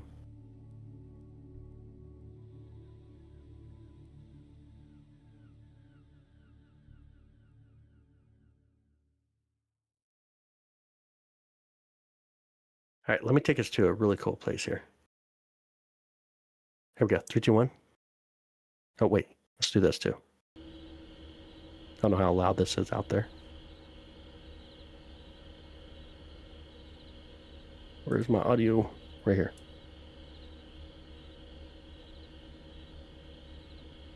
It's kind of fun to do. Get the outside camera. Listen to the mount as it goes. 3, 2, 1. Away.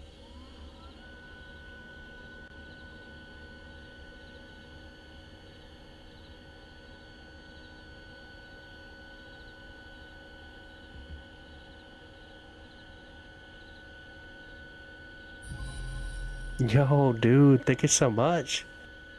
Brother, thank you so much for that. Thanks for the 5.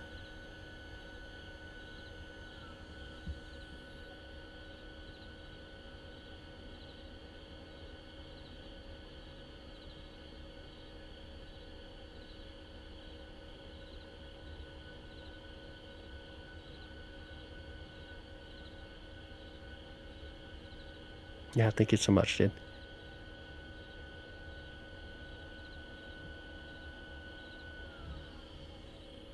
Okay. Getting nearby here. Zoom out real quick.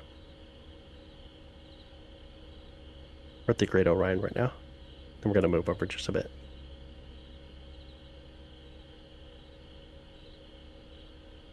We can look at the Great Orion real quick if you guys want. We can zoom out. Keep hitting the wrong keyboard.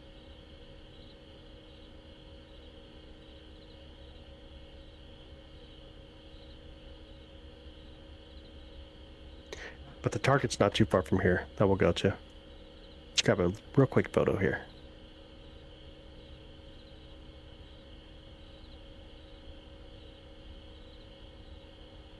There's the Great Orion Nebula. But the target we want, see if we can align it.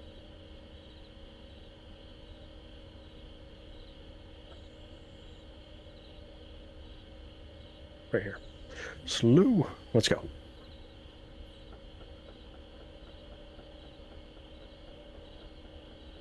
Let the telescope calm down.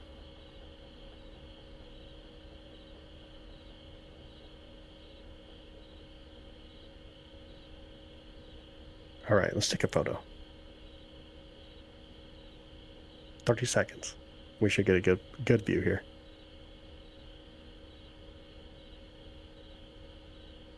Oh, I got you. Oh, that's crazy cool. It's the first one that your dad taught you. It's really beautiful. It truly is a beautiful constellation. Easy to recognize for sure. Hey, what up, goat?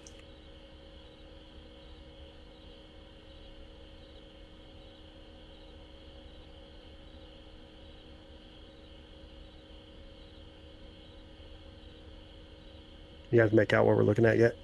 See if I can bring us over correctly.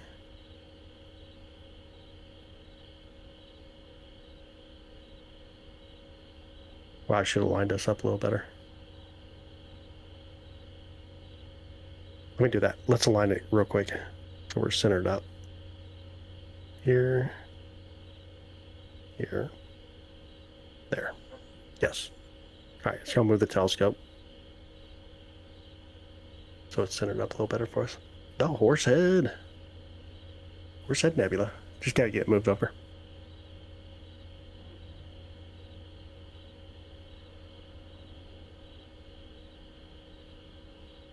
if we can clear out this image.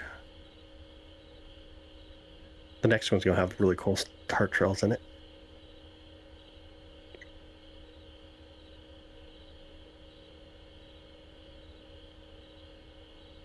Then we'll clear it out here in a second again. You start to see the horse head right here.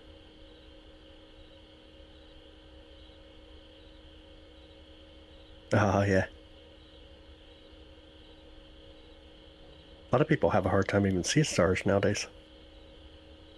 Clear this out real quick. There's probably still a little bit of wobble in the telescope, but it should look really cool.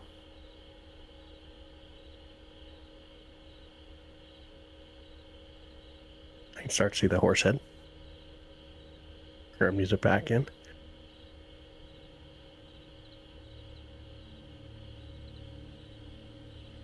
Now right now, I do have a headset mic, but it keeps echoing every time I try to use it.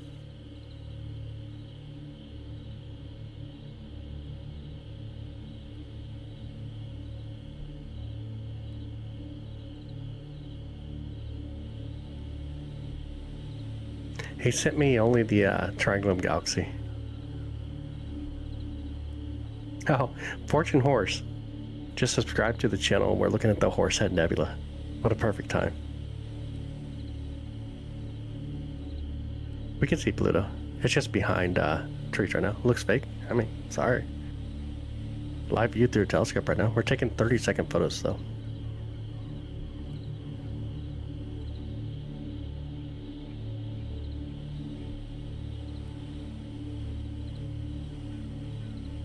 Looks like a deer, kind of does. We'll try to correct the white balance here. Go! Salvatore, do it again. Thank you so much, brother. I appreciate it. Thanks so much, man.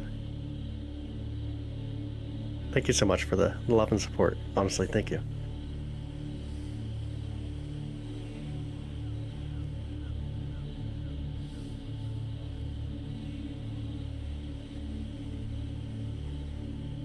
There's, on like the bottom? Or which area? There's a star down near the bottom side. Let's see if I can, I can't get to it. We always zoomed out. I think I am. Yeah, we are. This is the Horsehead Nebula. This is over in the constellation Orion.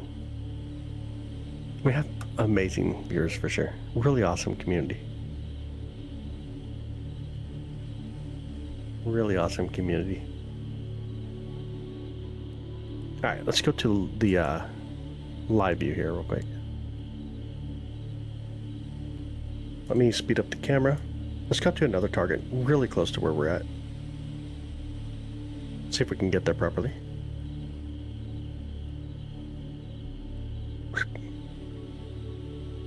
Maybe this way? Let me speed up the telescope a little bit. We go the other way.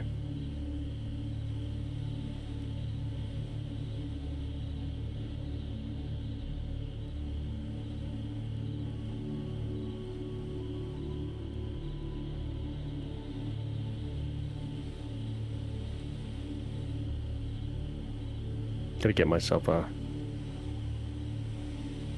able to see something here. I think we need to go down and over this way.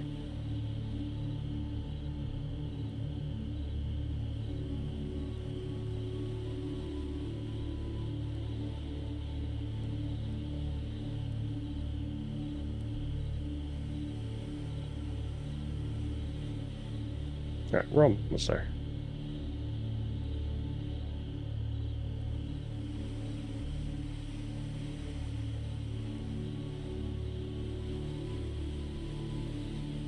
Get a little bit more brightness here. See how close we are. Take a quick photo. Yeah, we're there. Tools, alignment. We'll pull them like right there.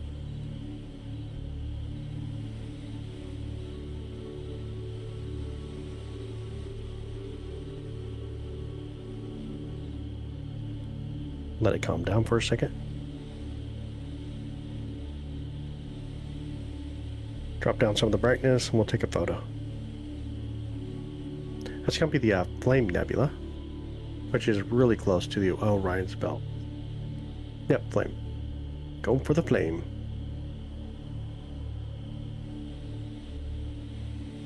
Old Orleans. Love it.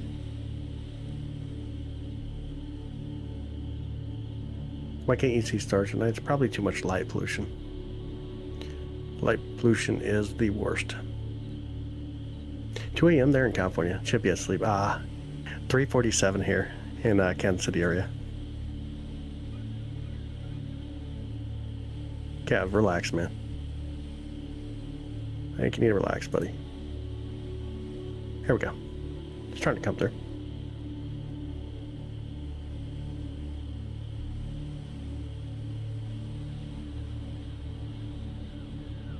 It is perfect stargazing time, that is true. This again is the Flame Nebula, which is right next to Orion's Belt. Get a little bit more details coming. It's actually looking good already. Kind of beautiful.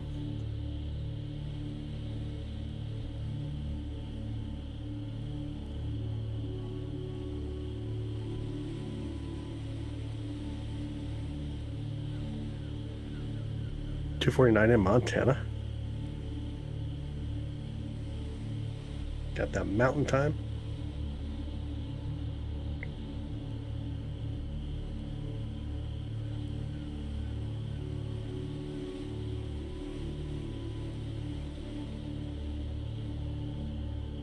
Just a random guy getting blinded by the sun.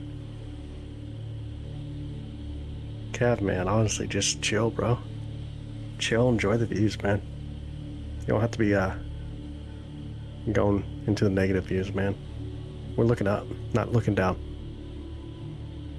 Honestly, a better place to be.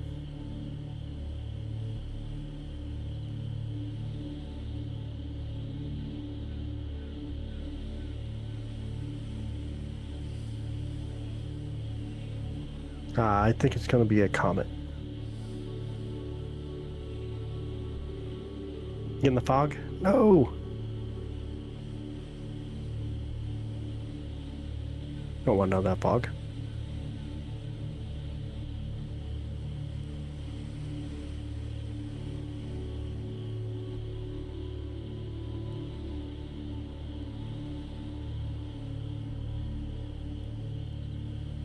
How cool is this view, though? Flame Nebula is actually gorgeous. That bright star there, illuminating into our view as well. I don't know if you guys can see that. Thing's super bright. You're welcome. Absolutely. Absolutely. 450 now already in New York. I got you. I know, Kev, but sometimes just looking up, man, enjoy it and try to find the positivities. And the things that you do, man, that's the one thing we can do better, all of us, is being kind and finding the positivities of life.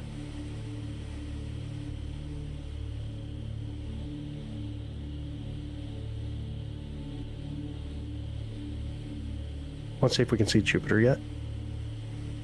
It's going to be behind trees, but we can check on it, see how it's looking. Go back into video mode here. Turn up some brightness. Alright, let's see if we can find Jupiter.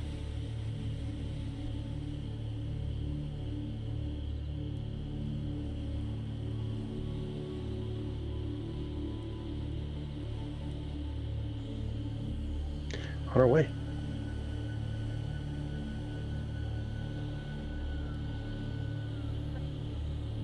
Again, it's going to be behind trees, so it's going to be tougher to see, but get some kind of view of it right now.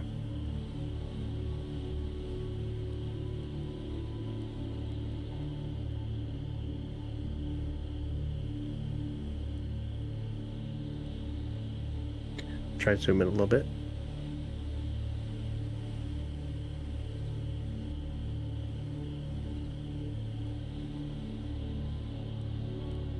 Yeah, it's way behind trees right now.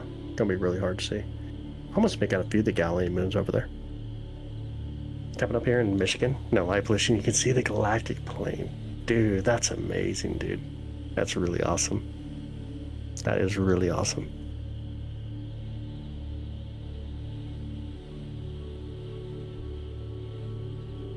Yo, Gobbler, we'll see you soon, brother. We'll see you soon. And thanks for everything. Kiara, thank you. Thank you for being here and enjoying it. I'll say thank you for being here.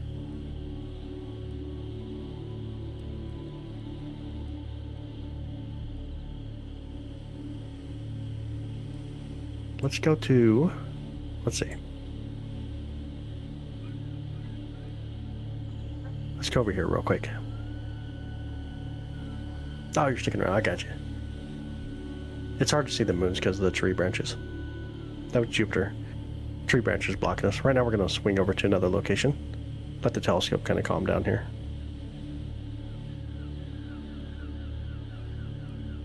See if we can plate solve it. Oh, gotta zoom back out on the camera. Zoom out.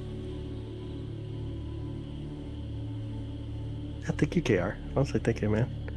Get some rest, buddy. Alright, there we go. Zoom out here. We'll plate solve.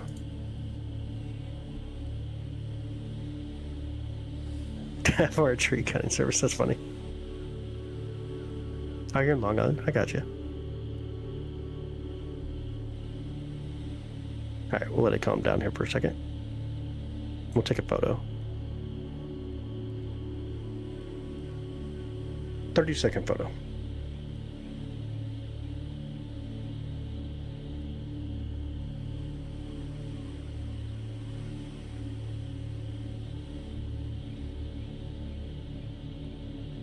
Various wonders of the night sky, yeah.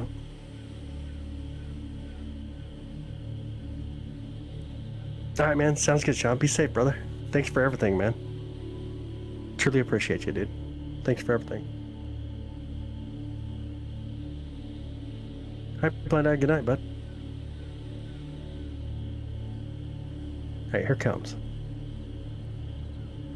if we can correct the color a little bit. Get a little bit more light. That's going to be the flame star. So we've seen the flame nebula, now we're looking at the flame star. A few more images and we'll make it out a little better. A little bit more faint, but also gorgeous. There's a lot of nebulosity over here.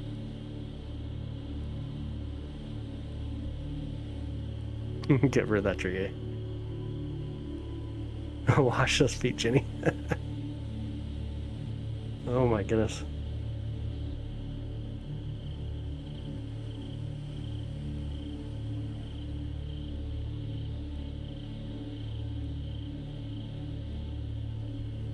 Ain't that gorgeous? I'm bringing a little bit more light on it.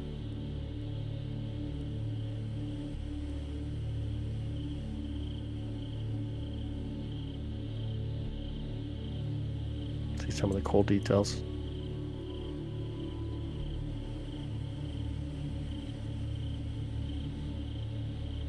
Hi, Tink. Have a good night.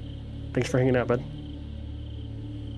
Would a visible supernova harm us? No. Just because it's visible doesn't mean it harm us.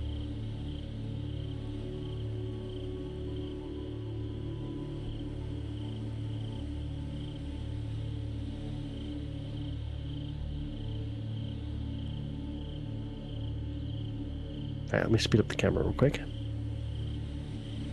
There's so much going on right there with that brightness. I'll speed up the camera quite a bit. Just a little bit of light. And then, let's go to a star. Let's go to Betelgeuse, Betelgeuse.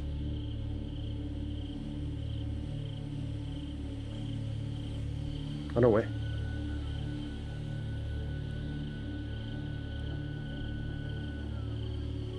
Nah, the crickets are literally right here at the observatory.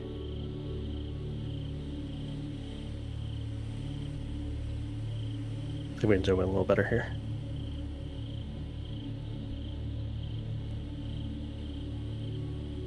I'd have to look at the details. I'm not sure if it's in another dimming phase or not, to be honest. Honestly, I couldn't answer it for you currently.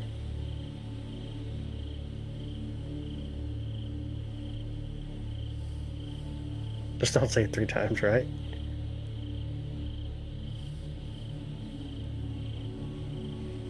Yeah, I get it. It was just too much over there.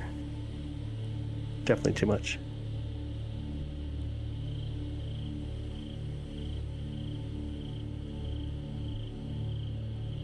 Don't have crickets in the UK? Oh, no way. I don't know if I could get used to that racket every night. That's funny. I'll turn off, here, let me turn off the music and you can hear them a little more. There you go.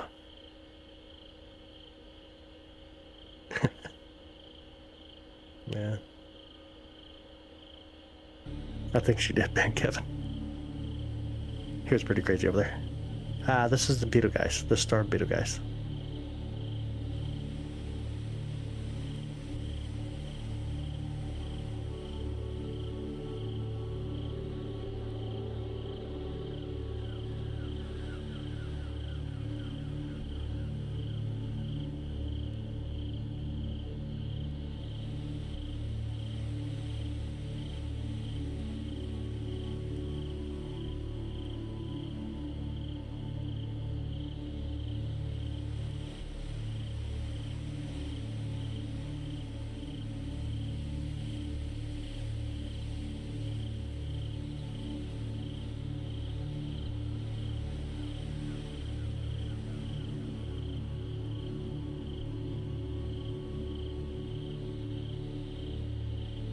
Really cool.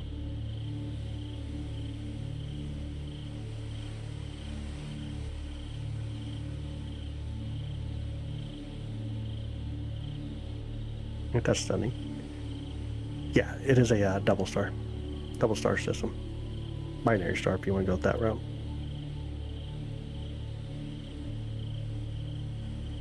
If you step on a cricket, Beetlejuice. Oh my goodness. Oh my goodness, that's funny. Let me move it over a little better for us. Take out some of the brightness here. Check out Beetlejuice here. Beetlegeese. The beauty.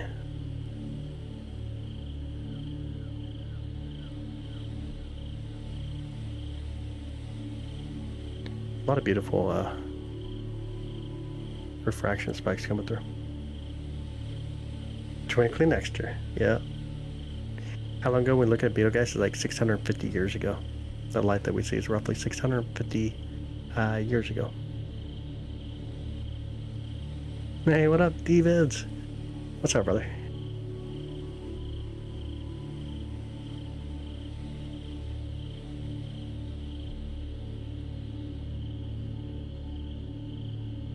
Let's see if I can find something real quick here. It's still in our view. Gonna be really close to getting out of here, but let's swing over to something else real quick. Here we go. 3, 2, 1. Wee! On the way. Zoom out on the camera too. Get a full view.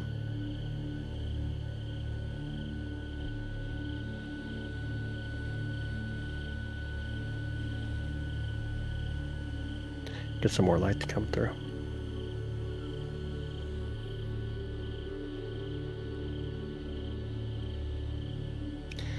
Getting there, almost, and we're here. I'm gonna do a little plates off here, make sure we're aligned properly. We're gonna do a nebula.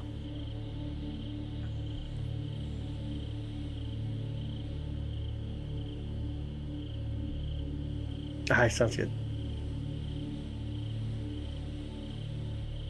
All right, let's take a photo of this nebula real quick. Take out some of the brightness. 30-second photo.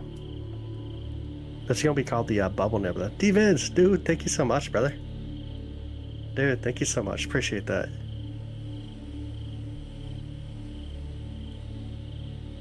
Dude, that's awesome. Thanks, man.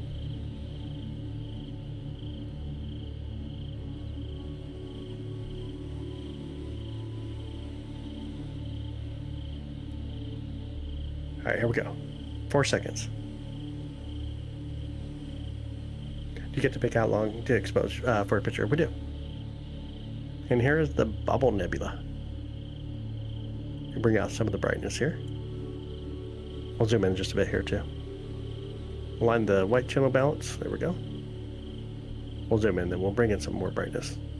We're gonna be the beautiful Bubula Nebula. Or Bubble Nebula. Bubula Nebula. Sounds good too. Look at this area. What's gonna be over there?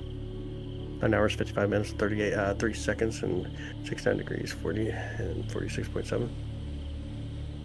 Trying to get me to type it all in for nothing, bird. What's over there? We'll consider it. Yeah, that's really cool in detail. I haven't looked at the two novas. I haven't yet. Bubular Nebular.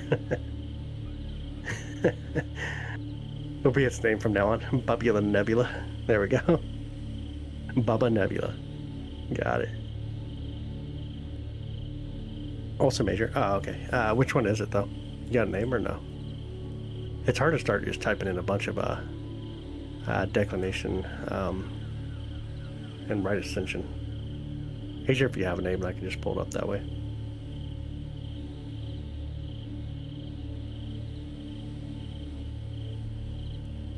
The Cigar Galaxy? I got you. Cigar Galaxy. Messier 82, right? Maybe right next to like tree lines for me. Yeah, it's looking pretty good. Not too bad. Not terribly bad at all. Yeah, MA2, okay. The Cigar Galaxy right next to Bose Nebula. They're going to be at the tree line. I don't think they're going to be where we can see them just yet. Let me check.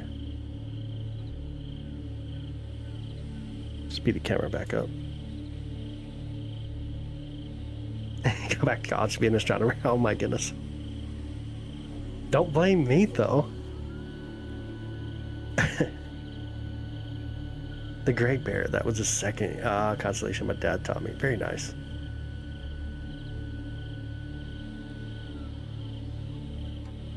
Zoom out on the camera here a bit. See if we can see. See if we're in tree lines or not. We probably are. We're probably like right at the top of the trees. Get a little bit more light. Plate solve, and we'll go. Junior, you're fired. Oh man. Alright, here we go. You'll see like right in the center. We'll take a photo here. It's gonna be the Cigar Nebula. Or sorry, the Cigar Galaxy. Trying to be a so good. It is. It really is. You pull out some of the brightness, and we'll take a photo here as well. 30 seconds. Then we'll go to Bode's Galaxy, which is real close, or Bode's Nebula is what it's actually called, but it's actually a galaxy. And it's really close to here, and it's actually a really beautiful galaxy.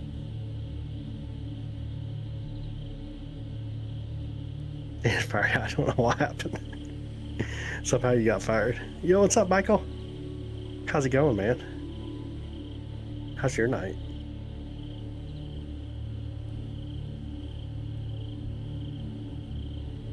You're starting to come in.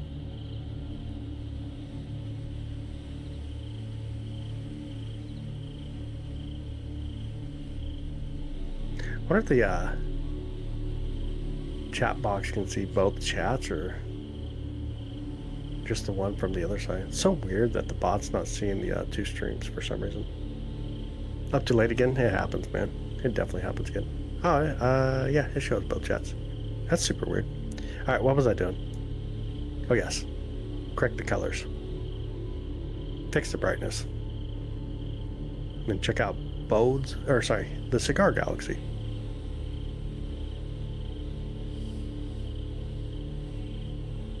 What would be a good telescope for a home telescope to see planets? Probably like a tabletop Dobsonian. Yeah, C11 right now. Still on the 11 inch. Probably going to be like a tabletop Dobsonian. If you got like the money, go for like the 4SE. I really love the 8SE personally from Celestron. Distance Galaxy break your mind. Dude, they are. Like, it's really crazy.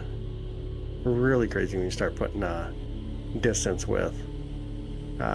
And you know what? The idea of what light speed is, so we talk about million light years away and so on. That actually helps so we don't break your mind with these really big numbers, the 5.88 trillion times. Let's take Andromeda times 2.5 million. That breaks my mind. Happen in real time like supernova? Not. I've never seen a supernova occur in real time, no.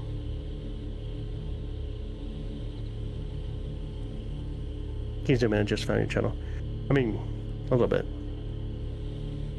This is a galaxy named the Cigar Galaxy that we're looking at right now. Okay, I got you. Yeah, I see you typed over there. But I can see a face really down. Oh, I got you. So this is, let's move over to the next galaxy really close to this. We'll go to Bose Nebula, which is actually a galaxy here. See if we can speed up the camera again, get some brightness. See something out there? You can kind of see Bose here. It's a little hard to see, but, or not Bose, but the Cigar Galaxy still. Let's go over to Bose Nebula, technically Bose Galaxy. Here we go, 31. Wait. I screenshot this one because it's so cool. Yeah, it's cool. Wait until you see this one though. That's a beauty. Right there, that little fuzz. I'll bring it in just a little bit at a time. Kind of make it out a little better. But it's gonna be right there. Let me bring down the brightness. We'll take a photo. Andromeda is the closest large galaxy to us. The closest galaxy to us is the dang, lost track of mine for a second. The Sagittarius dwarf galaxy, which is merging with us currently. This is happening now, yeah. Here's your live views.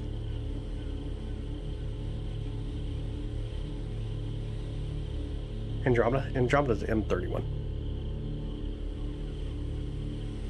Hey, what's up, Jimmy? Good morning, bud. Actually, music in the sound you pick? Really chill. Where'd you get that from? If I may ask. So, the music that we hear right now, that is from a paid service for YouTube. It's Ocean Tapping, is what it is. And then the crickets are right here. They're paid actors here in the backyard, near the observatory. They're my paid actors. Let's see if we can get the brightness corrected here. You guys can see a beautiful Bose Nebula, but technically a galaxy. This is a really beautiful one too. Truly is beautiful. I wonder if they are looking back at us there, maybe. Just got the best photo of the moon in my entire 1 month of astronomy. Dude, no way. You got the beautiful waxing crescent, the fingernail. It's stunning. I love the waxing crescent face. Oh, is it? Oh, nice, easy. Very nice. I paid just so we wouldn't have any issues, obviously. Let's get a good shot of that. Yeah, of that beauty, for sure. 3i Alice, not yet. How much do they ask for at 8 hours? They haven't been too bad. They just want my tree leaves.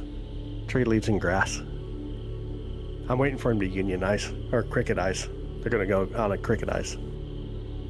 Then they'll probably expect more than leaves and grass out there. Nature's repeating patterns, yeah.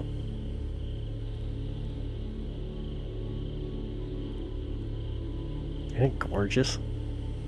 Beautiful galaxy. Bring in a little bit more light here.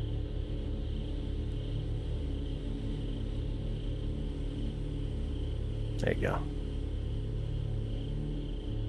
Beautiful. Really is beautiful. How bright the core of Andromeda is. Yeah. Super bright. All right, Chris. Sounds good, brother. Have an amazing night, man. Thanks for hanging out with us, dude. I appreciate you. So they would, 12 million years in the past. Who's that? If this one is 12 million light years away, I can't remember how far this is. Let me look it up real quick. Then it'd be 12 million years ago, yeah. Let me see the distance here. It's not in that one. I gotta pull it up.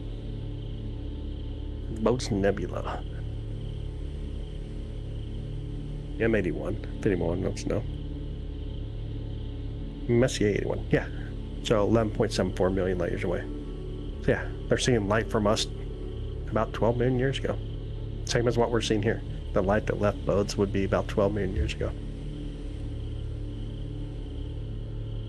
There's nothing there. Uh-oh. Spooky season's coming for you early, huh? This is still amateur video. Right now we're taking photos through the telescope. This is photos. If we want a still image, this is a really faint object, so let me speed up the camera real quick. I'll do like 2 frames per second first. And I'll turn up the brightness. You can still see where Bode's core is. If we go like in a video mode, which is 30 frames per second, man, we get a few stars. Really, really faint. So you gotta take long exposure to capture it. Or basically, photos.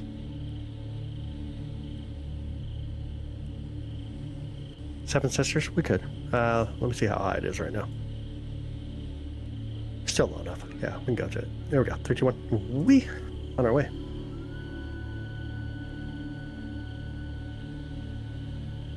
Yeah, the other side. I'm on Twitch as well right now. I don't know why. Honestly, I don't know why I'm on the Twitch side. But it's the other YouTube side. 2 YouTube streams running right now. Vertical and horizontal. Yeah, it's much further than Andromeda. Once thought it was an alien attack. It scared him once. I don't know. That's funny. Alright, we're pulling in. We're pulling into Pleiades. Let me back up a little bit here. And let's plate solve. Get a little bit of light and we'll get it centered up a little better.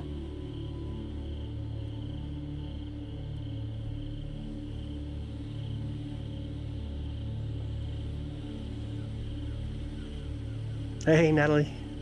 You fell asleep. I'm just good to see you. It's great to see you tonight. Really good to see you tonight. Really good to see you tonight. I haven't seen you in a minute. Okay, so this is Pleiades-ish. We're seeing some stars in Pleiades, obviously. Actually, it'd be better if I slew over to Pleiades, huh? Let me clear out our sinks and then we'll be able to do it better. It's going to be the Seven Sisters. If I can click this, we'll get to come back up. There we go. Then we'll place up from here. Then we'll get the Seven Sisters to pop in. We'll see a few of them anyways. Yo, Sam, dude, thank you so much for becoming a member. Yo, thank you so much.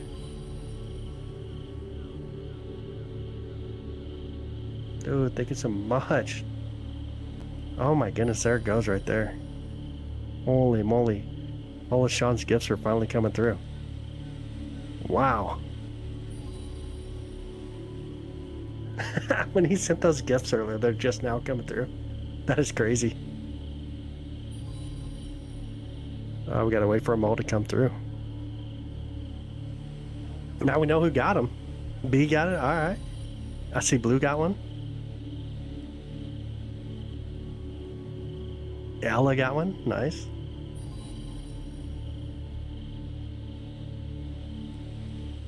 My goodness. A lot of them come through.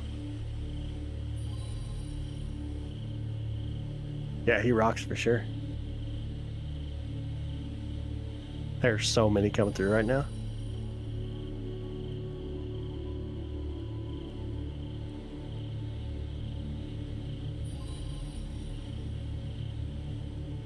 I think one more after this.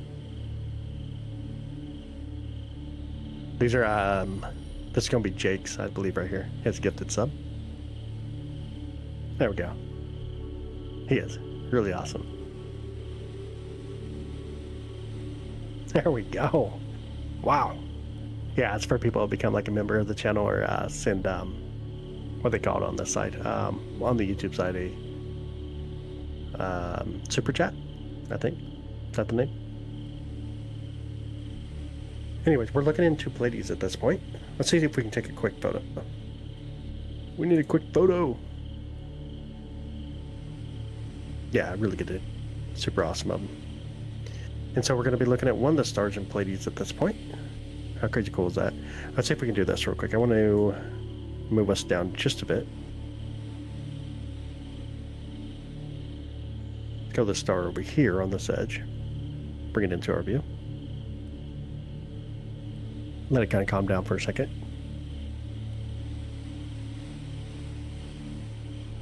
Thanks, AZ. I really appreciate it, dude. Yeah, absolutely. Okay.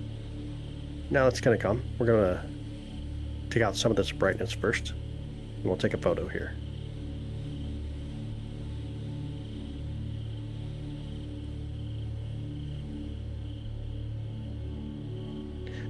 can be found within Earth. Not everything, obviously. A lot of it. Yeah, a lot of it for sure. Oh, here we go again. Here comes the rest of Sean's gifts. Yeah. That's crazy.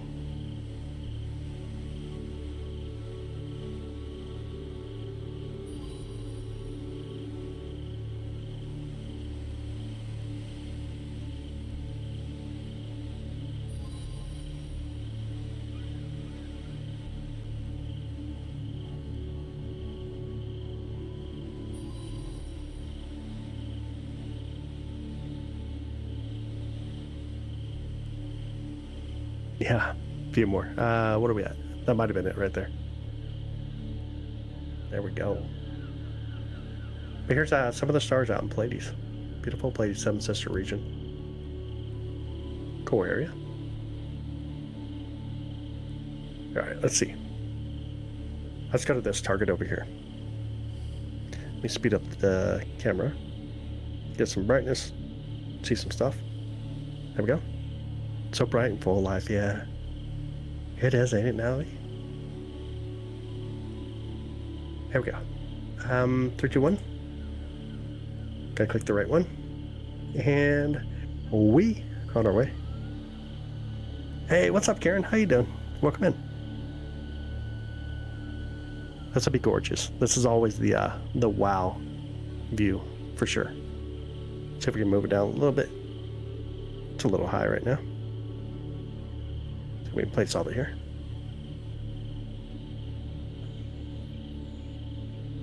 Here it comes. Here comes the Great Orion Nebula. Let it calm down on the telescope and then we'll take a photo.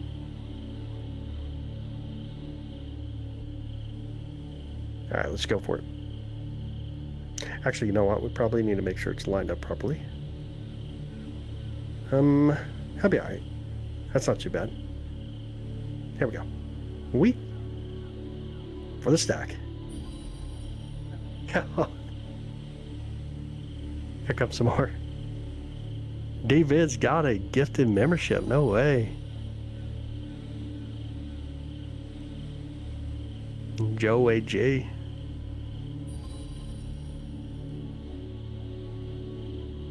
Another group of them coming through.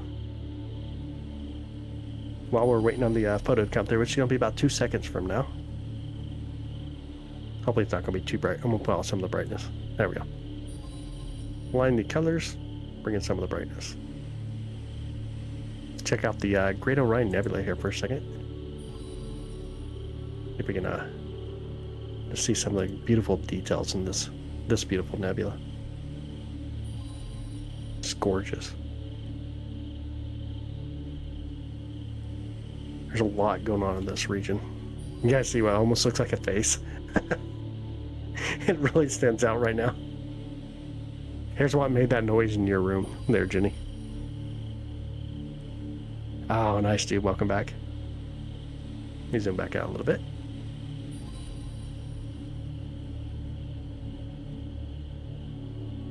Probably India. India's done a pretty good job with their missions lately. That's hard to say. Honestly, it's hard to say. The colors are so gorgeous. They really are. Yo, Michael, thank you so much, man. There's a lot of stars right here. So many stars, it ain't funny. By the time this area's done, it's probably going to be like 200, 300,000 stars.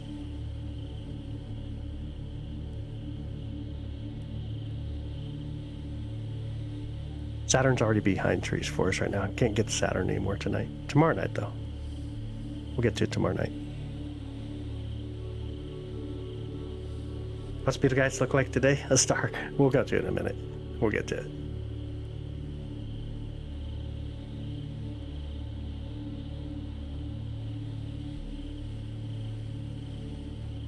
Hi, Gemma. Welcome in. How are you? How is London, England skies today?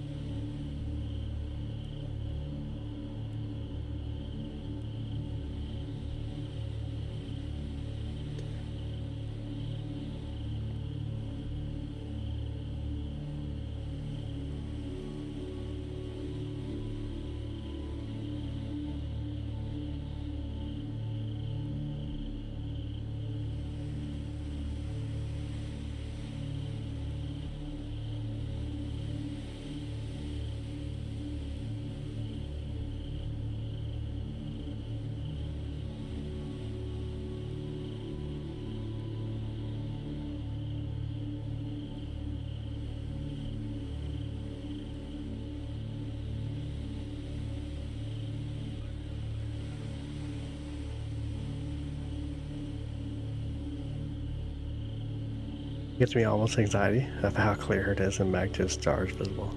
Ah, dude. England has its usual gray self this morning. Dang. Always the clouds.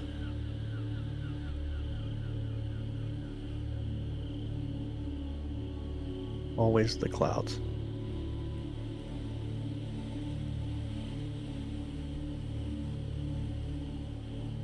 Bring in a little bit more light again. But guys, we'll go to it in just a minute. Just looking at the Great Orion for a second. It's hard not to. I'll see if I can do a color calibration with the stars here. See if it'll work. Look like it's gonna try. And align our histogram.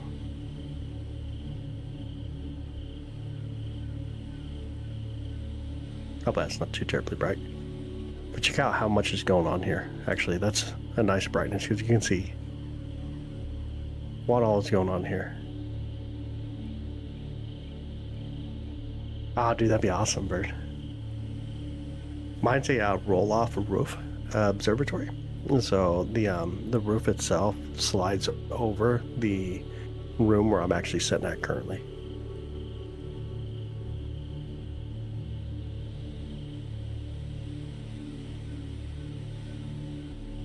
So much going on here. That's gorgeous. Like an angel with its wings up, yeah.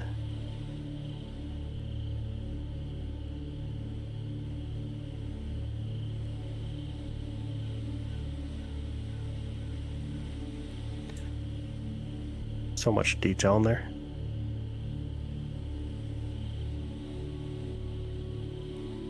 Wow. Stunning. Alright, let's go live view real quick. Yeah, we can go to video, guys. Just a minute here. Jump some brightness here real quick.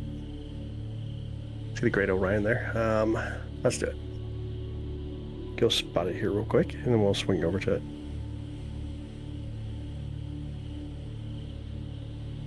Beetle guys, Beetlegeese, Beetlejuice. We.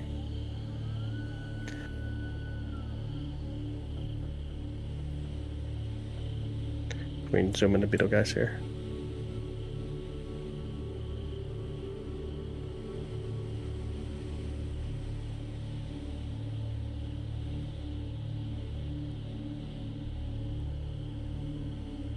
Beautiful star. Really is a beautiful star.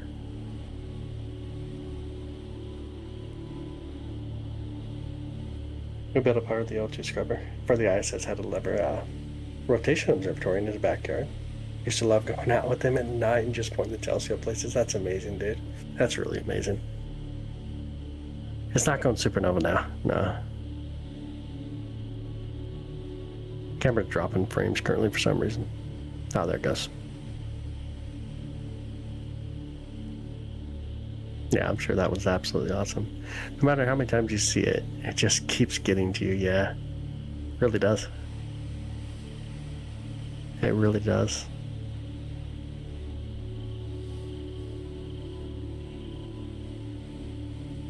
Let's see if we can go to something here real quick. Let me spot it.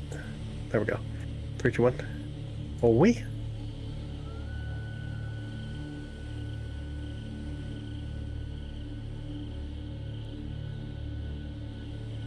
That was a star beetle, guys. We're gonna move into another star here. Over here. Let's see if we can see it yet. Don't forget that plate's off. It's really making us have to work tonight. Zoom out on the camera.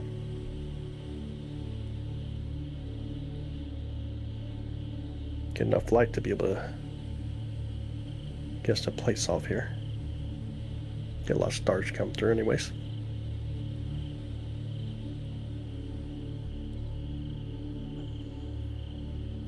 Alright, here we go.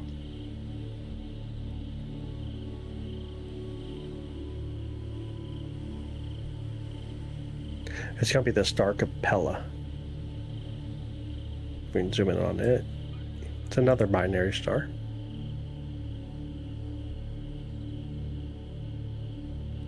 Really beautiful star here as well. See if I can speed up the camera a little bit to see how gorgeous this star is. It's really like a really beautiful star to observe.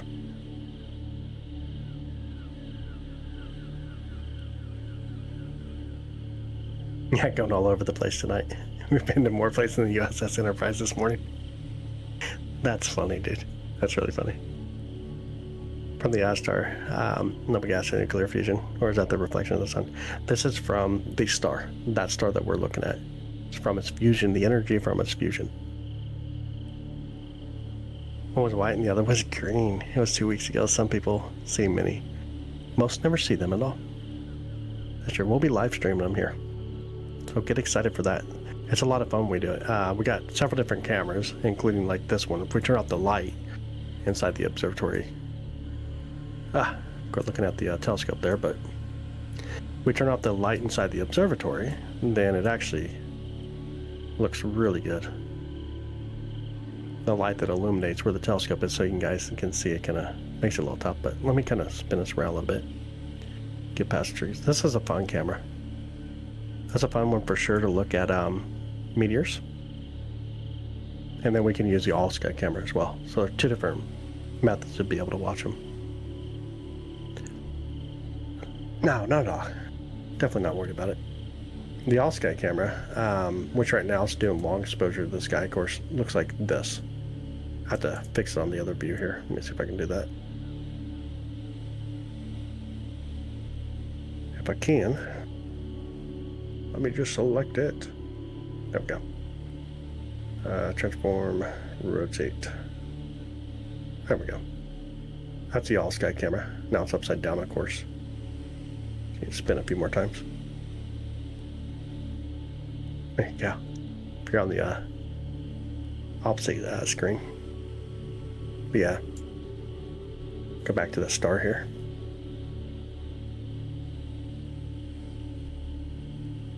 Sometimes more than one at a time too, yeah. Can we see Andromeda? We might go back to Andromeda. It's going to be... Yeah, we'll still be good to Andromeda. We'll get back to it in a minute. Any big government? No. All sky camera, there's a camera here on top of the observatory that just continuously takes exposures overnight.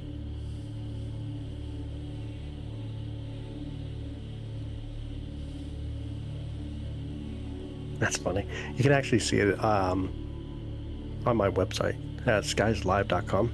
That camera pushes on there, unless we grab it and we're using it for the live stream, right? But otherwise, yeah. No, right now we're looking at a star. We're looking at the star Capella.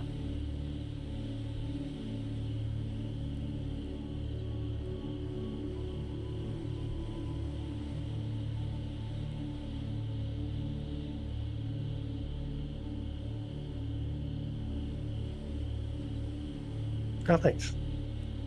Thank you so much.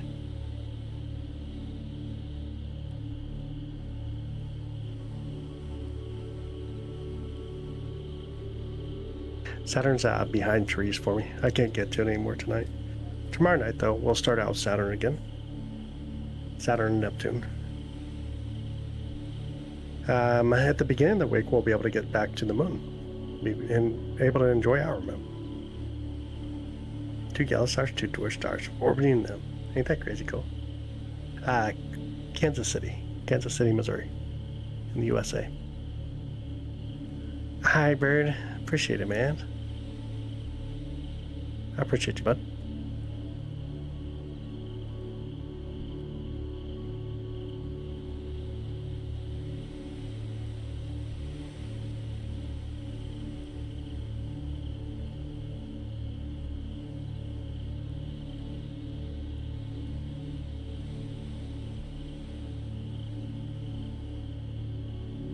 Move to another one here.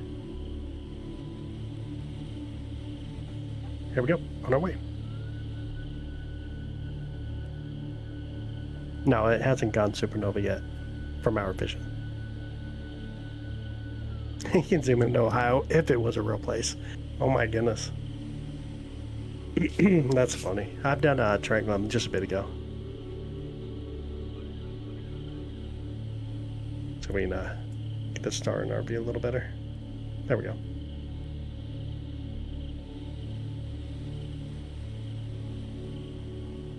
This is Bellatrix. Over to Orion.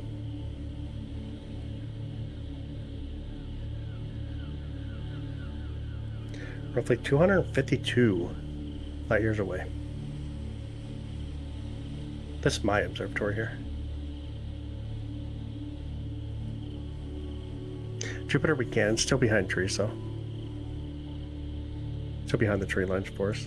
Let's check it. Let's go check on Jupiter.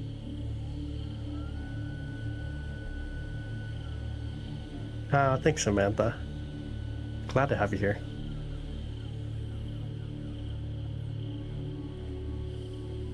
We can pull down a little better. Yeah, it's still behind trees. Really hard to see even the gallium moons right now. Once it comes up out of the trees, we'll get a better view of it. Maybe we'll throw in a Barlow. Atlas 3i we cannot see yet. Not until into November.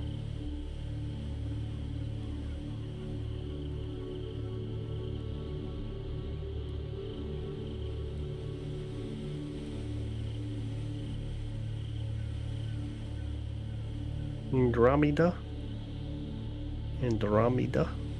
Alright, let's go. On our way. Let's zoom out on the camera. Dude, thank you so much, man. Thanks for all the love and support tonight, brother. I appreciate you, dude. I'll see you tomorrow night. Definitely see you tomorrow night. I think you're glooming in my couch. Oh, no. You're not blaming me, are you? Tell me you're blaming me.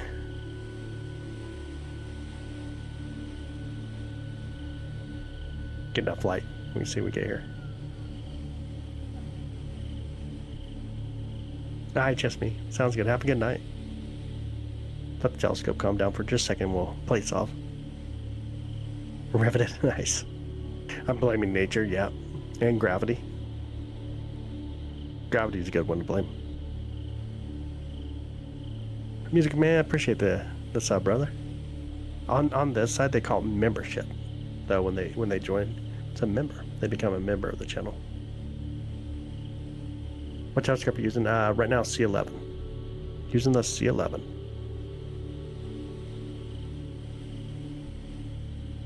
Alright, so here's the core of Andromeda. And then if we take a quick photo, you start to see Andromeda a little bit. Grab a little bit more light. You start to really see Andromeda.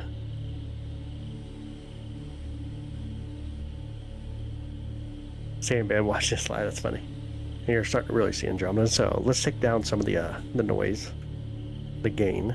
We'll take a 30-second photo of Andromeda and check its beauty.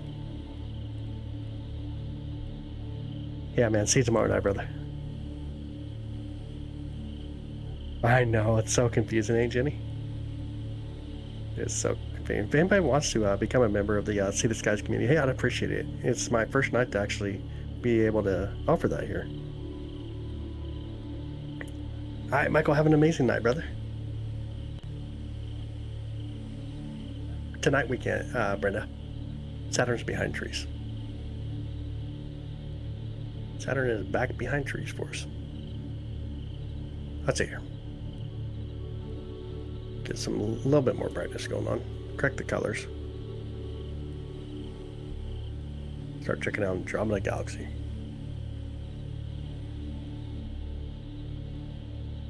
Crazy cool, ain't it?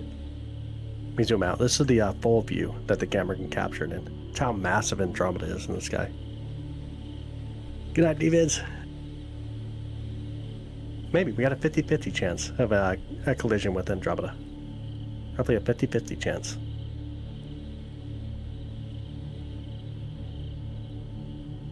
Look at the camera outside real quick.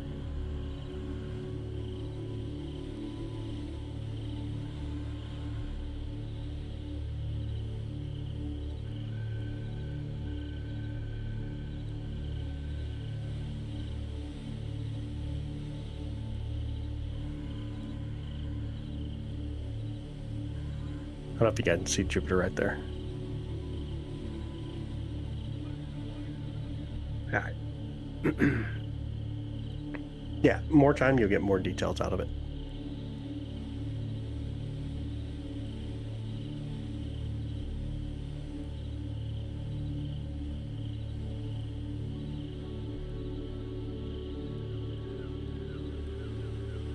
project it on my bedroom ceiling later. It's stored here on YouTube. All my lives are all stored here in raw content. Oh, you're saying goodnight to Michael. Oh, I got you. You gotta say goodnight, Michael. You confused me, brother. Got me all confused. Alright, let's see here. Go across the sky a little bit. Have me all confused, man. Alright, let me speed up the camera real quick. We're gonna fly across the sky. What's the longest photo I've ever taken? I think I've done some... I've done a few 30-minute photos. It's ridiculous. But usually you just take shorter ones, like 3, 5, sometimes 1 minute. Depends on what you're trying to go for it, though. Yeah, exposures, yeah. Now we're gonna fly across the sky again here. Go for another galaxy. It's gonna be Bode's Nebula, which is actually a galaxy, which is really stunning. It's really beautiful. You'll see it's starting to come in the view. See if we can pull it up a little bit more.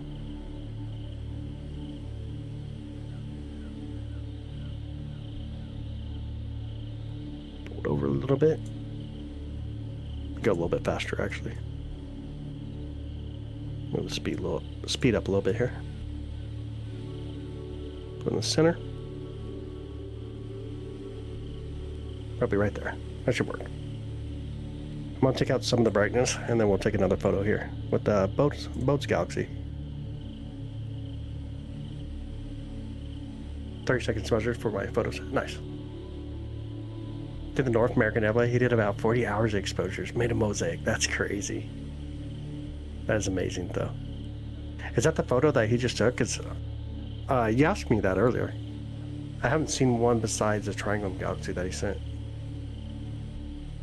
I got some photos on my website. Not the crickets, yeah. They're paid actors. I had to pay them. Alright, here we go. A little bit of boats coming in.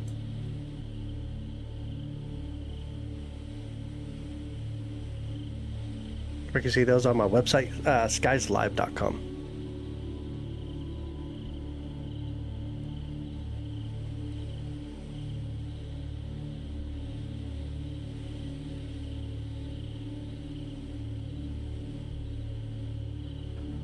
Okay.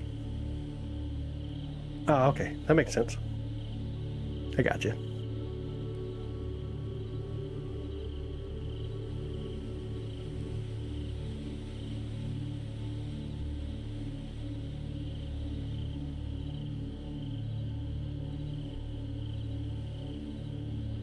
Let me check on something real quick here.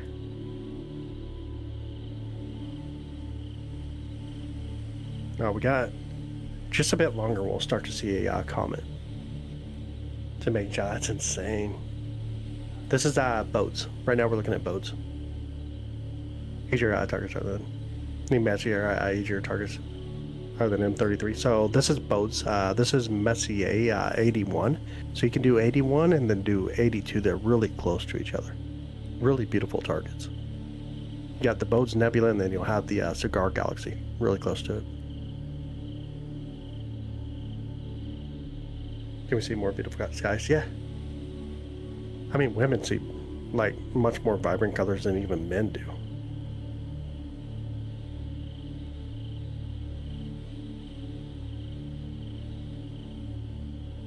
Hey, what's up, Cottonmouth? How you doing, man?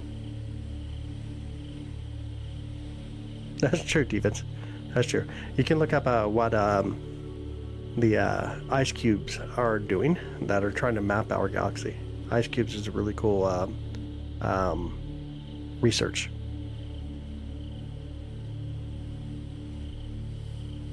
Because of the rapid rotation, yeah. Saturn's our most flat planet in the solar system. It is much wider to the equator than it is from pole to pole.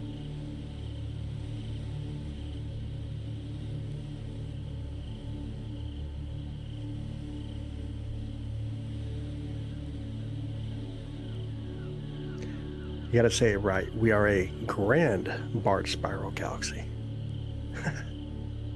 Oh man. Yep, ice cubes. Definitely check that out. Really cool.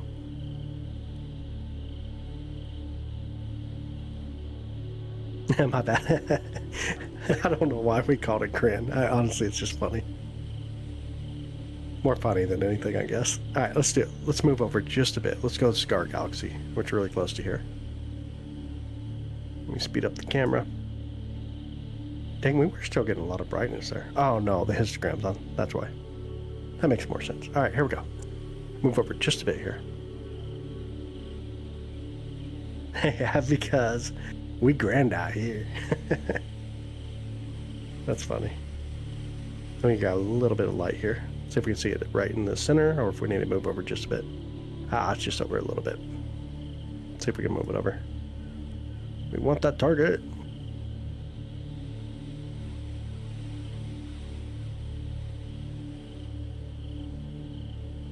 Of course it didn't move us over. What are you doing? My goodness. Why did it not move over? Tools. Pixel alignment here. Yes. You gonna move? Oh, okay. Did that time. Didn't want it that first try. Oh, John. What did you do? Why did everybody on YouTube goes in that direction? Crazy. 100,000 plus minus. Yeah, it's way.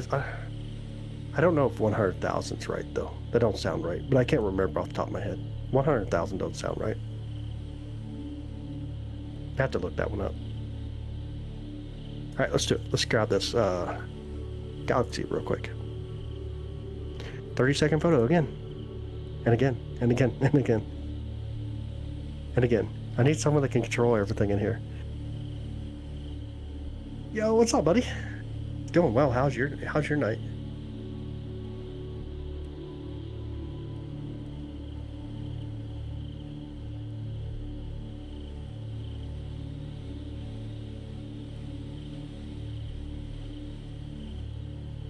All right, it's getting ready to come through. And here comes the Cigar Galaxy. Feeling better as the days go. Still struggling through. Brighter days ahead. Yeah, man, absolutely. How much does the setup cost? I expect you to be able to over the gears, huh? Yeah, for the most part. The camera's about $800. The mount is roughly about $3,000. The telescope's closer to $4,000 to $5,000. Then you got the focal reducer. It's another $160. The new heater. Everything gets expensive. It just adds up. Really does add up.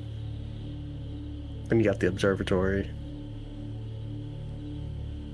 Yeah, it gets expensive, but it's not bad, dude. It's worth it, right? A lot of it comes from the community here. All the money that I make, I always throw back into what we do. Maybe moving the boat's a little better.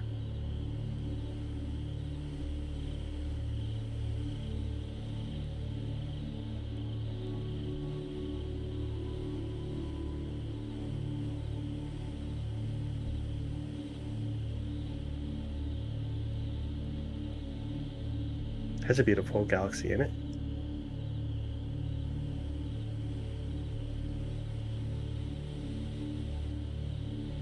Let me see if I can get you something real quick, Jenny. I forgot about this. Let's see if I can find it. How do I get that? Because there's a way to grab this.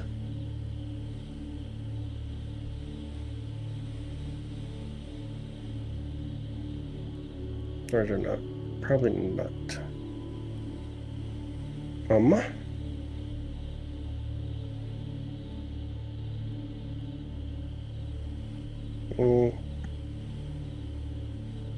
Looking for something real quick.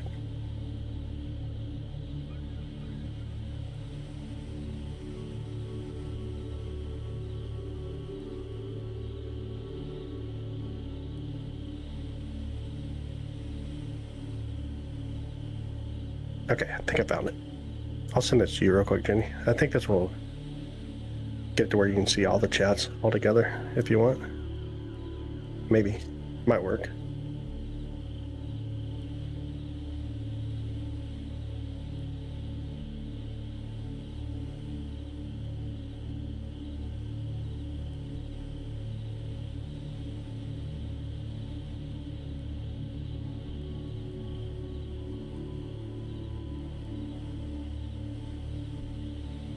don't know if that actually works or not.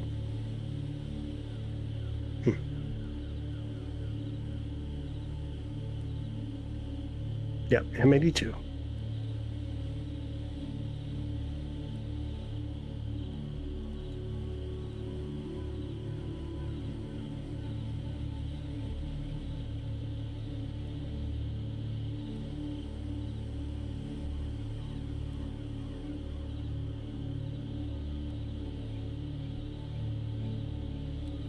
All right, let's go back to video mode here.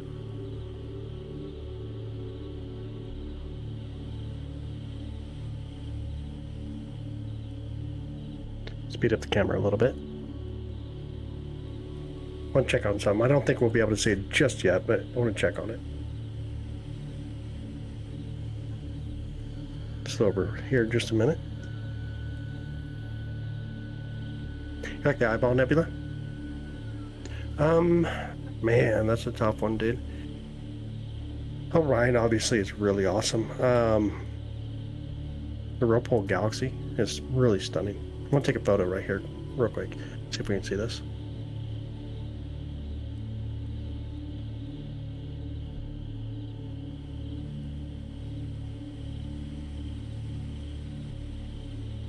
Hey Ray, thanks so much, man. Appreciate that.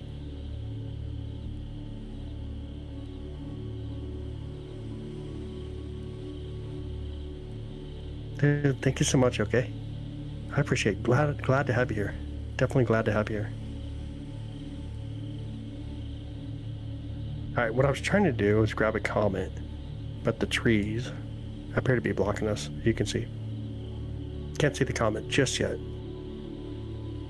He'll be up here soon, though. We'll be able to start seeing the comet here in a minute. But trees are still blocking us. Let me try for another target in the trees, most likely.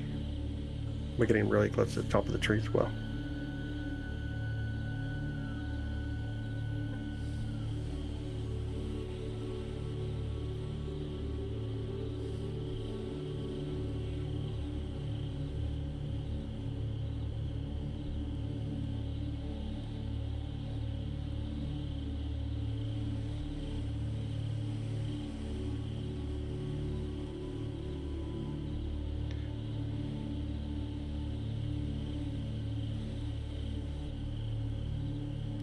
Got enough stars here. Don't think we got enough stars just yet. Oh yeah, we do. Okay, should swing over.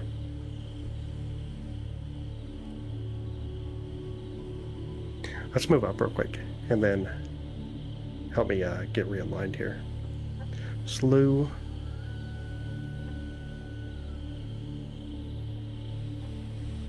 Gotta get realigned for everything here real quick. Okay.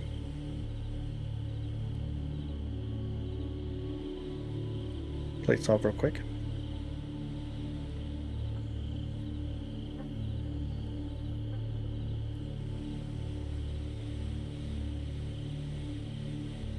Yo, Wendy, welcome back.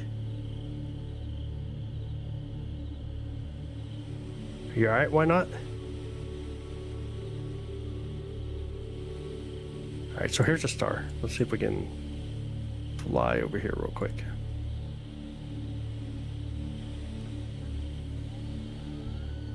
What's the limit up to nowadays? That's why I just try to capture. Can't see it just yet. My username, what's up? How's it going? Alright, here we go. Got Jupiter again. See how it looks right now. Getting closer to the top of the trees. But it's still blurred out from the trees, it looks like. Yeah. Still got a little bit of time to wait. Probably Mechanics Victor said that Planet X could come back in 50 years. Do you think that's true? No. Nah, man. I highly doubt it. The odds that we'll probably find another planet in our solar system are super slim at this point. Telescopes and equipment have just gotten crazy, crazy great. See a bit of the band. Yeah, we'll check it out here in just a bit. We gotta wait for it to come up above the tree, which we're about 20-30 minutes away. Which is a good time for me to get ready to throw in different equipment. I think what we'll do is we'll throw in a Barlow and hang out Jupiter a bit. Let me swing over here real quick one more time, just to make sure the comet's not visible. But I think we're going to throw in a Barlow and hang out Jupiter for just a bit this morning. We haven't done much Jupiter lately, so it's always exciting to get to see Jupiter for sure. Zoom out real quick, take a photo. Do we see anything here? No, can't see the comet yet either. All right, y'all, give me about 10-15 minutes. I'm going to jump off for 10 to 15 minutes, get everything kind of set up for Jupiter. It may even be just a hair longer, but we'll be right back on. And it should be a cool view. We're probably 15 minutes, better area. But we'll throw in a Barlow. And we'll be able to check out how beautiful Jupiter is this morning. Be a lot of fun. We will be here. Make sure you hit that subscribe button, turn on notifications for when we go live. Not only just in a bit, but as we go live quite often. I'll see you guys here shortly. Clear skies if I don't, and we'll see you soon.